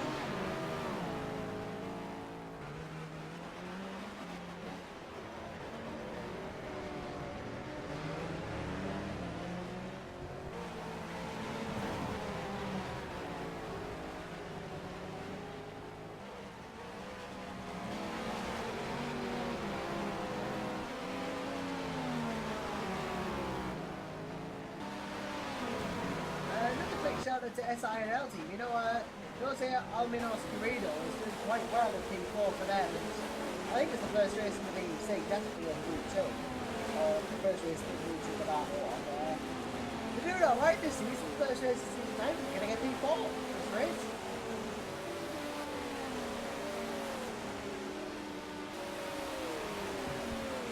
Oh, apparently, does Jimmy know it's pronounced, well, I'm not Jimmy Frazana, but does Jimmy know it's a nature I didn't quite get that. I'm going to try and practice this. Hold on here.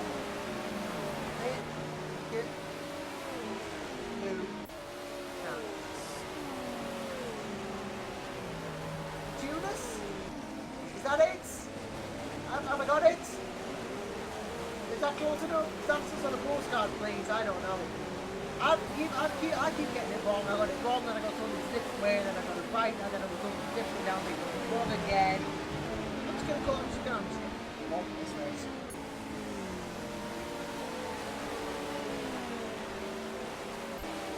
I guess that's right, I think. But guess. It's a guess. That's all it is.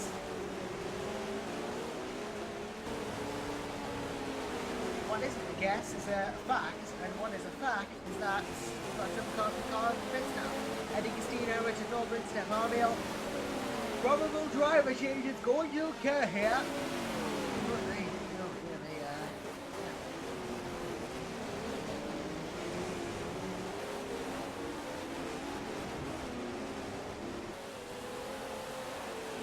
Oh, and yes, Errol, I'd love to know how to pronounce your last name. It's, I've made a hash of it 96,000 times in this broadcast.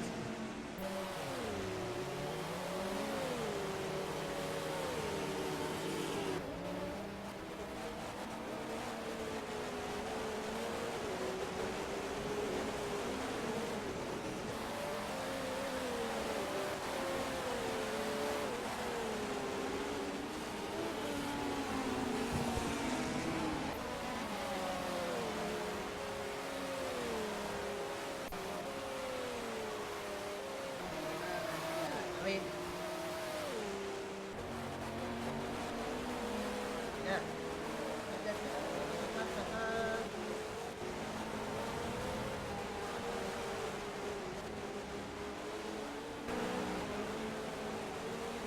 It's more just something interesting to talk about something when this how much although Rudy Cummins just got any Dutch Connection Racing number 16 course, so Rudy Cummins in that car, Aaron Jackson in the motorsport car in the pit, possibly driving in about here.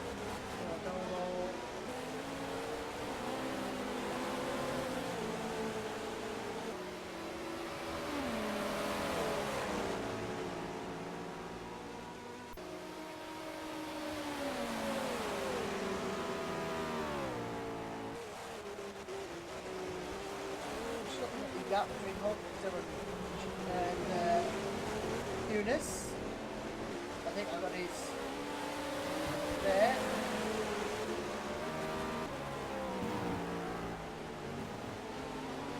I think I got it. Yeah. It's quite significant. And I thought maybe this.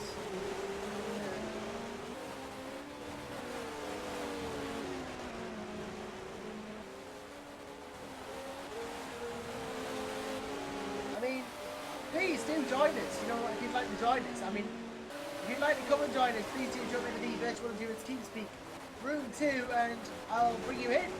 You know, don't be afraid.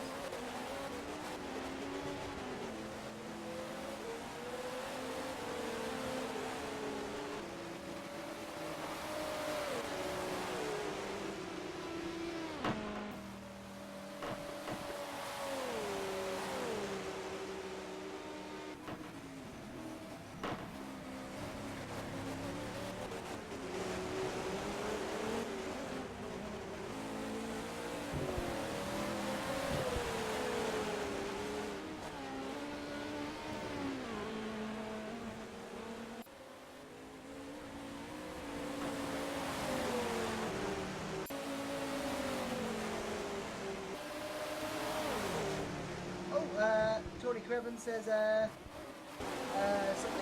Hang on, let's see.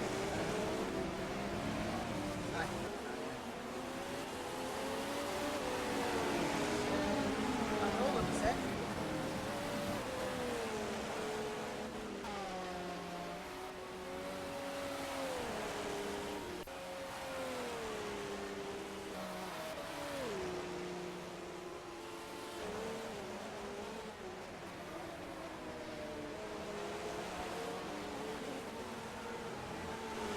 I think I'm going to take a brief break again, and I'm going to come back in a couple of minutes. So bear with me, and I'll be back with you.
time, which is on a driver's one. Patrick Barden back in the Black Hawk number 6.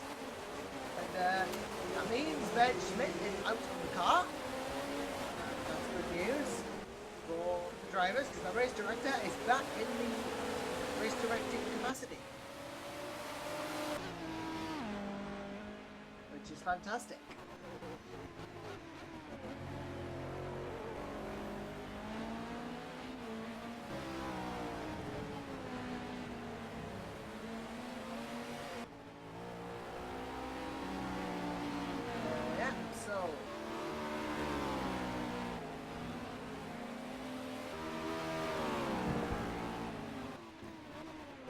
Let's have a canny old look here then.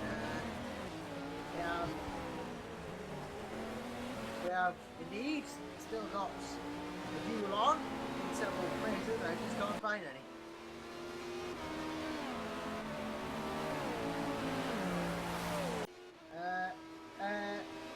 Machinist off there. Oh, rather. Machinist off there. No, I didn't see it. If he did go off, I didn't see it, so you know, maybe he did. But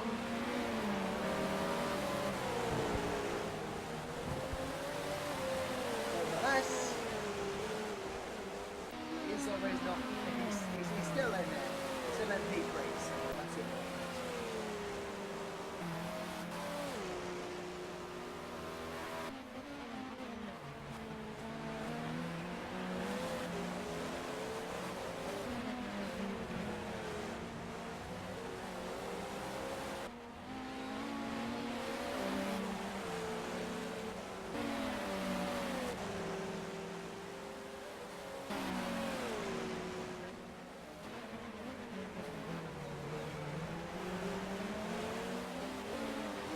Really, like, aside from cars that are that with others, there's not really, like, in the way of much going on in the ways of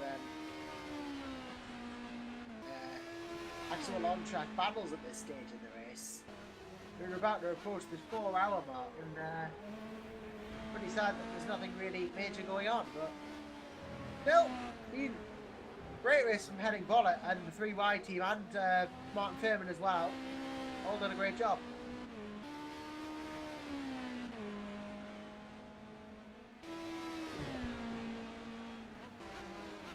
Thank you, by the way, everyone in the comments. I'm doing as good a job as I can.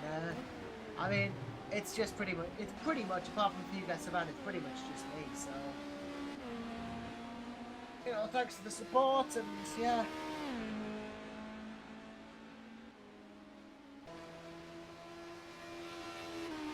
I know I'm not the best at the race, and I know we've got professional guys over in room 1, but I do what I can.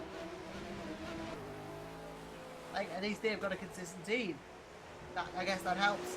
Like, when I've got other people, I'm great, but not good on my own in this capacity.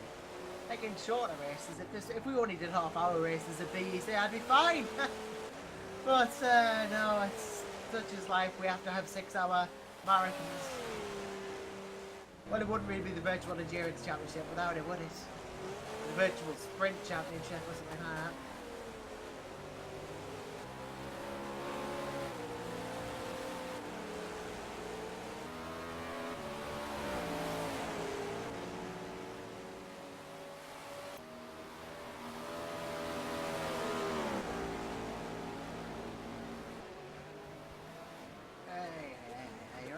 We've got Jose Armenoscarino in the pits, and Maguire in the pits.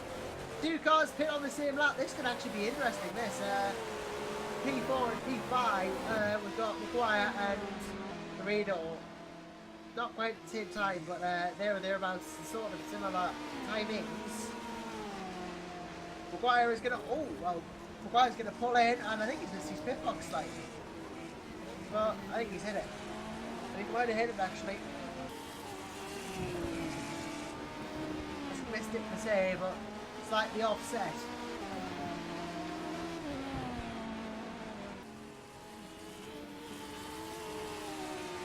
Maguire though is going to try. Well, he's not necessarily. He's already there, but Maguire is not that far off away from the radio now.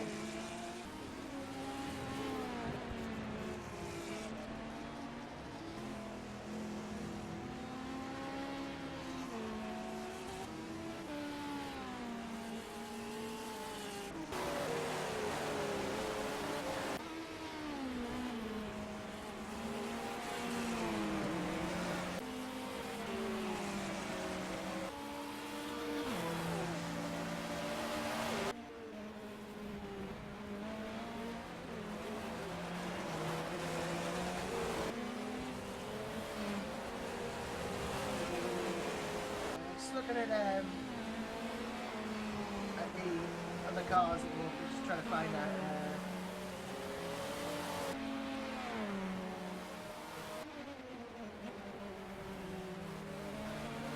What's going on there? The RGPL Syntec cars managed to get up to P26 now, so they are slowly but surely climbing up the order again. You know, doing a good job of it. It has not been the best of races for that car. The joint entry split entry between the two teams, but you know, they're doing alright. They're doing alright. 27. Reminds us of the BAR, you know, the old BAR car from 1990 Formula 1. Kind of different colours each side. And that was a pretty car. This is kind of reminiscent of it.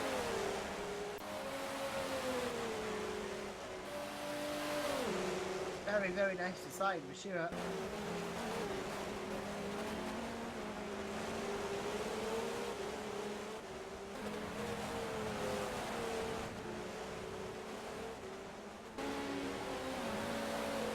Doing alright, P26.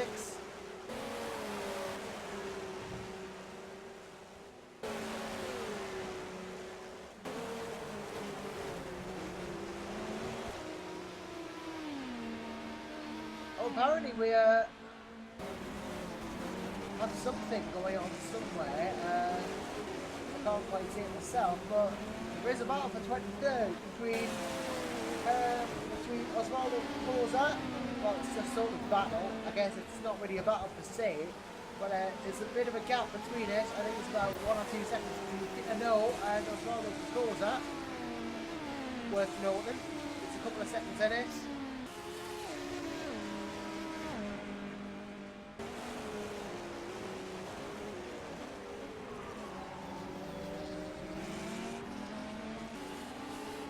There's a couple of seconds between those cars, but not too much, so worth keeping an eye on, I guess.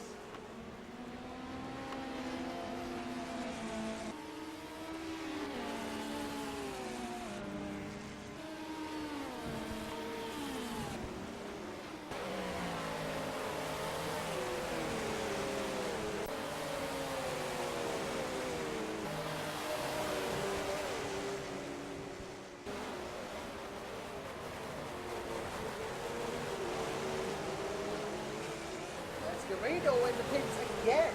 Now, this is interesting. SINL team in the pits again.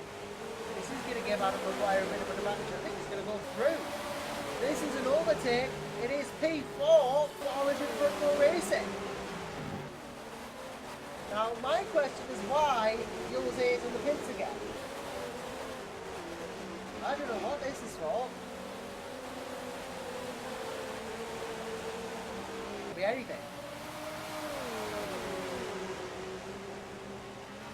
By the amount of time he spent, it looked like a stop go. It could have been fuel, but it looked more like a stop go than a fuel stop. Like it seemed more like 10 seconds, you know, or 15 seconds. It seemed a little bit more. It's come out behind Maguire now as a result of that. Wallet has gone through, and well, I think Wallet is ahead of he's next on. I think one of the next prototypes is actually Adam Maguire. Okay guys, code 80 is incoming 10 seconds. Oh, we've got a code 80. Well, what's this for? Let's have a look, see why we've got a code 80 on. Something 5, 4, 3, 2, 1, code 80 applied. Yep, and code 80 on. And, well, I wonder why that is. I'm going to have to have a look in the field to see what's caused that as a bench space calls the code 80 and someone must have lost some aileron or crashed somewhere on track. I don't see it. So, no. I don't see it. Oh, apparently, Rooney Cuppen has crashed. That's why. So, that explains it. Well, Rooney Cuppen has had a do then, and he is, Cuppen is 12th. Oh yes, there is no front end on that car there, that Dutch Connection Racing, and, well, fair enough. Back to the pits for Cuppen, and Okay, gets guys, there. we're coming back to green in 10 seconds. I will be going back to green, and, well, Pavlas, the tuners 5, 4, 3, 2, 1. Green flag. has pitted, and cars go to green around him. And, well, may not quite have the advantage that he would have had in the F1 being extended, but nonetheless, he is there. And, oh, well, look at this. Zenith Smartness is pulled in right in front of him. So we're going to have to do the job again. We're going to have to do the whole reversing saga now. If they pulled into the pit box correctly, that might not be the case. See, they've got to go backwards and then forwards, and that might have helped Smarter there because he's come out a little bit further ahead. Well, there was laps between them anyway, but nonetheless,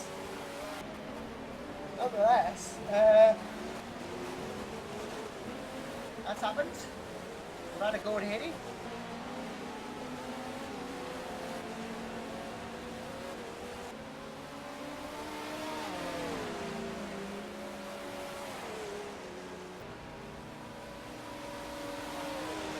And apparently we've got a Yuri Yizlu heading on opening session, but maybe that was someone, I don't know.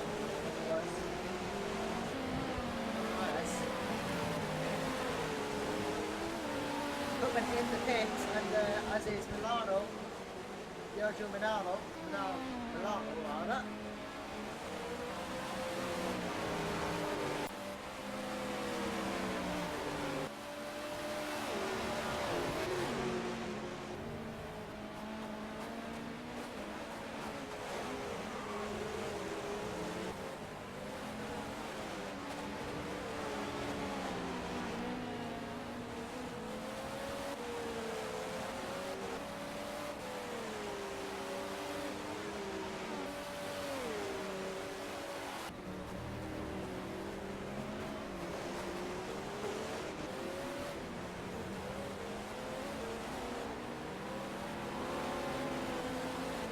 This damage that the Black Hole, sorry, you see it, Dutch Connection car has, it's not going to help him. I always think the Black Hole car there, because well, it's the same colour, but Regan Boudoir overtakes at P12.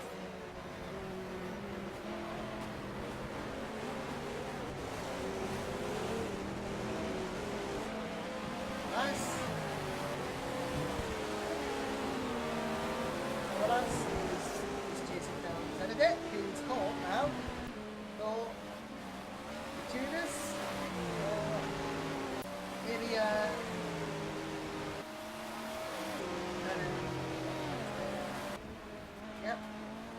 the tuners there, I think what it was. The Popolas, I'm just going to pull the Popolas off. Fine or whatever. He's chasing down Smarter, who's going to lap again. Beat advantage of the GNS car, paying off in dividends. Breaks it for first turn, job done. Because anything being the last car doesn't really have much of a choice but to let them by. I mean, they're running really well in P3, must be said. They're running fantastic.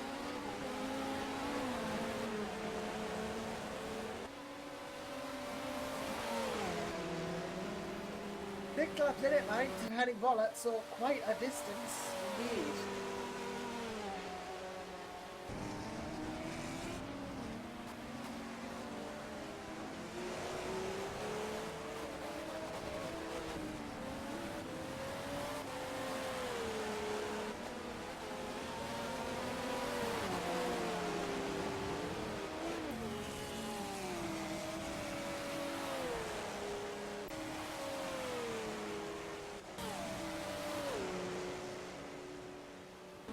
got Matthias Brothers in the pits there for the RGBL Syntec category.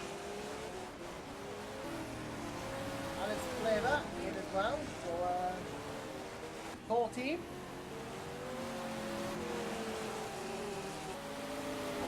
Then, but David Holtrick goes in as well. So Holtrick are in. Going to give Papalas a bit more chance to catch up.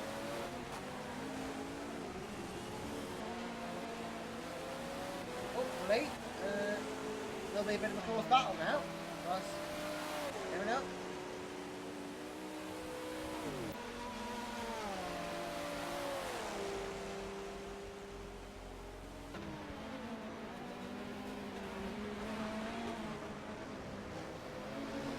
Only about 130 minutes to go, so just over 2 hours.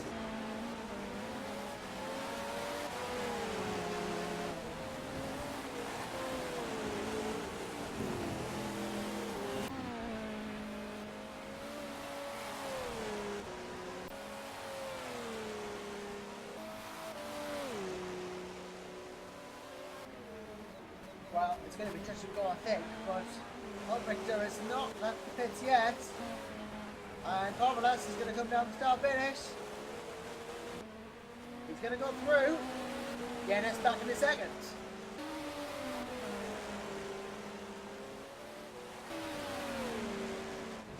It's all working out there, but David, it hasn't because he's still wet. Might be a driver change. Potentially. Yep, RTS Secura. In the car for Insped now. There was a driver change, that's why it was a bit longer.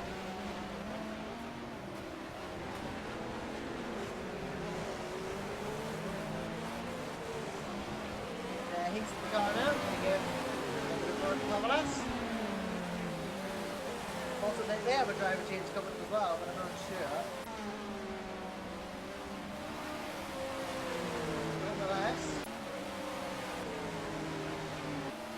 That's alright, no, that's alright.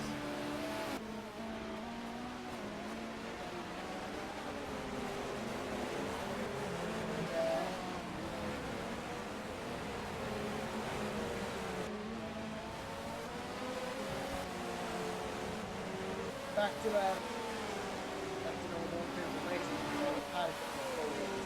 More. See what happens presently.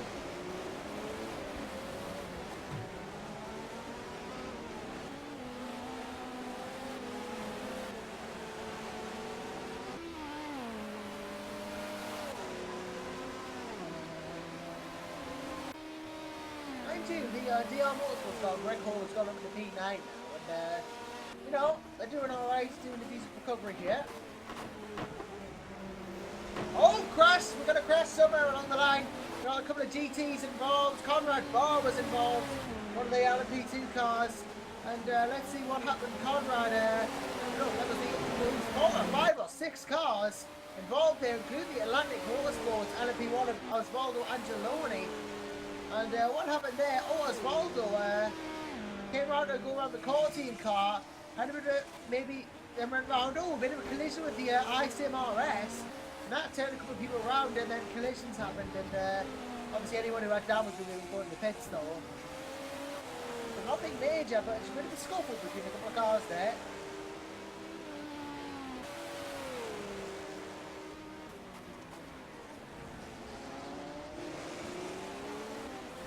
Although Owen Turner has stopped in the pit lane with no real way, and appears to be waiting for something. Maybe the driver hasn't turned up yet, I don't know, but this is not going to help them. They're in the pits and they have stopped, so in the pit lane, safely out of the way of everybody else, but the engine's running, but nothing is happening. Maybe they're waiting for driver as Giacomo Lapadula comes in.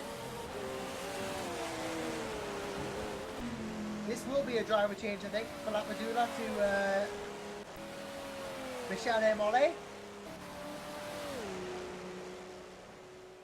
Vincent Lafargo takes over in the RF2R, the R52 race car. 55 Ferrari. Yuri Villiers-Lul is in for core team, and they have damage, so they'll need to fix that.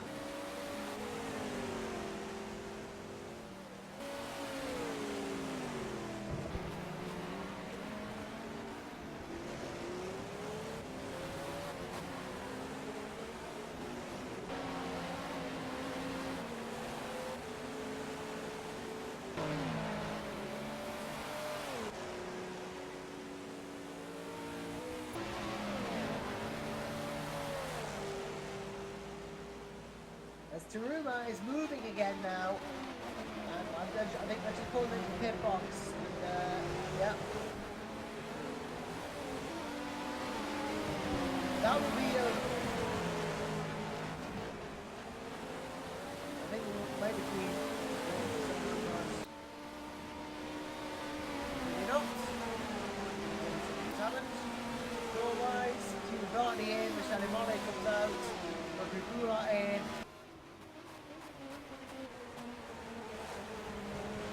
Another setback for ICMRS.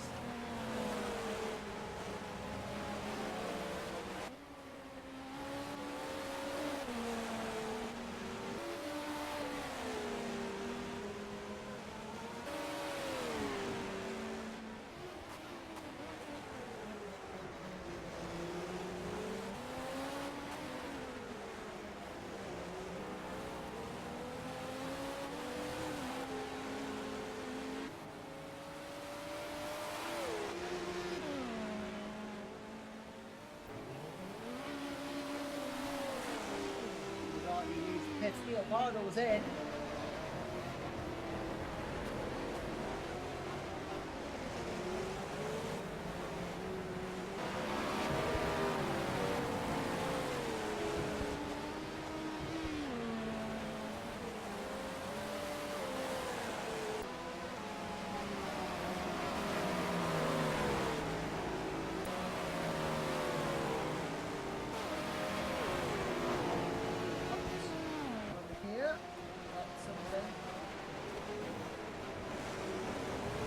Ben Schmidt is back on camera, it's lovely.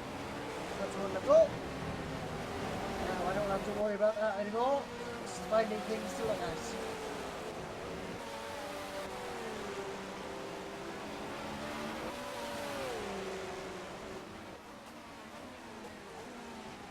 That's great. So Osvaldo Angeloni is out of the race in the meantime.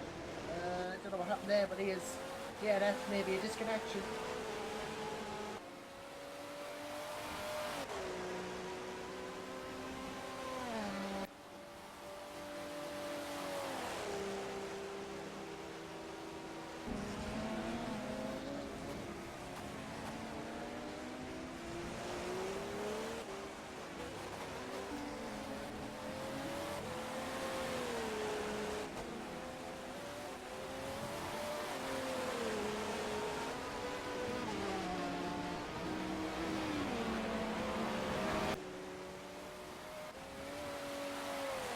On lap 185 for Henning Wallace, and we are now 4 hours into the race, 2 to go. There or thereabouts. 2 laps to go, 2 laps, sorry, 2 laps, no, 2 hours. Probably 2 laps after 2 hours to be honest, but it's a 363 minute race, but we did the formation lap, so 3 hours of effective racing. That suits that. Oh, I'm just being messaged by Tony Kremen, and an interesting thing has just happened there, and I can report this to you as soon as he tells me.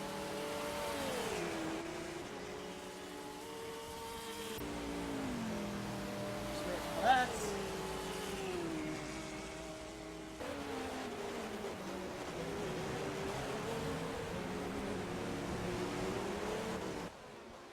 Apparently, 5 minutes before they pitted, something happened, so we'll see what goes on there. There's interesting news from Tony Kremen, and once I've got the full story, I'll let you know, but be aware, there is something about to be said. This is gonna get the story. Oh well. If I think we might be able to get Tony Crevin in the room with us, which is even better. So we'll be able to talk to him. Somebody to talk to again. Wonderful. I can I can work as a commentator. I can actually function correctly. Right. Okay. So let's find some person to bring it up. And, well, it is with great happiness that I am going to bring into the broadcast room John Robert and Tony Crevin. Hi. Hello, so you've got something interesting you'd like to share with me? Yeah, basically what happened now is that Teemu was supposed to pit and Eric was going to jump into the car, but our factor being our factor,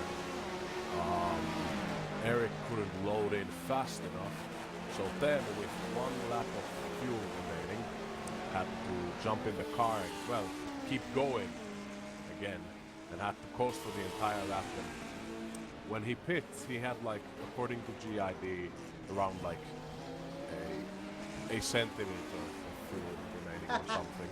Wow. That is not much. Inches away from death. Sadly, Eric wasn't able to load in. Like, he was sitting in the loading screen for around 5 minutes, so Teemu is going to have to do a super stint now, which is still in the legal limits. But yeah, interesting development. That's pretty much it. Yeah, because 363 minutes of racing, a driver can only do 70% of the race, so I'm fairly certain Teemu would be alright anyway. The maximum you can do in a race is 254, so you could have started the race and you'd only have to get out in 10 minutes. Yeah, so exactly. You're alright for now. Yeah, that's what I thought. But yeah, Teemu has been doing a great job. I'm actually personally very surprised that we are as high up as we are, but I guess it just goes to show that consistency is key. Well, you're second in class at the moment, you know. You're doing a great job of being in second in class, you know, so it's all going right, alright. And the next car down is 3 laps down, so you've got quite a buffer there. We are definitely going to try to do our best for the rest of the race, but that's my 2 cents. Well, your 2 cents have been worth about $5 in this broadcast, it must be said. Thank you, obviously, for jumping in and talking to me, you know, because I haven't had many people today, so, you know, anyone I can talk to. Yeah, if you have anything to ask, you can just drag me back up. Just let me know before. Alright, well, thank you very much for the offer. No problem. Thank you for having me on. You have a good one. I'm sure I will. Thank you very much. Isn't that nice? You see, people are well to help. You see, I'm not totally nobody, I guess, but I've been able to myself. What do you do? Still a very interesting conversation, you see, because we've had problems with parts not reconnecting. Now we've got a problem where the driver wasn't able to load in. I think we truly have had it all now, including rolls.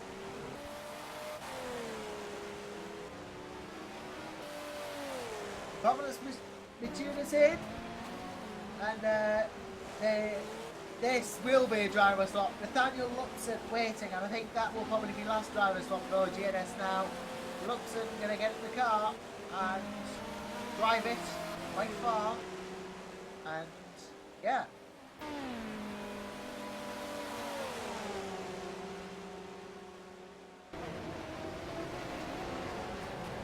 It's Luxon time, very much so.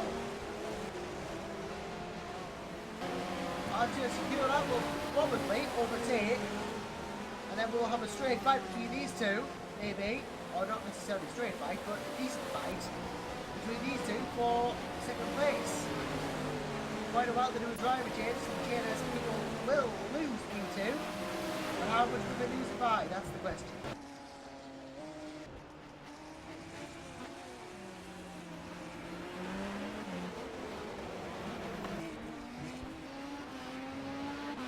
trying to keep. It's really is for this slot. Great instead. It's going to be a yes off. Get as far ahead as quickly as possible as Nathaniel Lupton in the GNS car.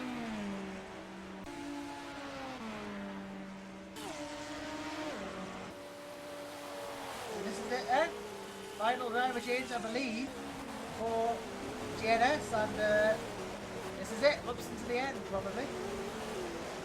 Although the gap now has increased quite significantly, so I'll have to do some driving to get past Dr. Secura. Alaminos Garrido in the pits again for SINL team. Is this going to be a driver change? I don't think so.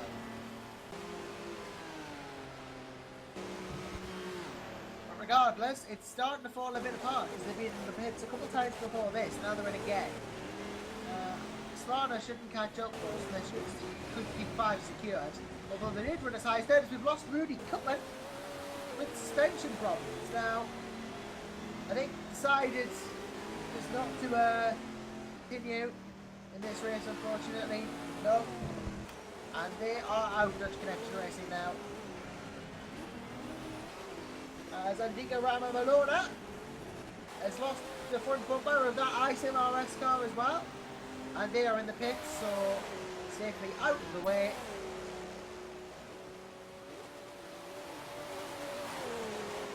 Didn't really cause many problems though, so that's good.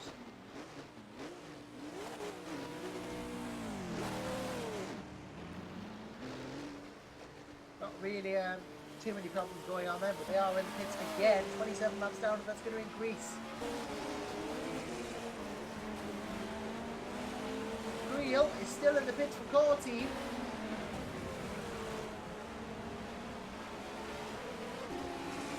Very much so.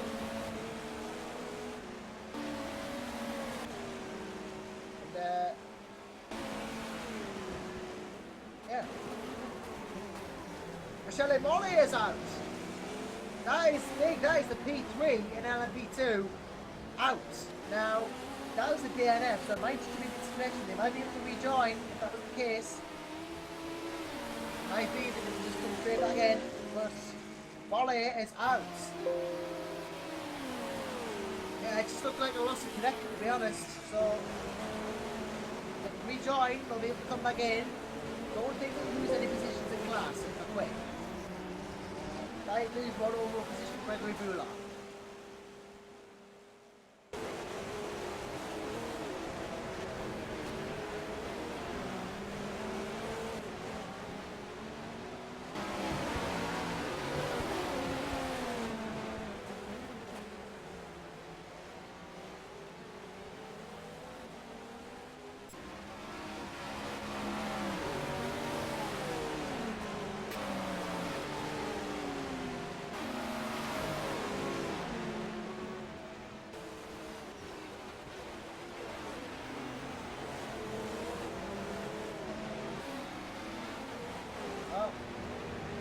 Bruno has gone through. Conrad Barr still a couple of laps behind in the next LMP2. That is the feeder Ragnar car.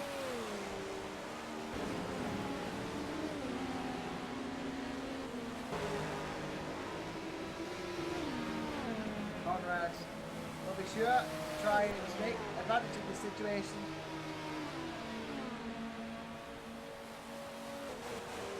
Mascat in the pits, as is Roy Julian again. How long has Troy been in that car? I don't think he's been in since the start, but yeah, David Hart was in, so I don't know how long Troy's been in that car, but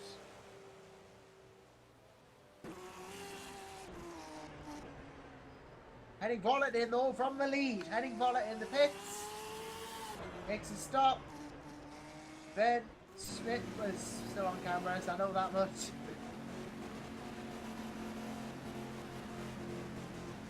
It's just the slow, inevitable breakdown of the sanity of Josh Ranson, isn't it? You know, I was going to say, if I'm lifting up my German sounding drivers.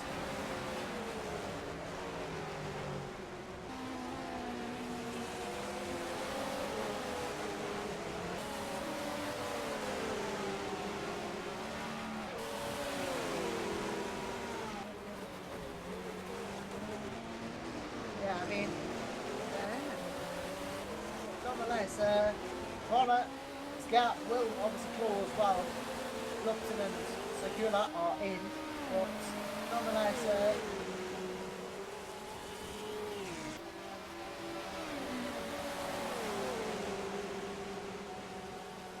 yeah.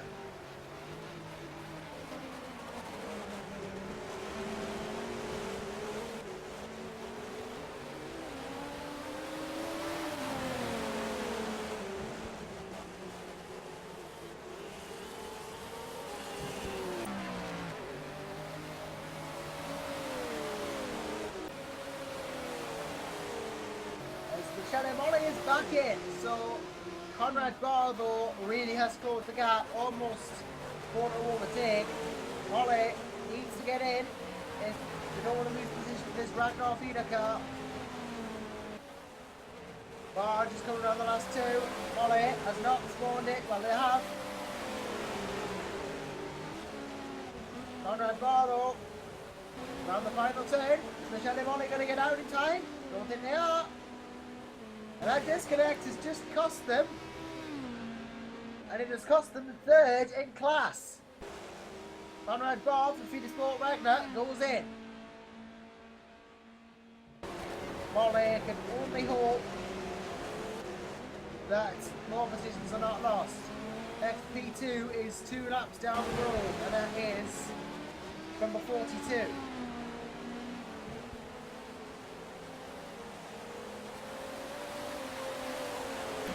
Conrad Barlow in P3, Ragnar Feeder Sports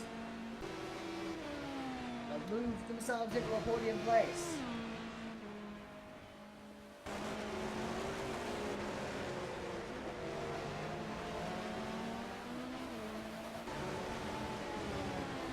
Well, apparently J-Trick is out, but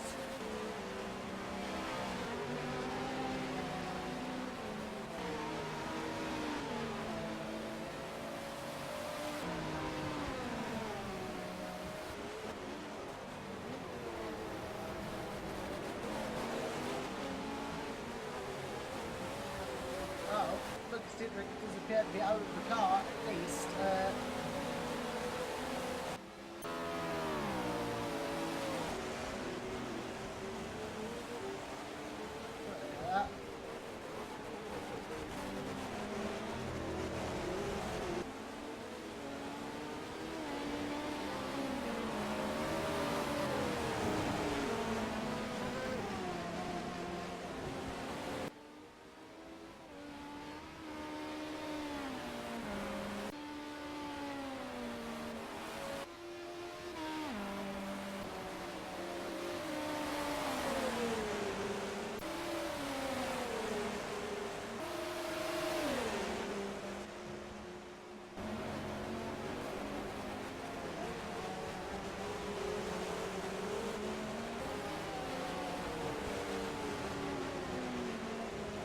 Well, there are 3 cars at the moment. Secula, the Instead from 17, the JNS 22, and the 25 Origin.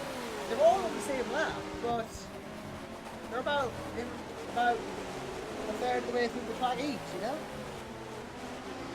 But there's nothing that can happen in second, third, and fourth at the moment.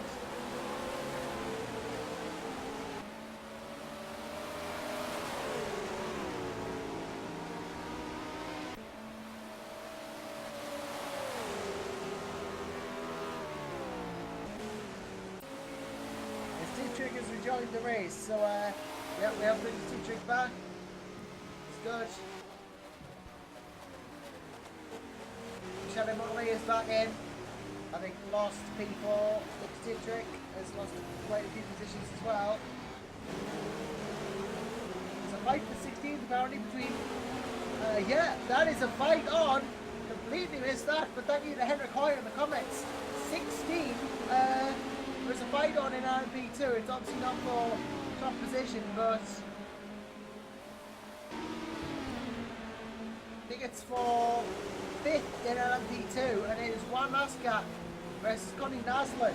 So fight on here, and Laskat wants to try and make some ground up here because 4 points.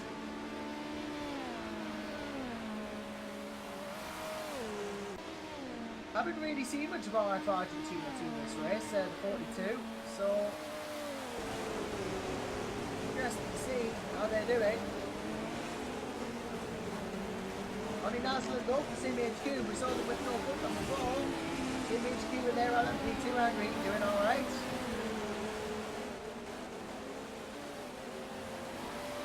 An old Swedish lineup in that car, Robert Nilsson, Connie Naslund, Per Rockfist, and Robert Norsgren.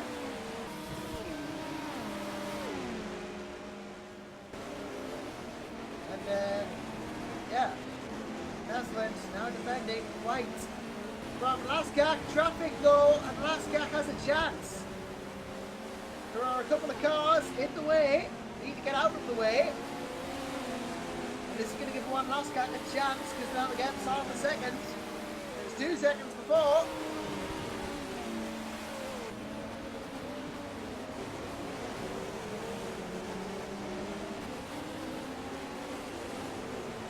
And Connie Naslund all of a sudden really trying to stay ahead of all these cars. Greg Horn and the VR Motorsports LMP1 is one of the cars, so that won't be as much of a problem. He's going to get out of the way himself by going quickly. Laskak, 2 sassy trying still behind the LMP1 that's just lapped him. And that's not going to hurt his speed because now he's got stuck behind the Ferrari there. That's not going to help Laskak, but remember, Naslund has to be overtaken too by all this traffic, but the gap has gone up to about 2 seconds ago. Naslund going to the right. Laskak using the corner as a draft. Although the gap has not really got smaller.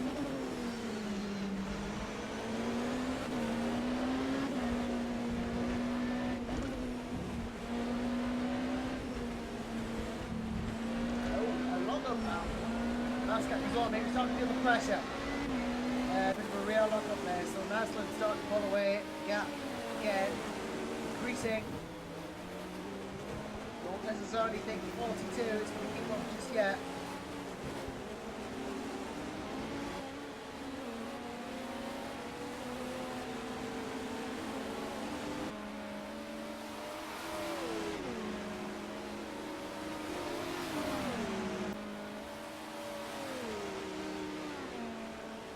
Although, it is coming down again, I think. I'm starting to, no, it's still about 3 seconds.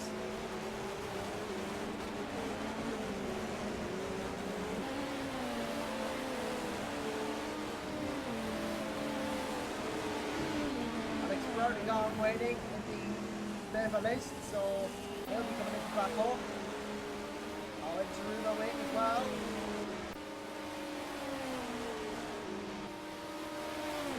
One of the ISIM RS drivers from all these waiting for. Oh dear! Wow, that has not worked for driver swap. I think Rama Maluna has not swapped out to Taruma. That'll probably be another pit stop at the menu.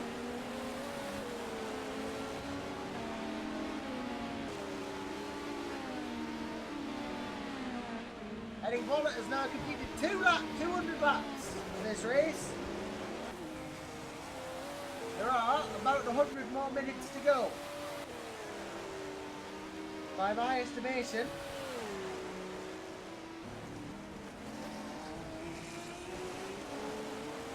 it should be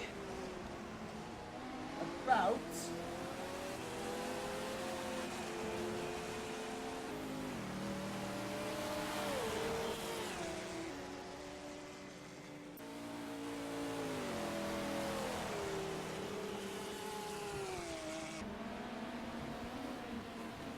doing the maths here.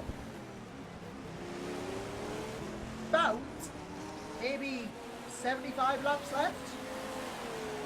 I guess so.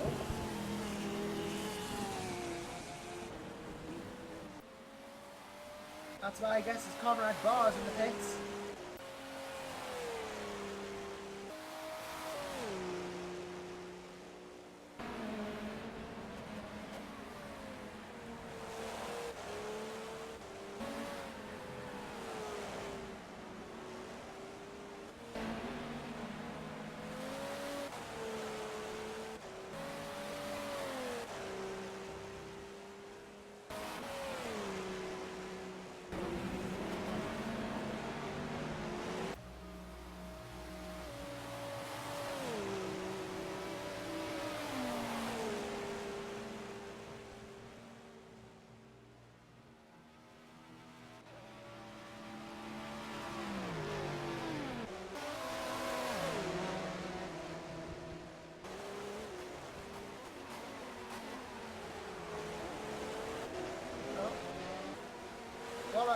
still dominating this race as he has done for most of it.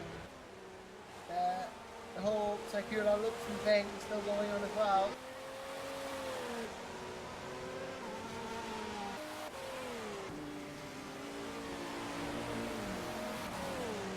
Oh, lovely. I've just been told we might accompany in about 15 minutes, so that's good.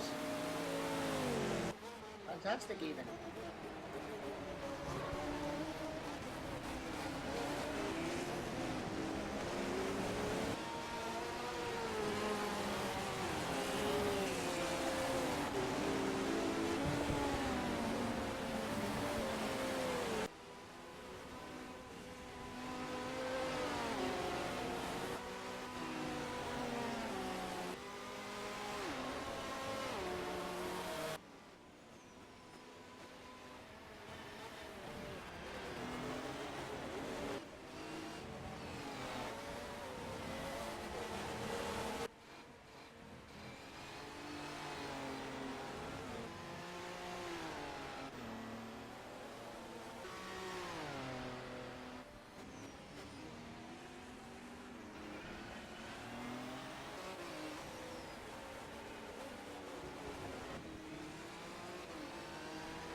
Lovely, right, okay, been told by Ben Smith that he can join for a few words if he knows how to do the track or whatever, if he wants to join for a couple of minutes. Any company I can get is absolutely welcome, so I mean, I'll take as much as I can get, so welcome Ben Smith! Hi Joshua. Hi, Race Director Ben Smith here, and it's great to have you with me, Ben, because, well, first race directing of a VEC race, how's it gone? Yeah, it's not so easy. So you have to look for a lot of things, what's going on the track, on the race. There was an accident or something like, and yeah, it's not so easy to handle. I call you a code 80 or don't call it, so I try my best and I hope everyone is fine with it. Well, you can only do as well as you can do, that's all we ask of you, and yeah, you've kind of done the double duty of driving and race directing in this race, because you were driving for the Black Hole Racing team as well. Yeah, of course. So I have two jobs today. It's the driving of my LMP1 car and also race directing and being behind the cameras for the stream. But it's a lot of fun to be here and to do all this stuff for the VEC. Yeah, I mean, it's fun being here, even commentating on all this as Adam Maguire comes into the pits. This will give Nathaniel Lupton more of a breather and probably let Ultra Secura get a lap on him. But yeah, I mean, the number 6 car which you were part of, this is the Borden Glatter, and obviously your car, that's currently P7 at the moment, so, you know, I guess you are doing alright in that sense. Obviously, you've got everything smarter about full lap ahead, you know, and, well, behind at the same time, so, you know, you've not really got anything in front, not really got anything behind. Patrick wants us to be a case of keep going to the end, or keep trying to keep it consistent.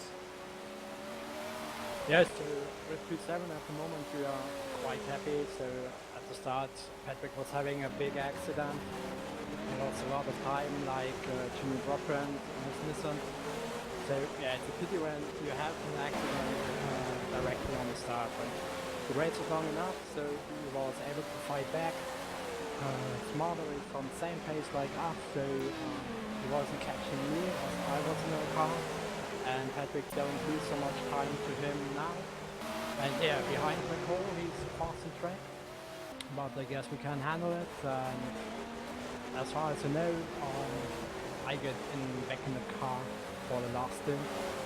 But yeah, let's see. When Patrick can go to the end, maybe he will go to the end. Yeah, but I guess I want to try one more. So much fun out there on track. Yeah, I mean, I can't blame you for what to do. It's been a great race so far. Very dramatic start. Obviously, as we alluded to before, which we go over in the chat.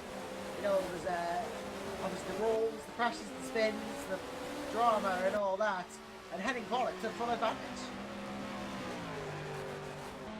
And this was really, really amazing how many trouble there was in the start of the race. So I guess we was having a lot summer break, a long summer break, so long. And yeah, I guess everybody's racing in through other series, but yeah, the home of endurance racing is here, and everyone's hot on them, and everyone want to show what they can on track. And I guess we don't want to see someone else in the second race. Yeah, I mean, if this is how the first race has gone, obviously, hopefully some of it wasn't great, but you know, second race should be even better this season. You know, this is just the start. This is just the start of VEC 2016-17 season 9. Yeah, so it's been a long season. It's the first race, so I guess everyone have to check out where they stand. Let's have a look how it's on the track. So, cause we have many new drivers this season. We have 2 rooms, both rooms on the same level. So it's not like last year where we have 2 rooms, but then room 1 was the top drivers, and then room 2 was the, I don't want to tell, slower drivers, but it was a bit too class in both rooms. And now we have both rooms with a pretty strong field of cars and drivers. And I guess it would be a really amazing season in both rooms. Yeah, I mean, just look at this. We've got 3 wide who were room 1 last season, room 2 this season. It's not like we're lacking the quality. We've got the GNS team, we've got Instead, Origin Front Row have had a really good show for themselves. RGPL, again, room 1 last season. It's not like the quality's not there, and you know, separate championships gives each lot something to fight for. Yeah, of course. Yeah, it's not like, you know, he's scoring less points in room 2 for the overall championship. No, these are 2 separate championships now, so it's more incentive. Yeah, already. So there are 2 rooms, 2 championships. Everyone will give all what you can do for winning the championship, and this is the best thing that we can have for the series. Yeah, I mean, it's a great idea to split them into 2 separate championships, you know, because it makes them equally worth almost as much as each other, you know.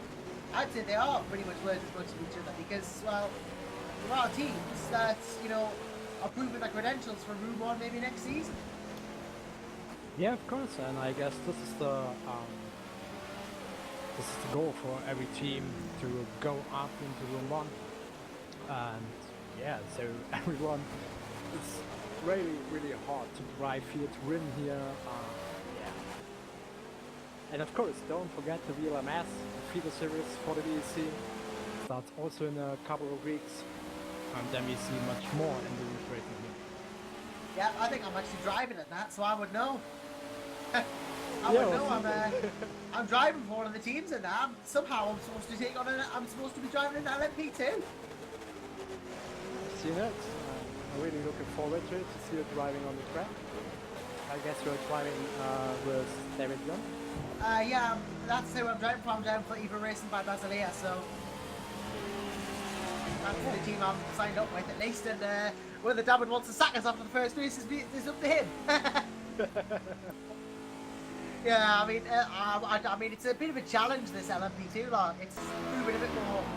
I can sympathise with the LMP2 drivers and the LMP1 drivers now because these are very difficult cars to drive. You know, it's like I've through my experience, I find it very hard to find pace in these without, you know, the proper setup which I don't have yet. But you know, it shows how much of a team effort is. You know, you've got to build the setup, do the laps, get used to the car, be there for each other. It shows just how much of a team effort and how difficult prototype driving is.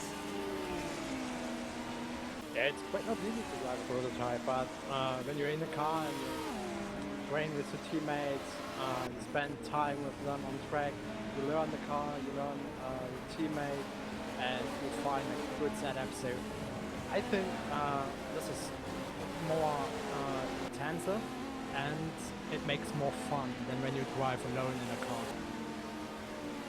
Yeah, I'm just looking at this RC car as well, the current GT class leader, Steph Armiel in the car at the moment. I don't know how Armiel has been in the car. I don't know how long he's been in there, but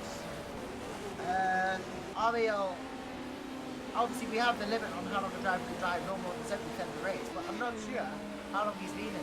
But he's doing a great job to be class leader, you know. 4 laps ahead of even the next P2 and 5 ahead of the next GT. That's looking really good for him. Looking like a great race for RC's racing. And most certainly having a good go.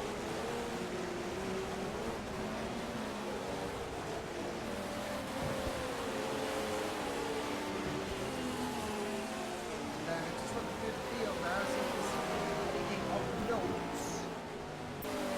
going on. I don't think there is, but oh, hello. I've just been told that we have someone who can come up, so right. So, well, I'm very pleased to say that we can welcome back somebody, and it's none other than Mr. Tony Krevin. Hello. Welcome back. Good. I'm happy to have you back. Yeah, good to be back. How are you doing, Joshua? Oh, I'm good. Even better than having you here. There's about 90 minutes to go in this race. Last 1.5 hours, and I'm looking forward to it. Oh yes, there's definitely a possibility of interesting racing, especially in in GT.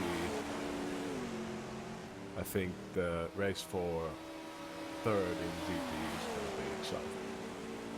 Yep, GT third race is going to be interesting, and obviously we've got your team, Velocity GP, currently still doing well. I think they're now leading the class, because Valerio Ferraris has come in, and well, he's now on 197, no on 198. There's not loads in it, but there's about a lap between, or half a lap between your team and their team, so Velocity leading P2. If he could win on debut, what would it mean?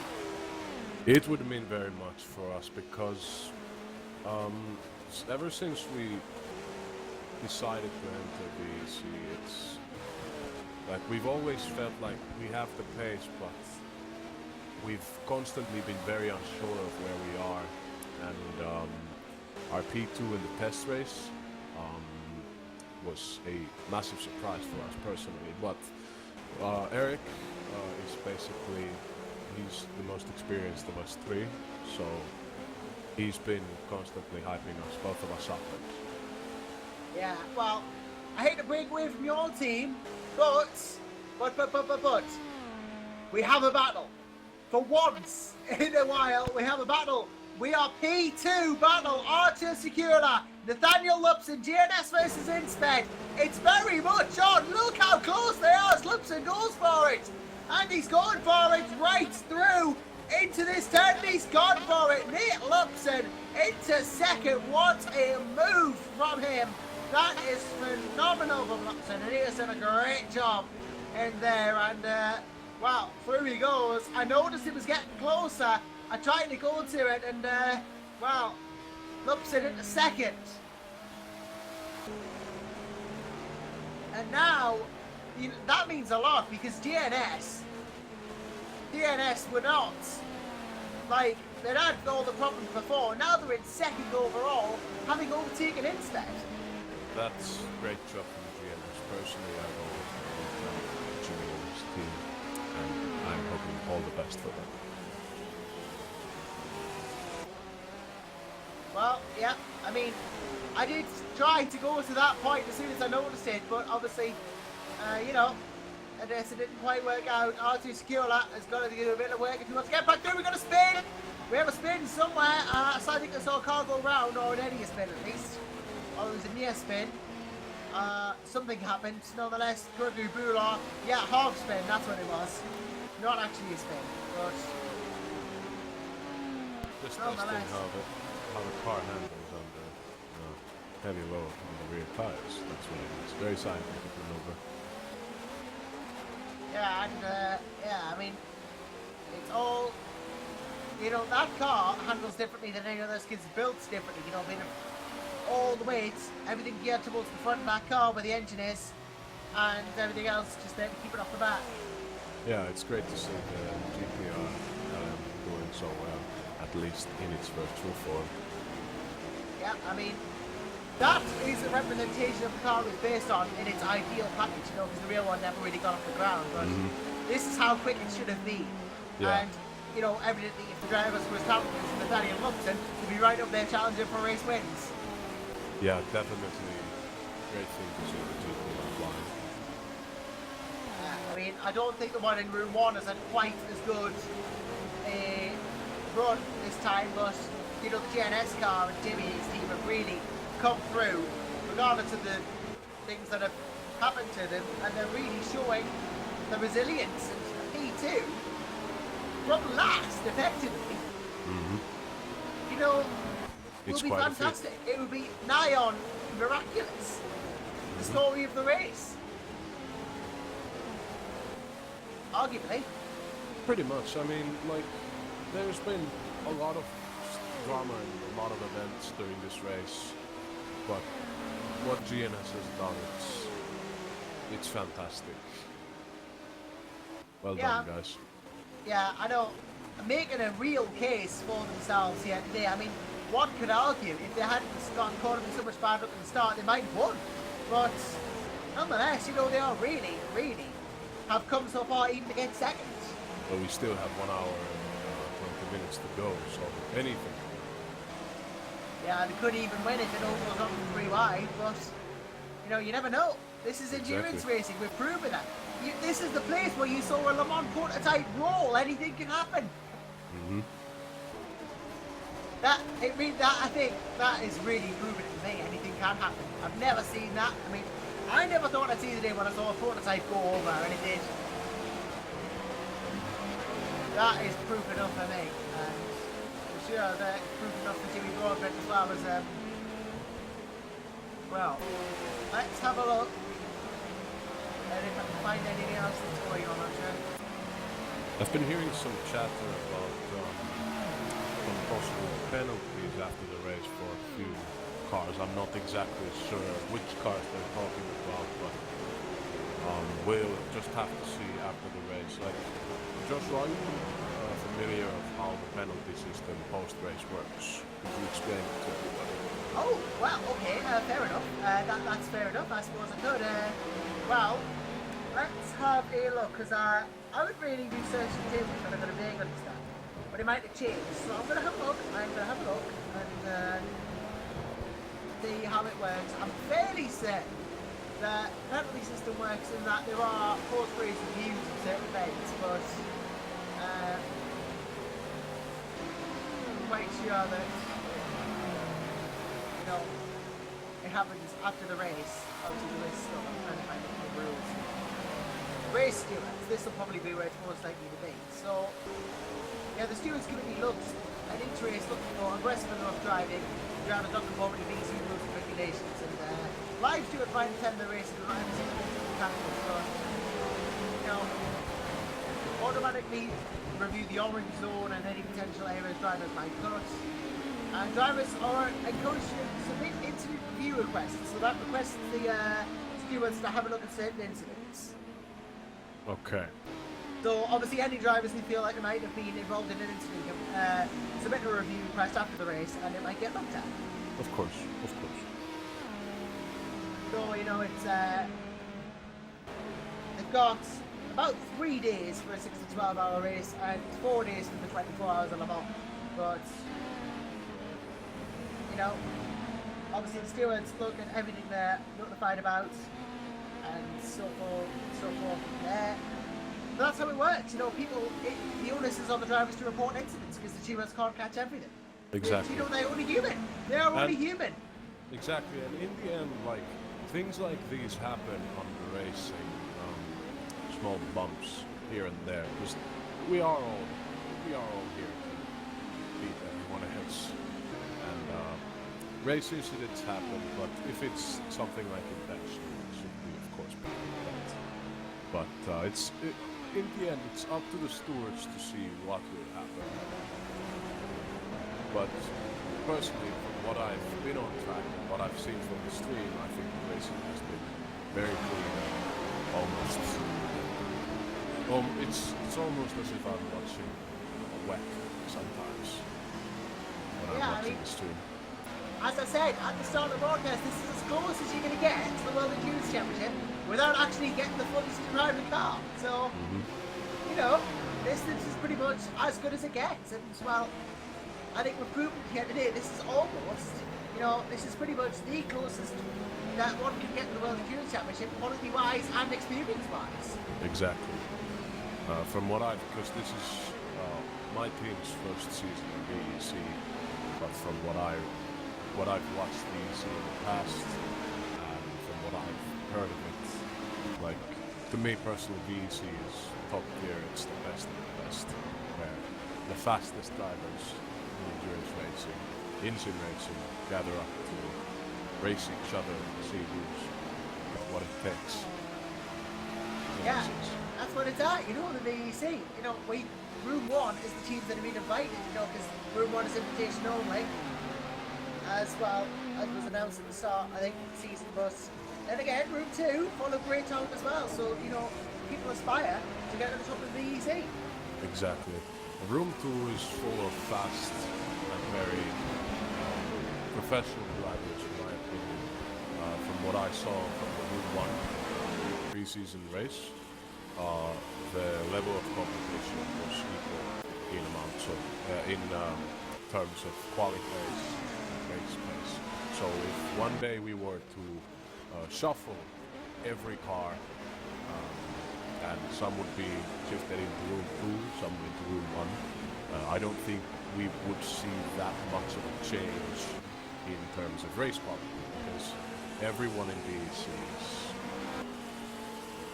is just on top of it, especially right now. Like, from what I've seen, like P1s have been very, very competitive. What GNS has done, their pace is, like you said, nothing short of miraculous. Yeah, I mean, I completely agree with you. I think if we were to do a complete shuffle of the grid and put some teams in Room 1, some teams in Room 2, I don't think it would affect the racing, really. I think because every single team wants it so much, we'd still get so much competitive racing. Doesn't matter who you put in which room. So, you know, you got 2 separate championships, both being pretty much as much as each other, because the quality of the field and both is amazing. The only difference is that we, of course, have hosts as too. Oh, of course, yes, absolutely. Well, we've got a, you know, we've got the downforce guys doing Room 1, we've got me doing Room 2.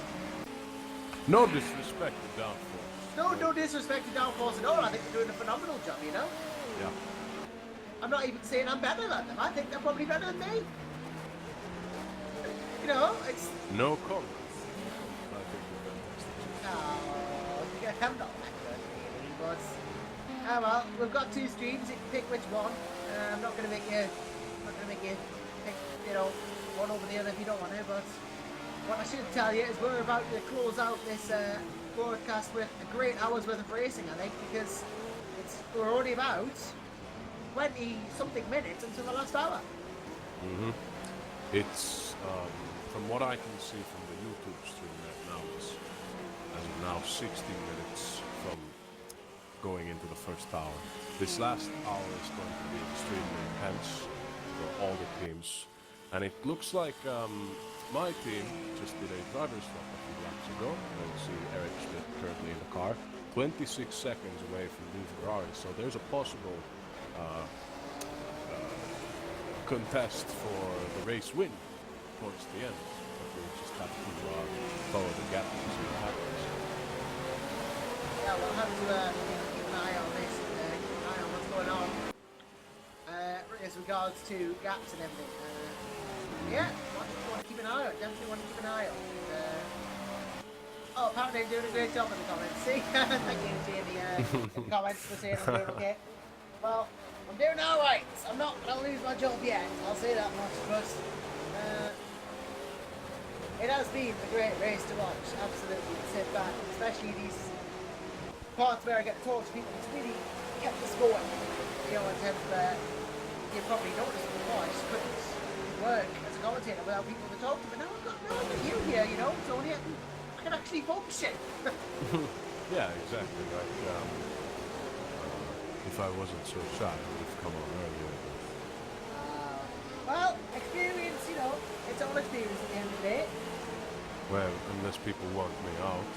Oh, no, please stay. I'm the commentator here and I want you to stay. Well, thank you, Joshua. I think you did a great job. I'm on it. You know, it's an insight, you know, it's having people who know things about it, talking to them, learning, you know, it's, in the end, it's all a learning process, and having people who know their stuff is great. It's actually very interesting. I was going to bring up the subject of tires, at least on the prototype cars. I remember without letting you know too much, from what we learned is that, at least on the Indianapolis, the S7s in terms of speed, they were pretty far off from the S6s from our experiences. I could be, of course, wrong. But it looks like, to me at least, that everybody in P2 and possibly P1 as well are using S6 soft compounds. So far, at least.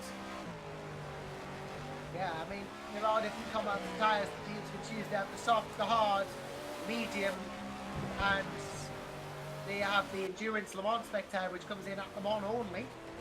So, Alex Brownegam has moved up into P2 and GT class. I didn't notice that, but he pointed out to me, Brownegam into P2. So back right up there again.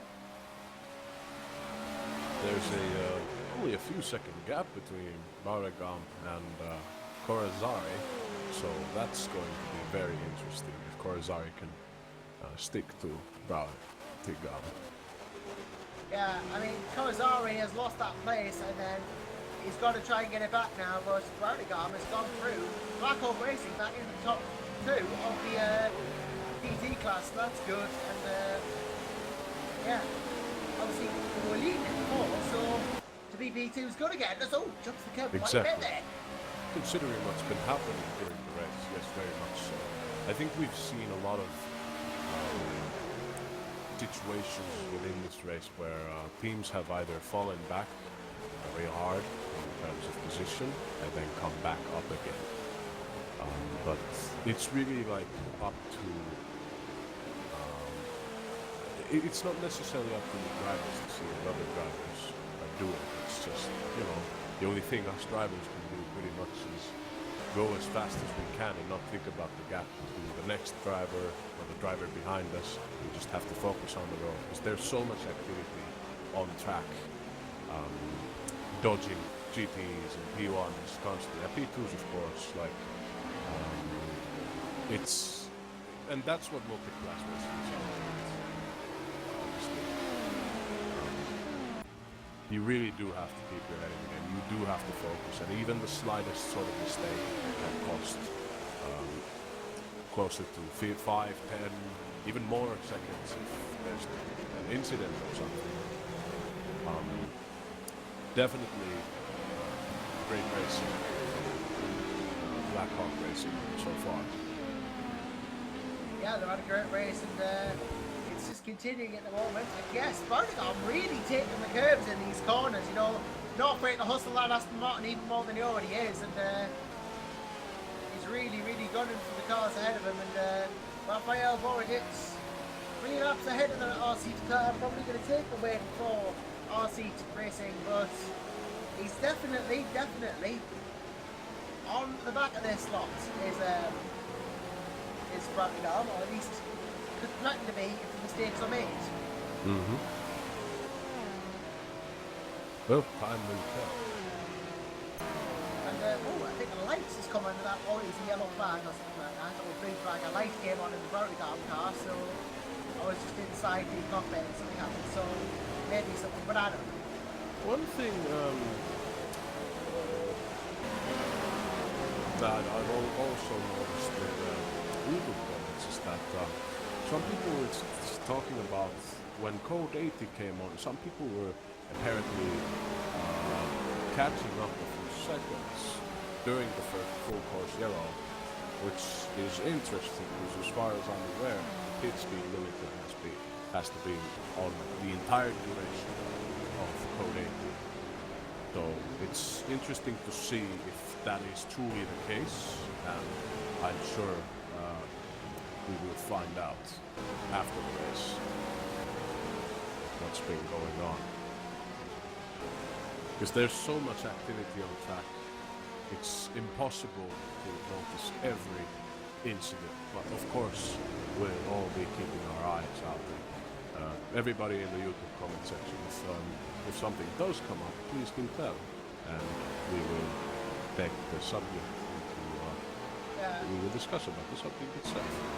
I mean, I try my best, but I can't cover everything, as we say, so if you would like to, come and help out in this last couple of little bits, please do, because I can use all the help I can get, and it has just been me for a lot of this broadcast, I won't lie. But I've had some very fantastic helpful people join me, and Thomas Hint's one of them. Obviously we've got Tony here, we've had several guests. Jimmy Broadbent came in before, and it really helps me when people come and talk, because I'm one of those people who really just can't work on their own. Yeah, if anybody is down there currently watching the stream and isn't racing right now, if you have anything to talk about, feel free to join up. Hey, it's not like we haven't said you can't, because you can. Mm-hmm.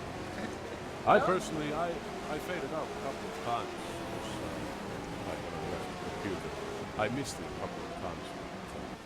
But, I'm just saying, if anybody wants to come up, feel free. The offer's there, so let's see what is going on. Nate Lobson's in the pits for one for GNS, and so is Adam McGuire, and this is going to give R2 Secura a little bit of a chance to catch back up, so this could be a battle on if R2 have to catch him up. But then again, Nate Lobson is looking to exit the pit soon. Adam McGuire gets out first though, and that's ahead of him. So Lobson, Secura, R2 is coming around a couple of corners. Nate's still in the pits.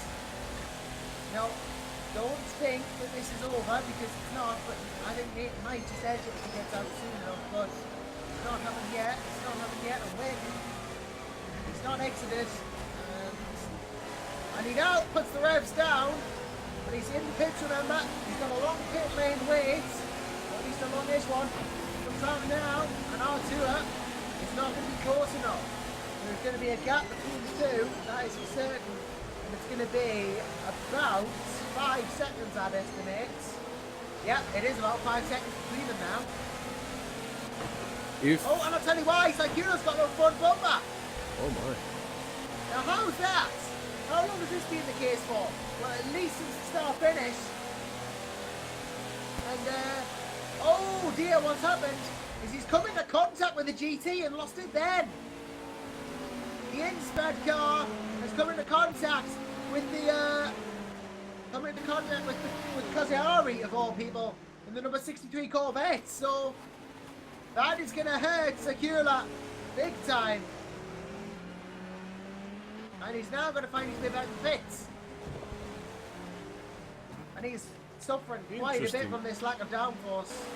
Interesting development, and this again goes to show to people that that 1 hour, that last 1 hour, anything can happen. The race can change dramatically in terms of where every team is, and yeah,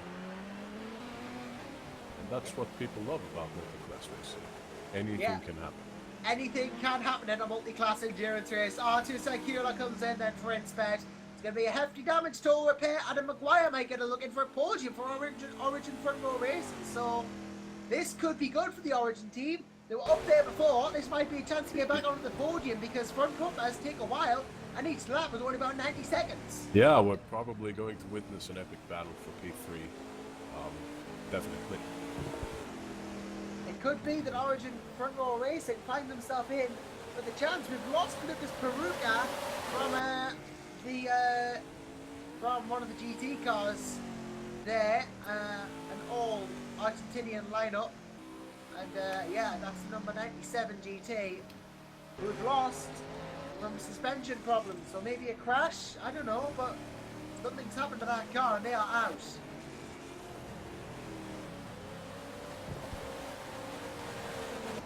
And Maguire though, Maguire is got to do something here if he wants to catch up with Arturo.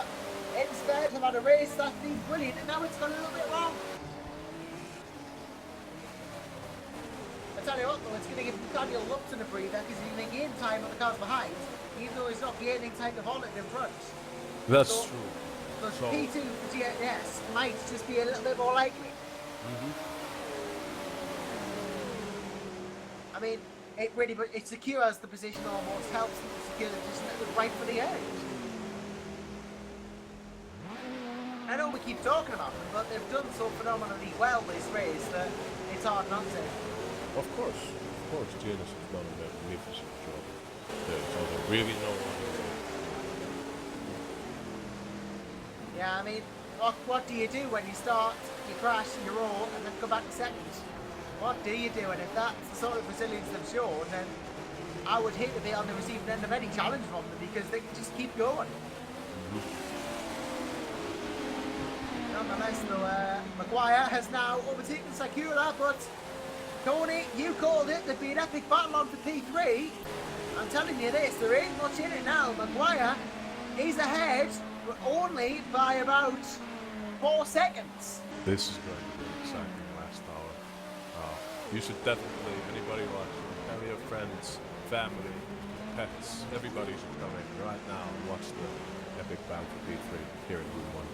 Well, Artur Sekula's just dodged some traffic, so it might just be an epic if he can catch up now. Heading for the pits from the lead, and this will not be a driver change because there's really not much time left. But it's going to give us a pit stop for the leaders. Nathaniel Luxon's still going, and Sekula Maguire, a battle it's going to give with this. Going to give a battle, no matter how close. And it could be fun to see if he catches up, because instead we're in podium contention and second place contention for a lot of this race. This has put them into fourth. It's going to be interesting to see if they can catch right back up again. 63 minutes of the race have to go. Not quite in the final hour yet, but we're close. Yeah, there's really no saying what's going to happen with P3 because if something happens to Sakura or Maguire, Oh! Well, Artur Sekula, speaking of the devil, he's just had a collision with one of the HQ cars again. 2 in the space of time. And, well, Connie Naslund has gone off as a result of that. Let's see. Artur tried to get past the P2, went on the inside, and Connie might not have just seen him. Then there was a collision, and then another collision, and then Connie tries to go right, gets too far to Artur, and that does not help either car because Artur has gone off now. Lost even more time to Maguire, and that's a shame. I guess if you mentioned the devil, he'd really shout up here. well, we were talking about Artur Sekula, how we need to do something special. I mean, that has put the dampers on it because everyone else much of a chance. Wow. Well, has that just given Origin Front Row Racing the third place they were after? That is the question. This is going to be an exciting last hour. Definitely. Right, so, let's just see. I mean, Thomas Hinds has been in that car for 3 hours almost now, well, 2 hours. Gonna try and go for the 3 hours and, I think they have to. I think they have to go for well, no, I think he can do about 4 and a bit hours. Uninterrupted, and Tom's done about 2 now. If he gets to the end of the straight, it'll be a great effort. He'll done half the race by himself. That's kudos to him. That's I myself, I was getting pretty tired after 1 hour and 30 minutes already. So that's an impressive feat. I mean, yeah, I probably couldn't do 3 hours straight. Not even me. I mean, I can do commentary, but not without help. So imagine driving for 3 hours straight. Not going to happen. Yeah. Who is the guy? I think Ben's in charge of cameras.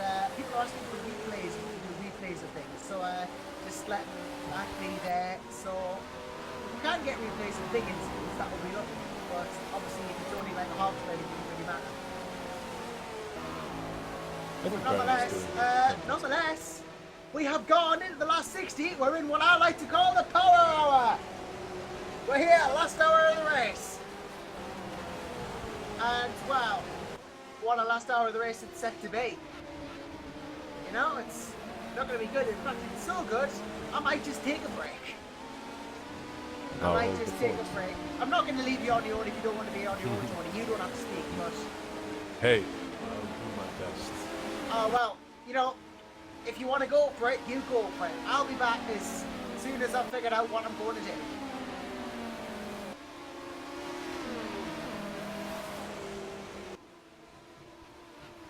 Sadly, I do not have access to Joshua's live stream. I am currently relying on the YouTube stream, so whatever I'm going to comment on is going to come pretty late.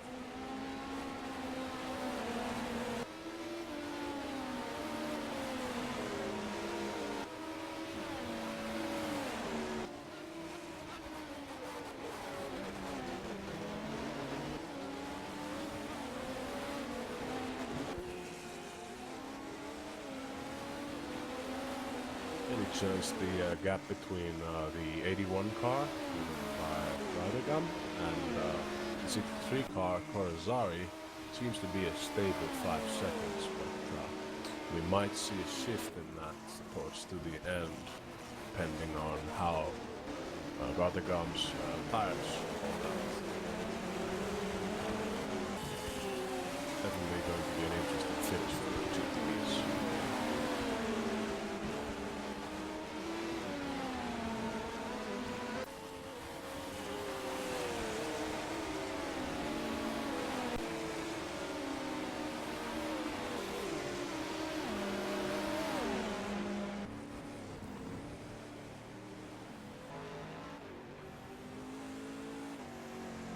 Don't worry about it, Ben. You're doing a fantastic job so far.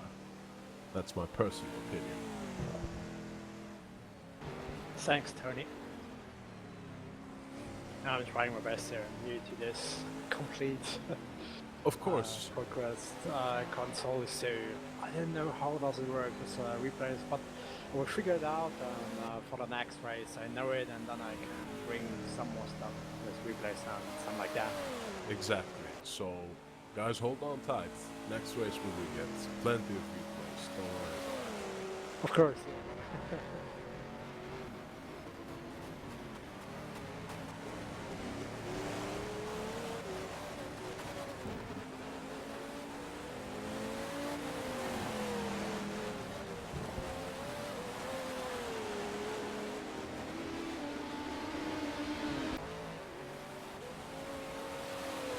Thanks, guys. Yeah, on Corazari now, he's close to Friday again, only 4.5 seconds behind him. Yeah, it's 4.5 seconds. This is going to be... especially with the GTs, the racing is going to be very close for the... if Corazari manages to catch up. And, ooh, we're having a... ooh, that was a brave pass by the P1 car on Corazari. Yeah, that is a tough corner to overtake on the outside for, because really you're entering in such high speed into the corner that... going to code 80 in 10 seconds. Oh, looks like we got a code 80 incoming. Well, well. 5, 4, 3, 2, 1. Code 80 applied. Alright, kids. Now to keep an eye on those gaps in the live timing.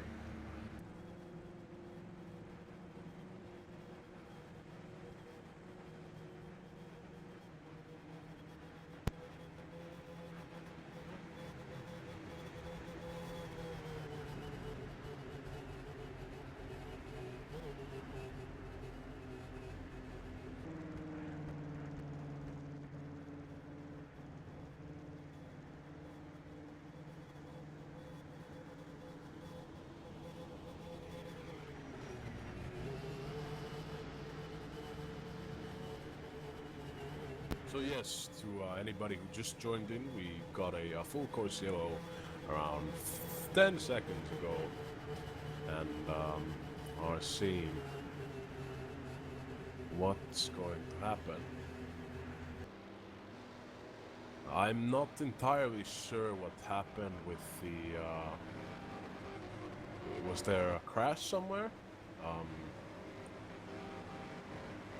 I think there is, because people don't usually deploy. Okay guys, we will come back to green in 10 seconds. Okay. 5, 4, 3, 2, 1, green flag. Oh dear, virtual racing. Oh, it's Jake Reno has apparently had an incident with some cars from the lower class. Does anybody know which cars did he hit?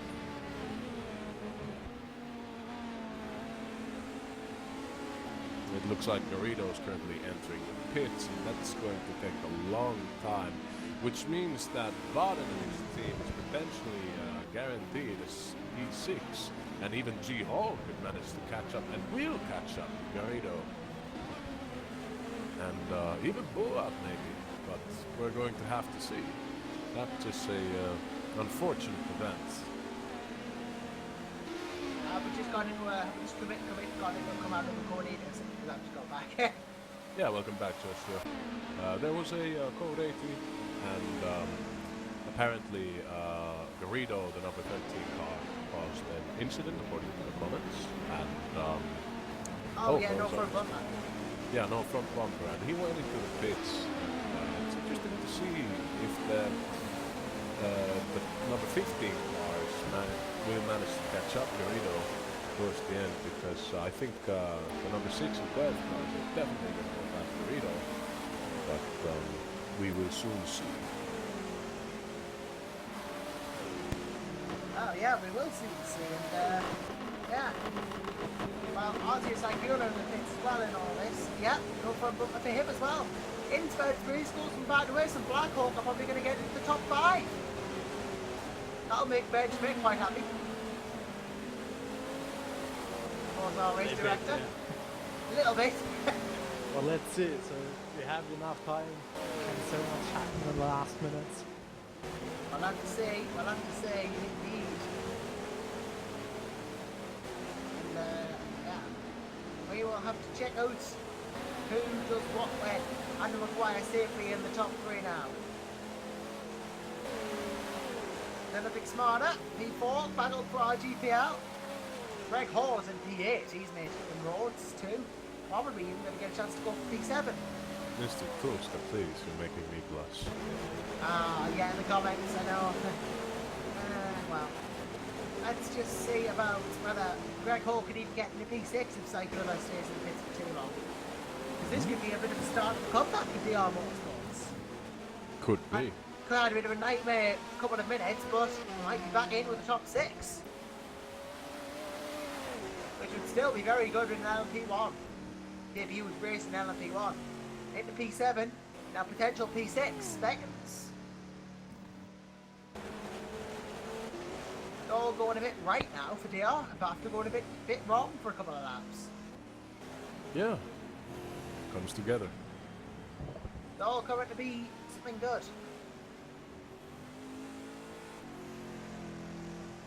And all starting to become good, as I hear. It's all starting to be... It's just coming to a close, really, and a bit of a sad thing, because, well, I wish it didn't have to come to a close, but, you know, everything does, and I'm sure after everyone who's watched this might, please do, after this race is over, pop over to room 1 and watch the last hour, because I'm sure it'll be as exciting as this one. Oh, definitely. You know, you don't want to miss either, you can still watch the last hour of room 1. As Joshua put it, power hour, was it? Yeah, except I'm sure that I don't think Downforce Radio have coined that term yet, to be honest. So well, they I'm going to patent it before they do. They definitely should use that. So you coined it. Now you go out and trademark it. And Yeah, get the royalties. I'm putting a trademark on it. Anyone who wants to use it has to pay me literally some money. Indeed. I haven't decided how much yet, but Just remember to send me a t-shirt that says Power Hour. I'm sure when it gets famous enough, when I make it as a commentator, if I make it as a commentator in real life, I'll send you a check with It's a Power Hour on it. Oh, you definitely will. Yeah, I mean, yeah, it's got to happen. It has got to happen. And tell you what Greg Hall thinks has got to happen. We're going to try and hold this P6 because Yeah. he's there. He has got past Segula. All right, this is going to be interesting. What do you think? Is Segula and Garrido, are they going to battle each other towards the end of the race? Well, I think there's about a lap between them. So let's see where R2 is. Yeah, R2 I think has already crossed the start finish. So I think there's a lap between them, but that doesn't mean they can't battle if they come out at the same time. But at the same time, neither of them appear to be going anywhere. It might even be Valerio Ferraris in the P2 who gets ahead of one or two of them. Mm-hmm. Could be. And that would put a P2 and P7. You know, we've seen P2s in P2 or P4 before. They've been right up there with them, you know, the LMP2 class this season. Yeah, like right as we speak, currently the number 15 and 11 cars are behind two P2 cars, so this goes to prove your point. It shows that if everything goes your way, you can mix it with the best of them. And, well, if the damage, apparently if the damage problems keep going, RC's car might still be damaged. I don't know whether I missed that or not, but the RC car of Steph Armiel is P18 and running alright ahead of Alex Brownigam still as an update. Oh well, we've got a fight on. We have a fight on, although technically it is a fight to unlap oneself. Connie Naslin versus Pablo Laurenti, but Connie goes down the outside and gets the lap back, and it helps that the R-seat there of Steph Armiel or some other car, it wasn't an R-seat, it was a different car, but a GT helped that. Interesting. Because, well, by virtue of its very existence, it helped. Yeah, definitely. Like this is going to be an interesting finish, especially for the GTs. Yeah, Definitely. I mean, it's fair to say I think Henning Pollitt has it in the bag almost for 3 wide. I mean, it's almost a shorter race for them because the lap is about 1 minute 50. Not, you know, not very much. So multiply that with 6 laps they got a 450-second advantage, which translates into 7.5 minutes. So realistically, as soon as that timer hits 3:54. Yeah. Sorry, 3:56. As soon as that timer hits there, they've won. Pretty much. Unless something happens, because this being multi-class racing, if there is an impact within going through traffic, you're going to lose a lot of time going into the pits to begin with without let's say if you dislocate the front wing. And in addition, the time spent in the pits, I don't know, man. Well, apparently Steph Armiel has lost a lot of time just there, and well, I'm not sure, but Alex Brownigam is still way behind though. Yeah, it's 34 seconds, so he would have to be close to a second a lap. And with the pace the 51 car has been doing, I personally don't see that happen. Well, if it all goes wrong, it might, but well, we'll have to wait and see what happens because, yeah. I've just got a comment through in Finnish from someone in the comments, and apparently it translates to Tony as a good commentator, cool stuff to keep up the good work. Yeah. Thanks. So basically, they're praising you. They think you're a good commentator. I disagree with that. Oh, I agree fully. I think you're doing a great job. Well, thank you. Means much coming from you. Oh, well, thanks. But, you know, if you ever want to commentate again, feel free. I'd be happy. Just let me know. Yeah, I mean, Probably won't be doing it while I'm racing. obviously not while the racing, Kind no. of hard to watch the stream while you're racing. Yeah, it is, because, yeah, I mean, it is. You know, you can't really watch the stream and the race at the same time. It's very difficult. I mean, once the camera goes on you and you see yourself on the stream and the race, you're going to get very confused. Well, must be said, that would be confusing, especially for me, but What's not confusing is how far heading Pollitt is ahead in this race. 6 laps with about 40 minutes to go. And David, yes, it is definitely a massive crime to humanity, and you shall be tried and sentenced, definitely. It's the United Nations for not knowing who I am. Well, that is rather unfortunate for David. I think Black Hawk Racing might be down a driver after this round then, so, well, if you'd like to join Black Hawk Racing, I'm sure Ben Schmidt knows how you get in. But nonetheless, let's just hope and pray for the best, I guess, in this instance, as, well, Yeah. Artur and Jose have not left the pits yet. Apparently, Corzari, I'm not entirely sure, but did he just catch up 1.3 seconds to Vertigo? Well, I don't know, but he's still quite a way off. Yeah, that's true.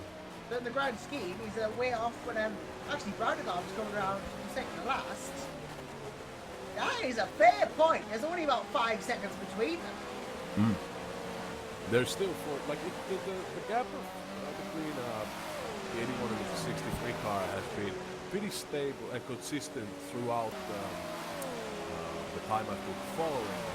It has been bouncing around 4 to 5 seconds, but it could be that towards the end the wear on the tires on either car might change the situation, and we would definitely see some interesting moments if, say, the 81 car was to lose a lot of time due to an incident or a mistake. Not that I'm wishing for it, of course not. But, you know, just bringing it up. It would certainly make a great entertainment. Well, Gregory Brulard has just gone into P10 overall because of this whole extended pit stop thing for Almenos, Garrido and Secura. Both are still in the pits, and both Eric Schmidt and Valero Ferraris in the P2 class have gone by. So that's your Velocity GP car and the car ahead of it. Yeah, definitely shout out to Eric. He's been great. Eric's been doing quite a good job indeed, and Arnedo was out. Well, I say Arnedo, it's GM Cardenas Arnedo in the car now. They've done a driver swap too, because Garrido was out, Almeida was in. Arnedo was in. Interesting. I don't yet see it on my YouTube stream. Well, it's an SIL team are in, and they have got Arnedo in the car, so that is a thing that's happened. But somehow they're now. Yeah, they are still holding out behind Secura, who's now out too. Well, that was a big lock-up by ABM. What, from... no, wait, who is that? That's the 55 car, yes. That was a big lock-up from Lafarga. You see side by side on the main strip. Oh, well. Osvaldo Angeloni is gone. We've lost Osvaldo Angeloni in all this. Oh dear. That is not good. And Valero Polaris is in the pits, so that gives P2 leads to Eric Schmidt. Interesting indeed. That is very interesting indeed. So Angeloni's disconnected, Ferraris is in the pit, Schmidt takes the lead, Greg Hall in the pits now as well, and sudden pit stops. I wonder what's going to happen, because I'm uncertain about 49 car strategy currently, because from what I've been watching, they've been swapping out tires every pit stop, but I could be wrong. Well, I haven't been taking much rules by my own admission, but it'll be interesting now because we're on the softs for the last 40 minutes of this race. And, well, as for the Brodigan Armail battle, there's still a lap separate, well, not a lap separate because they're on the same lap, but Armail coming around into the right before the Van King and Brodigan coming into the right before he's 15 meters. So, a while between them, when if Alex Brodigan is catching, it's going to be an interesting race. Ups the curve again, pretty much always 2 wheels on the track on that point. Yeah, that's a very aggressive line he's got going there. Maybe it's different from the GP store. But it can afford to be more aggressive, can't you? Yeah, Rather than the prototype. Yeah, you saw what happened to Jimmy Ford then. Exactly. But here we have Corazai right behind the 55 car. Not far down. And it seems to be he's like the first sector, if you really do get stuck behind a slower car, sector 1 is a difficult place to overtake because it's so many, like the rhythm of the corners, like and the line, it doesn't allow for someone to like dive on the inside on the turn before the chicane, before going on the main straight, because of the way the chicane is built. Because the curb inside is so high, you would probably lose time and potentially have a chance of crashing into the guy you're trying to overtake. And no matter what class. But yeah. Now Ferrari's gap to Eric Schmidt is currently around 28 seconds, and I think Schmidt might have to pit again, at least for fuel, but I am not sure. But what I do know is that Ferraris did not change tires during that last, at least I'm pretty sure he didn't change tires during that last pit stop. Do let me know if I'm wrong. Well, here is some useful information. I've just been told by Ben Schmidt that he's going to be getting in the cars after finding another bit of cameras. But that confirms to me that Patrick Barton will be getting out the cars when we see the Black Hawk car do a pit stop. Interesting. So there you go, information for the world. And yeah, this GT battle could go down to the wire if we're looking. I mean, Armiel and Brodigan, there's a bit of distance between them, but if he catches up soon enough, then it'll be good. Yeah, exactly. It would be excellent. Maybe not for Emil, but For Brodigan, certainly. Yeah, exactly. And for the crowd as well. I mean, who doesn't like a good battle? Exactly. That's what this is all about. Yeah, I mean, yeah. So, in the Grand, I mean, let's not forget, Riccardo Cazzari is still only a few seconds from Alex Brodigan. Brodigan is in P19, and Cazzari is only about 3 seconds behind him. You can already see the Blackwell car and the same cars in the shots of Cazzari and Brodigan, because let's see here, 2.5 seconds it shows to me. So the gap has been steadily decreasing in amounts of time, because last I checked he was 5 seconds off. But this could be an interesting battle, definitely, because especially at least for P2. Consider if everything goes well for Corazai and Brodigan. Yeah, if Riccardo can catch up to Brodigan, if he puts the hammer down and starts catching up, this could be something quite special. But you never know; it could be interesting things happening indeed, and it may full well be that we have a fight for P2 in the GT Pro. And GTM, the GT Pro and combined class, because there was only one this year. Exactly. Wow. We'll just see how this pans out. There's Patrick Barden in the pits. This will be none other than Bernd Schmidt getting in. We have a car behind with no front bumper. It is the car of Gregory Bular. Well, it was going well for them, now it's not. Oh, and Arnado is probably going to go ahead. Yeah, Arnado's probably going to. I only see that he's only 1 lap behind. I don't see the exact time. It could definitely be. Oh, never mind. There it is. Yeah, well, if this goes on, we should have a fight for the lead. The GT, just general GTs apparently. Yeah. If this keeps going on, Armiel and Brodigan both going to duke it out, and could be fun. This could be very fun indeed. Right so. Yeah, it could be a good one. Not a lot of happening in P2 at the moment.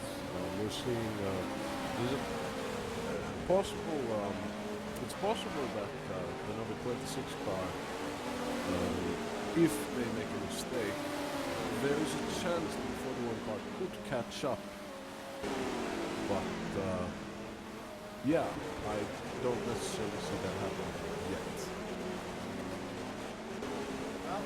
But yeah, status update to anybody who just tuned in. Currently, Eric Schmidt is leading the P2s, Waller P1s, and Emil GTVs. and we're definitely going to have an interesting finish by the end of this.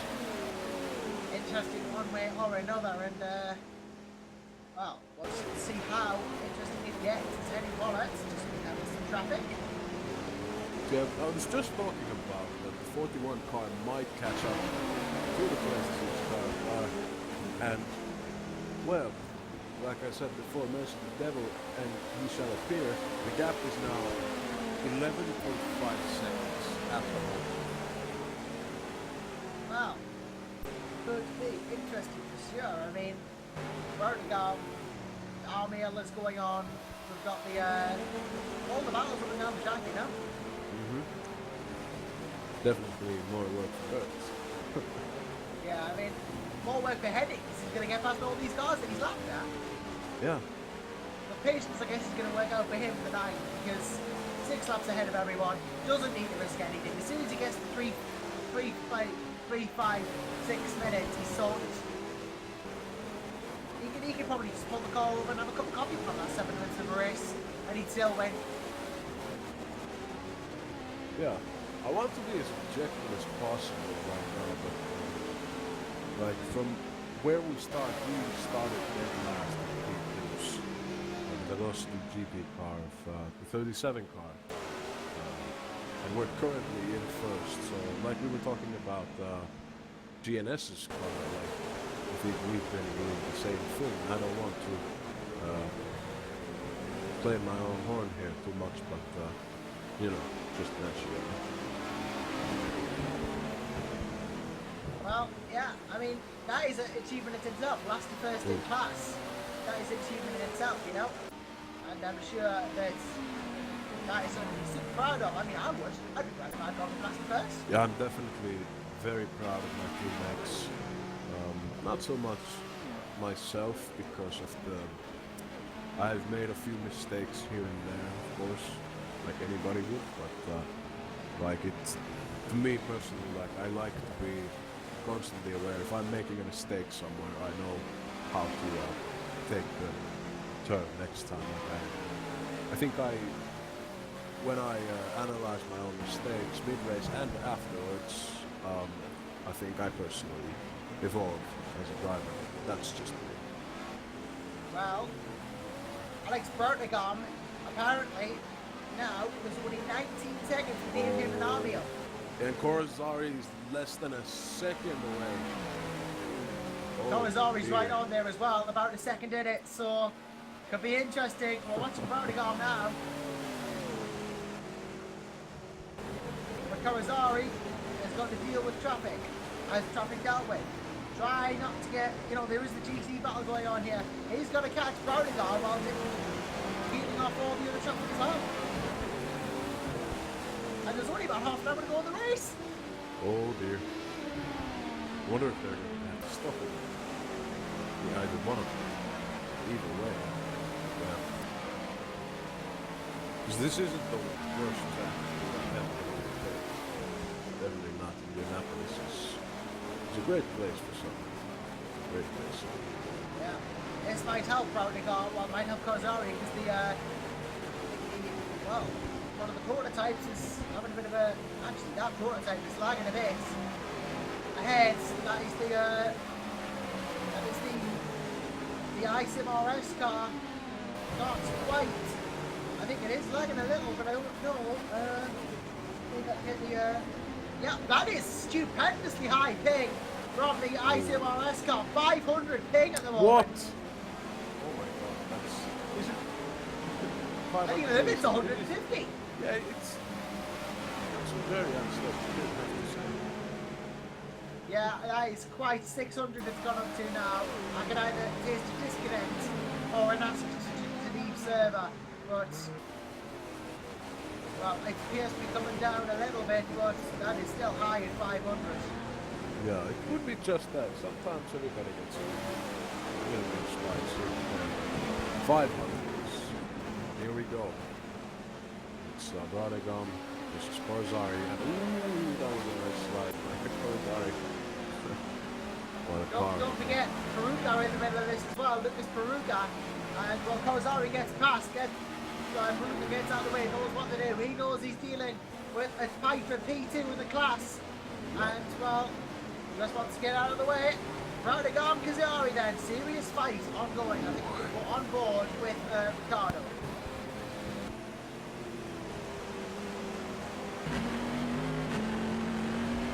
Really chasing down Browdigam now. This is what's come down to.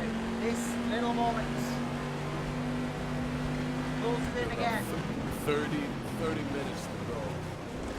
30 minutes to go and it's come down to a fight and Browdigam in the pits and Kazari follows him. Oh, well, this is going to be one heck of a fight. He's trying to close in as much as possible. He's going put in the pit lane. Tried to get through before the limiter, but he's closed right up to Browdigam. This is where it's at. This is the fight we've been waiting for. Browdigam gets the first pit slot. It's bound to the pit crews now. Oh, let's hope the virtual men do a good job with the tires. Oof. Well, we'll have to see. I'm keeping an eye on this because it's going to be close either way. But both in the pits at the same time. Both choose the exact same time. And it's going to be Kazari.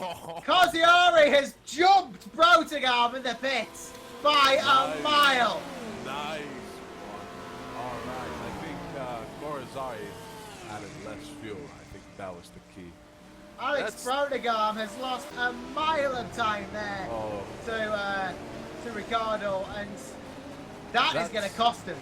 That's going to cost him a lot. That is going to hurt for sure. Great job by the 63 car. That is fantastic. Oh, apparently he hasn't changed tyres though, that's why he was quicker. Oh dear. Dave Chancellor gets in the car as well. Driver change of Blackhawk. The new driver, new tyres, might just catch up again. But if Ricardo can keep that lead that he's gained by not doing that, then it would have paid off in tenfold. Yeah, because I know for a fact that once the tires are worn, they really are worn. You lose a lot of time on track, and not just simply because of the simple fact that the tires give you because it's like the car is a lot more unstable, so you're much more prone to making mistakes towards the end of your stint if you don't change the tires. But this is interesting, and Eric Schmidt just did it. And Ferrari's works too. Okay. I am going to take a very, very, very quick break. I know there's less than half an hour to go in the race, but has to be done, so I'll be back as soon as I can. Yeah, when you come back, let me know. Yeah, definitely going to be an interesting thing. Considering the Chancellor is currently 34 seconds on Korazari's 42 seconds on Mayo. I don't think he's going to be able to catch up. The 63 car is going to be able to catch up to the 51 car, but we will see. Definitely see what's going to happen because Korazari is running some traffic.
Have to keep an eye on the 81 Blackhawk Racing because Chancellor seems to be closing the gap on Korazari, and it's only going to increase from here, I think, but we will soon find out.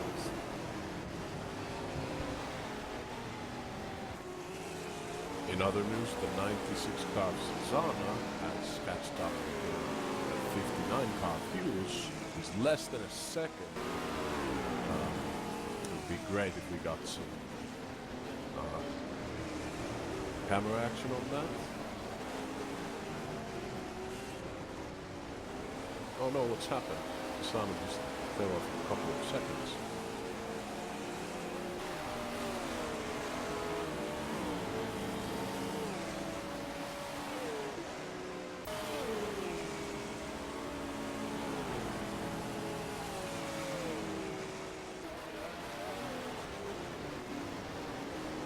Here we see the GNS car darting through traffic. I know I'm talking about the same subject as before, but I just have to congratulate GNS on their progress. That is amazing. Technically last second. And I'm not doubting Lapson's driver ability, but closing the gap 6 laps in 24 seconds, where at some point just the laws of physics get in the way.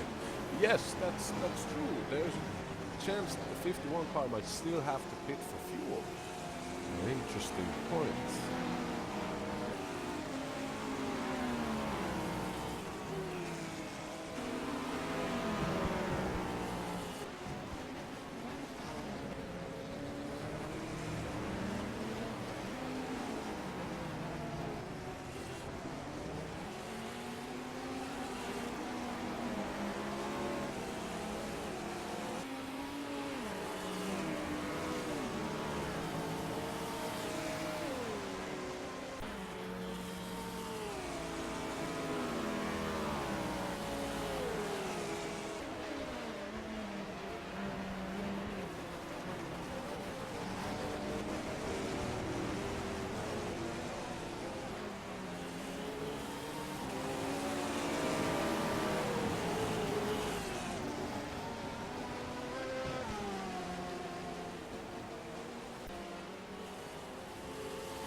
Yes, the racing routes in the number 49 car in the P2s have been very consistent throughout the race. They've held on to the lead ever since I think Nicky Lenz had something happen to him. But very, very good job by them, I have to say.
Sana has again closed the gap to Hughes.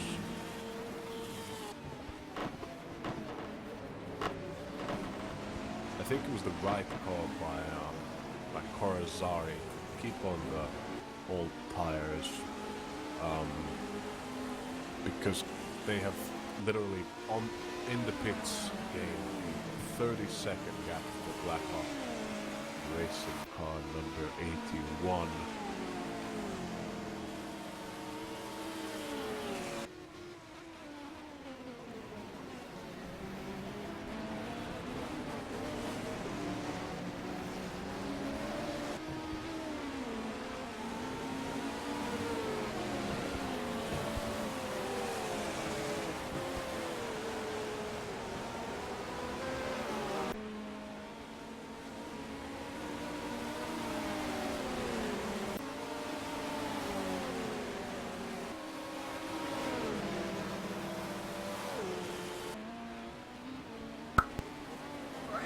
I am back, and I promise I won't go away again.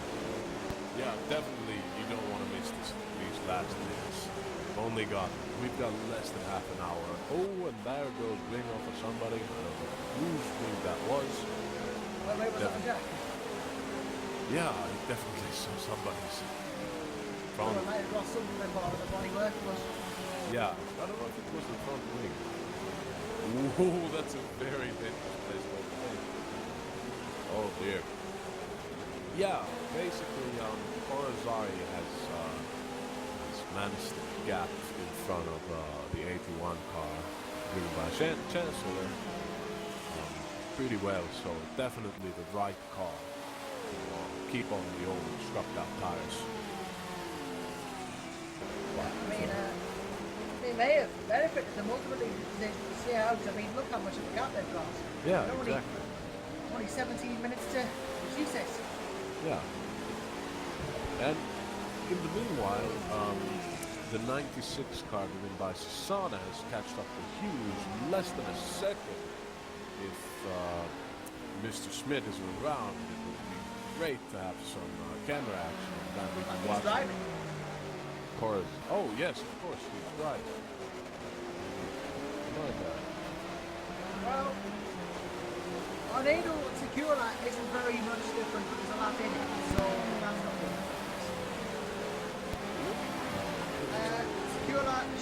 Secura, Tornado, there's a lot between them, so, you know, Ferrari Smith, that's not really, Not yet, anyways. Never know. more praise for you in the chat, Tony. Oh, really? I think we might have to make you slightly more common next year. Maybe I'll have to practice for the next race. Yeah, maybe ask about, you know, whenever you can. So, I mean, obviously, I'll drive the car, but... Of course. We have people who drive and join him when they can. Yeah, just, you know, whenever I'm available. Indeed. So, by my calculations... It's great. Oh yeah, go ahead. By my calculations...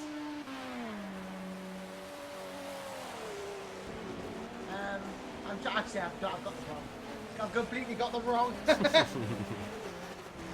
A question from Mosey 11200 on the YouTube chat for me, apparently. They asked that if Glacier Racing from iRacing offered me a spot on their team, would I go? I would be very taken by the offer, but probably not. I think VEC is going to be my main focus for now. Well, there you go. Well, that's an interesting answer to that question.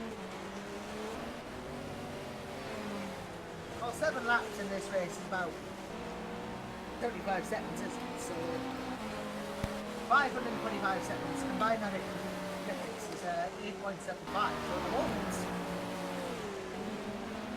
it looks like we ride only have to get to 354, 355, meaning they only have 7 minutes left before they've won. As Henning Roller comes into the pit, so it might be a little bit more. Neil just lost another 45 seconds to Corazari. Yeah, am I wrong that Susanna is right behind Hughes? I might be looking at the. Oh no, you're all right. You are very right. We should have. Susanna is right behind you. Go to that. Oh, look at that! Another great battle coming. Susanna DTs for the Hughes, rest of the indeed, race. Jimmy Hughes for that team. Best Skating's car. Very doing a job. Hughes, Delmont, Garland's Curry car. And they're giving it a go. Trying to defend from Garner, who's just there, right there. Side by side. Motorsport Italia have had a really good race this race. Yeah, definitely. I mean, they're like 5th in class now, but they were leading. It just goes to show things going to turn around. There's lots of traffic now. Lots of traffic now, indeed. Hang on, was that a car in the wall? I didn't see one, but... Probably just my next glitch. No, it's fine. I think I've seen it. To be honest, inside one of the stream replay, so you only see what you're trying to see. But, you know, in future, obviously, if you want to join this conversation, then... But yeah, I'm trying to see if you... Oh, well, there is a car that has no front bumper. That is Armin Taruna. So you may have been right. There you go, Armin Taruna, no front bumper in the pits. That is just even worse now. Oh dear. 48 laps down, I say, Morris. Oh my. That is a mistake. Yeah, and Lucas Brute, that's probably going to get through. Vincenzo Lafarge is going to get through. Jules Gou is going to have a chance, as is Martin Strutz for the Black Hawk car. Kevin Yeager might even, but not Yuri Viasuri, who for core team is 60 laps down on the lead. Yeah. There must be immense pressure on Emil right now because he must know that if he makes a mistake, if he goes wide, he will still have quite the gap on Corazari, but a couple of mistakes here and there, or a spin or anything, Corazari will be right behind him. And I think Emil might have very worn out tires, but then again, so does Corazari. There is sadly a 16-second gap there, so I don't think, maybe if the race went on a little bit longer, we might see something, but yeah. But for now, definitely interested to see what Susanna and Hughes are about to do. The gap is just hovering around that second mark, and I think for the last 10 minutes, Susanna is going to try. He's going to get very desperate. He's going to give it a go, definitely. He's there in a position to do it. Absolutely. Gonna try. I mean, Susanna has got pretty much 10 minutes to try and get this place done. And this, if he does it, would put him into 4th in class. Yeah. It's quite a big deal. It is a big deal. 4th out of like 20 cars in class, so, you know, a 5th of the way up the field. Definitely. But, looks like Corazari is again closing in on Emil. That was almost... Yeah, apparently Emil has damage on some sort, but I don't see any damage on that car. Interesting, because he is constantly like... That's... Okay, interesting. Because I literally, as a 1 minute ago, I checked, that must have been pushing the 16 seconds, but now it's 13, less than 13 now. Oh dear! We might see some action those minutes. After all, Corazari might be racing for the win. And that would be amazing by a long chance, considering they... What position did Corazari start for Indianapolis? I can't even remember now, but it's fairly high up, I think. But nonetheless,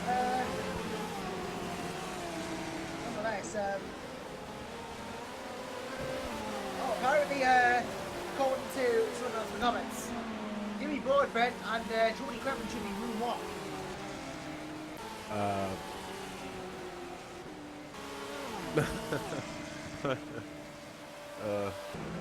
Well, thank you, Pat. I wouldn't mind having you in the room 1 commentary team. You do quite well.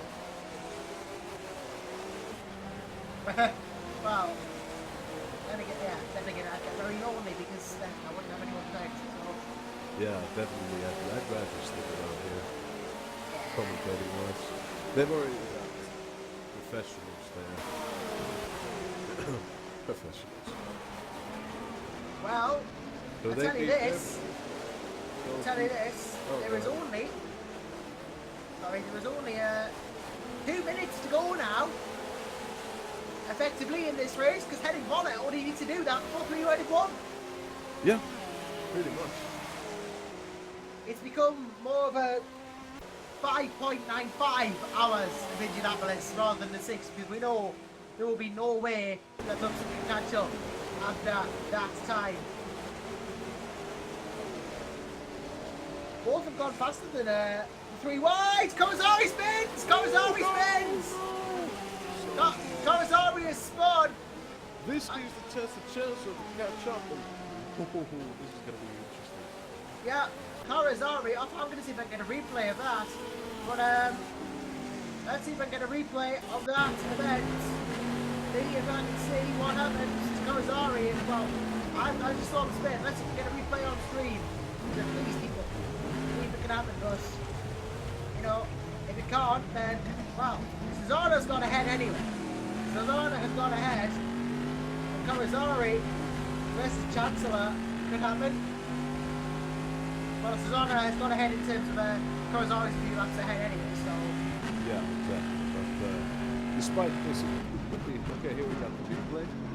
Oh, we did get the replay. There you go. I know how to do replays. Oh, tagged by a P1. God, that is tough. That is tough. That is a very, very dangerous place to go through. I don't know what this without thinking. I was just thinking about it earlier. That is a terrible place to go from the outside over the inside. You really have to do it at the start of the turn before you turn into the corner. You really do have to do it side by side and inside if you're a faster car. But that was a very, very, and excuse my French, dumb maneuver from both of them. Wow. We'll have to see what happens post-race after that. Yeah, of course, everybody wants to get through traffic as fast as possible, but that was kind of bad because Kawasari could have potentially raced for the win in GPE. So... Oh, apparently we're still in replay mode. Okay, I'm going to have to fix this. Sorry about this, ladies and gents. Oh, sorry, didn't Go back to live. There we go. Fixed it. Go back to live. There you go. There's a slight delay, not seeing it yet myself, but we will. Right, I know it's still replaying. Sorry about this. I'm trying to fix this. But it should be fixed. And, guys, nonetheless, I think this race is over. I think 3 wide have won it. We're on 3.57. They're still 6 laps ahead. I think we have race winner in Henning Vollets. Congratulations. Or at least I think I have to. Well, no, I think they have to finish 50% of the classic. So yeah, they have already done it. So even if they bid it to the wall, they would 100% sure win. That's the case right now. Because there is no way. I think if they're retired now, I don't think Nick can catch up. So yeah, exactly. The focus now will be on the likes of Emil, on the likes of Chancellor. Well, Emil is, well... Kawasari is still only 8 seconds off of Emil, despite and Chancellor is not catching up quickly, is he? No, he is not. I would have assumed that Chancellor would be right on Kawasari's coattails, but it seems Kawasari is still pushing really hard. It does seem that Emil might have some damage on his car. Yeah, I mean, if Emil has damage, I know we're officially, pretty much unofficially announced the race winners in overall, but it's not over till it's over, and Kawasari can still go ahead here in terms of, like you have to, hang on, that's a fair point by Populas in the comments, you have to be finished and classified. That's a good point, I'm going to check that, because then it might not be over. Yeah, that could be true, but it's probably like 4 minutes and 40 seconds. It's probably, I think Warren is very much aware that he could put a pit speed limit on and just coasting through the entire race, the remainder of the race. Because, But Corazari is again catching up. It was just a few seconds ago, as I mentioned it was 8 seconds, and now it's closer to 5. Despite that speed, we might still see Corazari catching up from here. But then again, overtaking on this track is entirely different from catching up. But at the same time, there's a great Corazari here. I'm sorry, Hughes and Sassana are having their own battle. I'm excited to see what's going to happen here. Yeah, Kazari's called right back up to Emil, about 2 seconds. You know, he's really going for it. Lots of traffic, this could be the chance for Ricardo.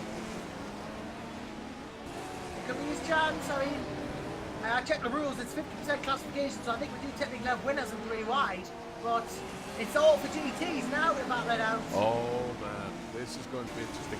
I'm more interested to see because it's definitely Sassana and Hughes will go past. There's a chance that Sassana, who's constantly right on Hughes' coattails, like it's very, very close.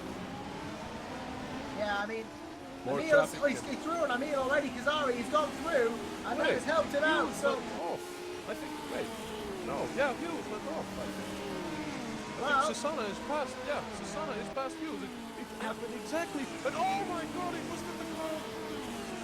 Was that the curve? Emil who just spun? Well, I didn't... Oh my god. Are we going to replay on that? I wasn't watching, I think we can hopefully get a replay. Let's see the event. I think Emila's off track. Haruka spun around, let's replay the selected events. And I hope we can see what happens. Must have spun just now. I hope we can see what happened there. Let's go back to live. And got 2 minutes left to go in this race then. Henning Voller leading affairs, of course. Pretty much won it already, but... Well, we'll see on the replay. I didn't see it myself, but I don't know what happened. I wasn't watching, unbelievably. Oh dear, you missed a great event because that was basically what happened was, like, here we go again. Because there's plenty of traffic here. Oh, it's the red Ferrari. Oh dear, he takes him out and he goes off in the... Oh my. That makes Corazari effective. Emil was outside in that, if that was Emil, so that was an interesting one. I'm sure that there will be some sort of decision to go here. But because that's definitely, like, I was just talking about how it's possible for because Sassana, Hughes and Corazari and Emil, they just entered this massive pack. Like, they were basically making a GT train. On both sides, lapped GT cars and P2s would have lapped them.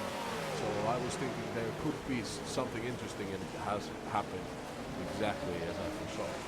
Well, we are on the last lap of the race now. Henning Voller has started it. He will probably win this race now. The 6 laps gap and there's 1 to go. You know, it basically can't fail, can it? He's got to win this now. Voller has definitely got this in the back now. He's most certain. The race in Indianapolis. Here today.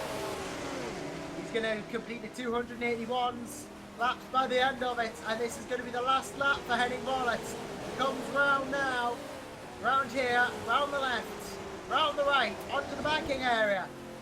He took advantage of problems at the start of this race. Time has ticked down to 0. He took advantage of the start. He led from the start. Don't know whether he got the fastest lap or not. But all that matters now is that he's going to come round to the second and last turn.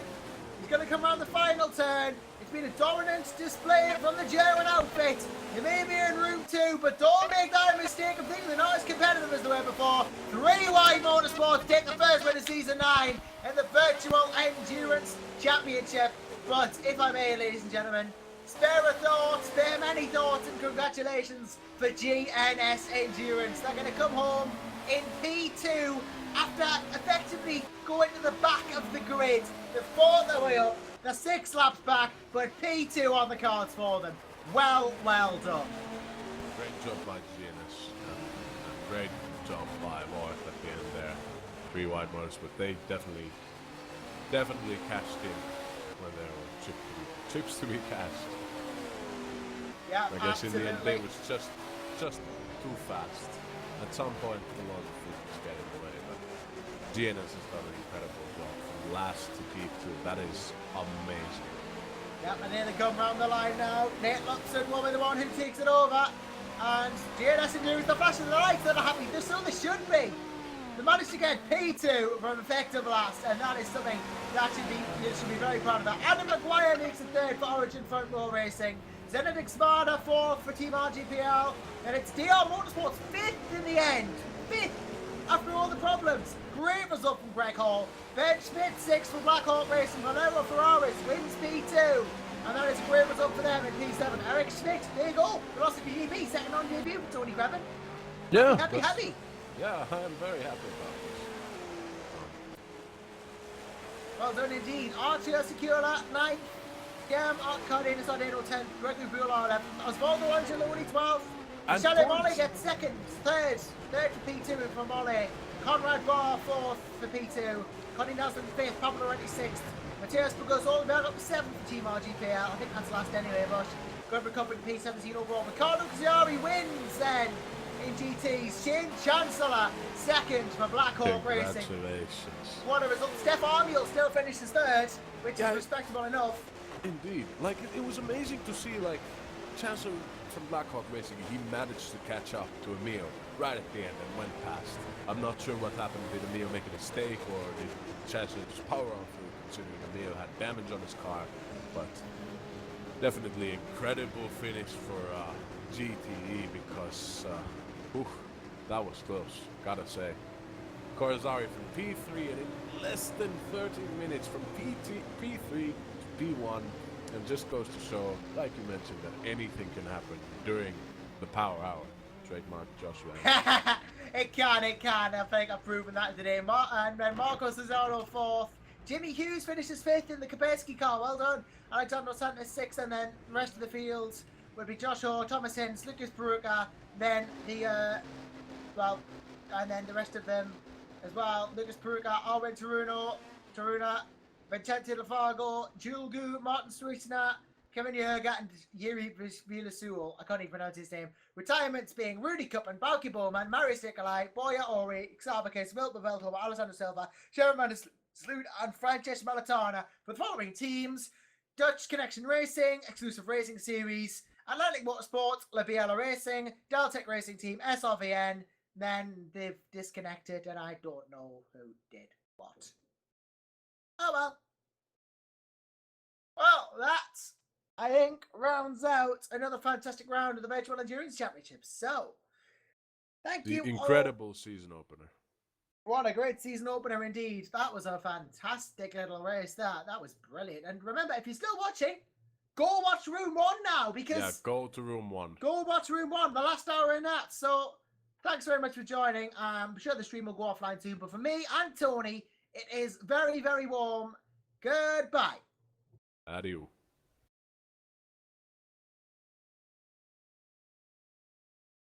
Are we off?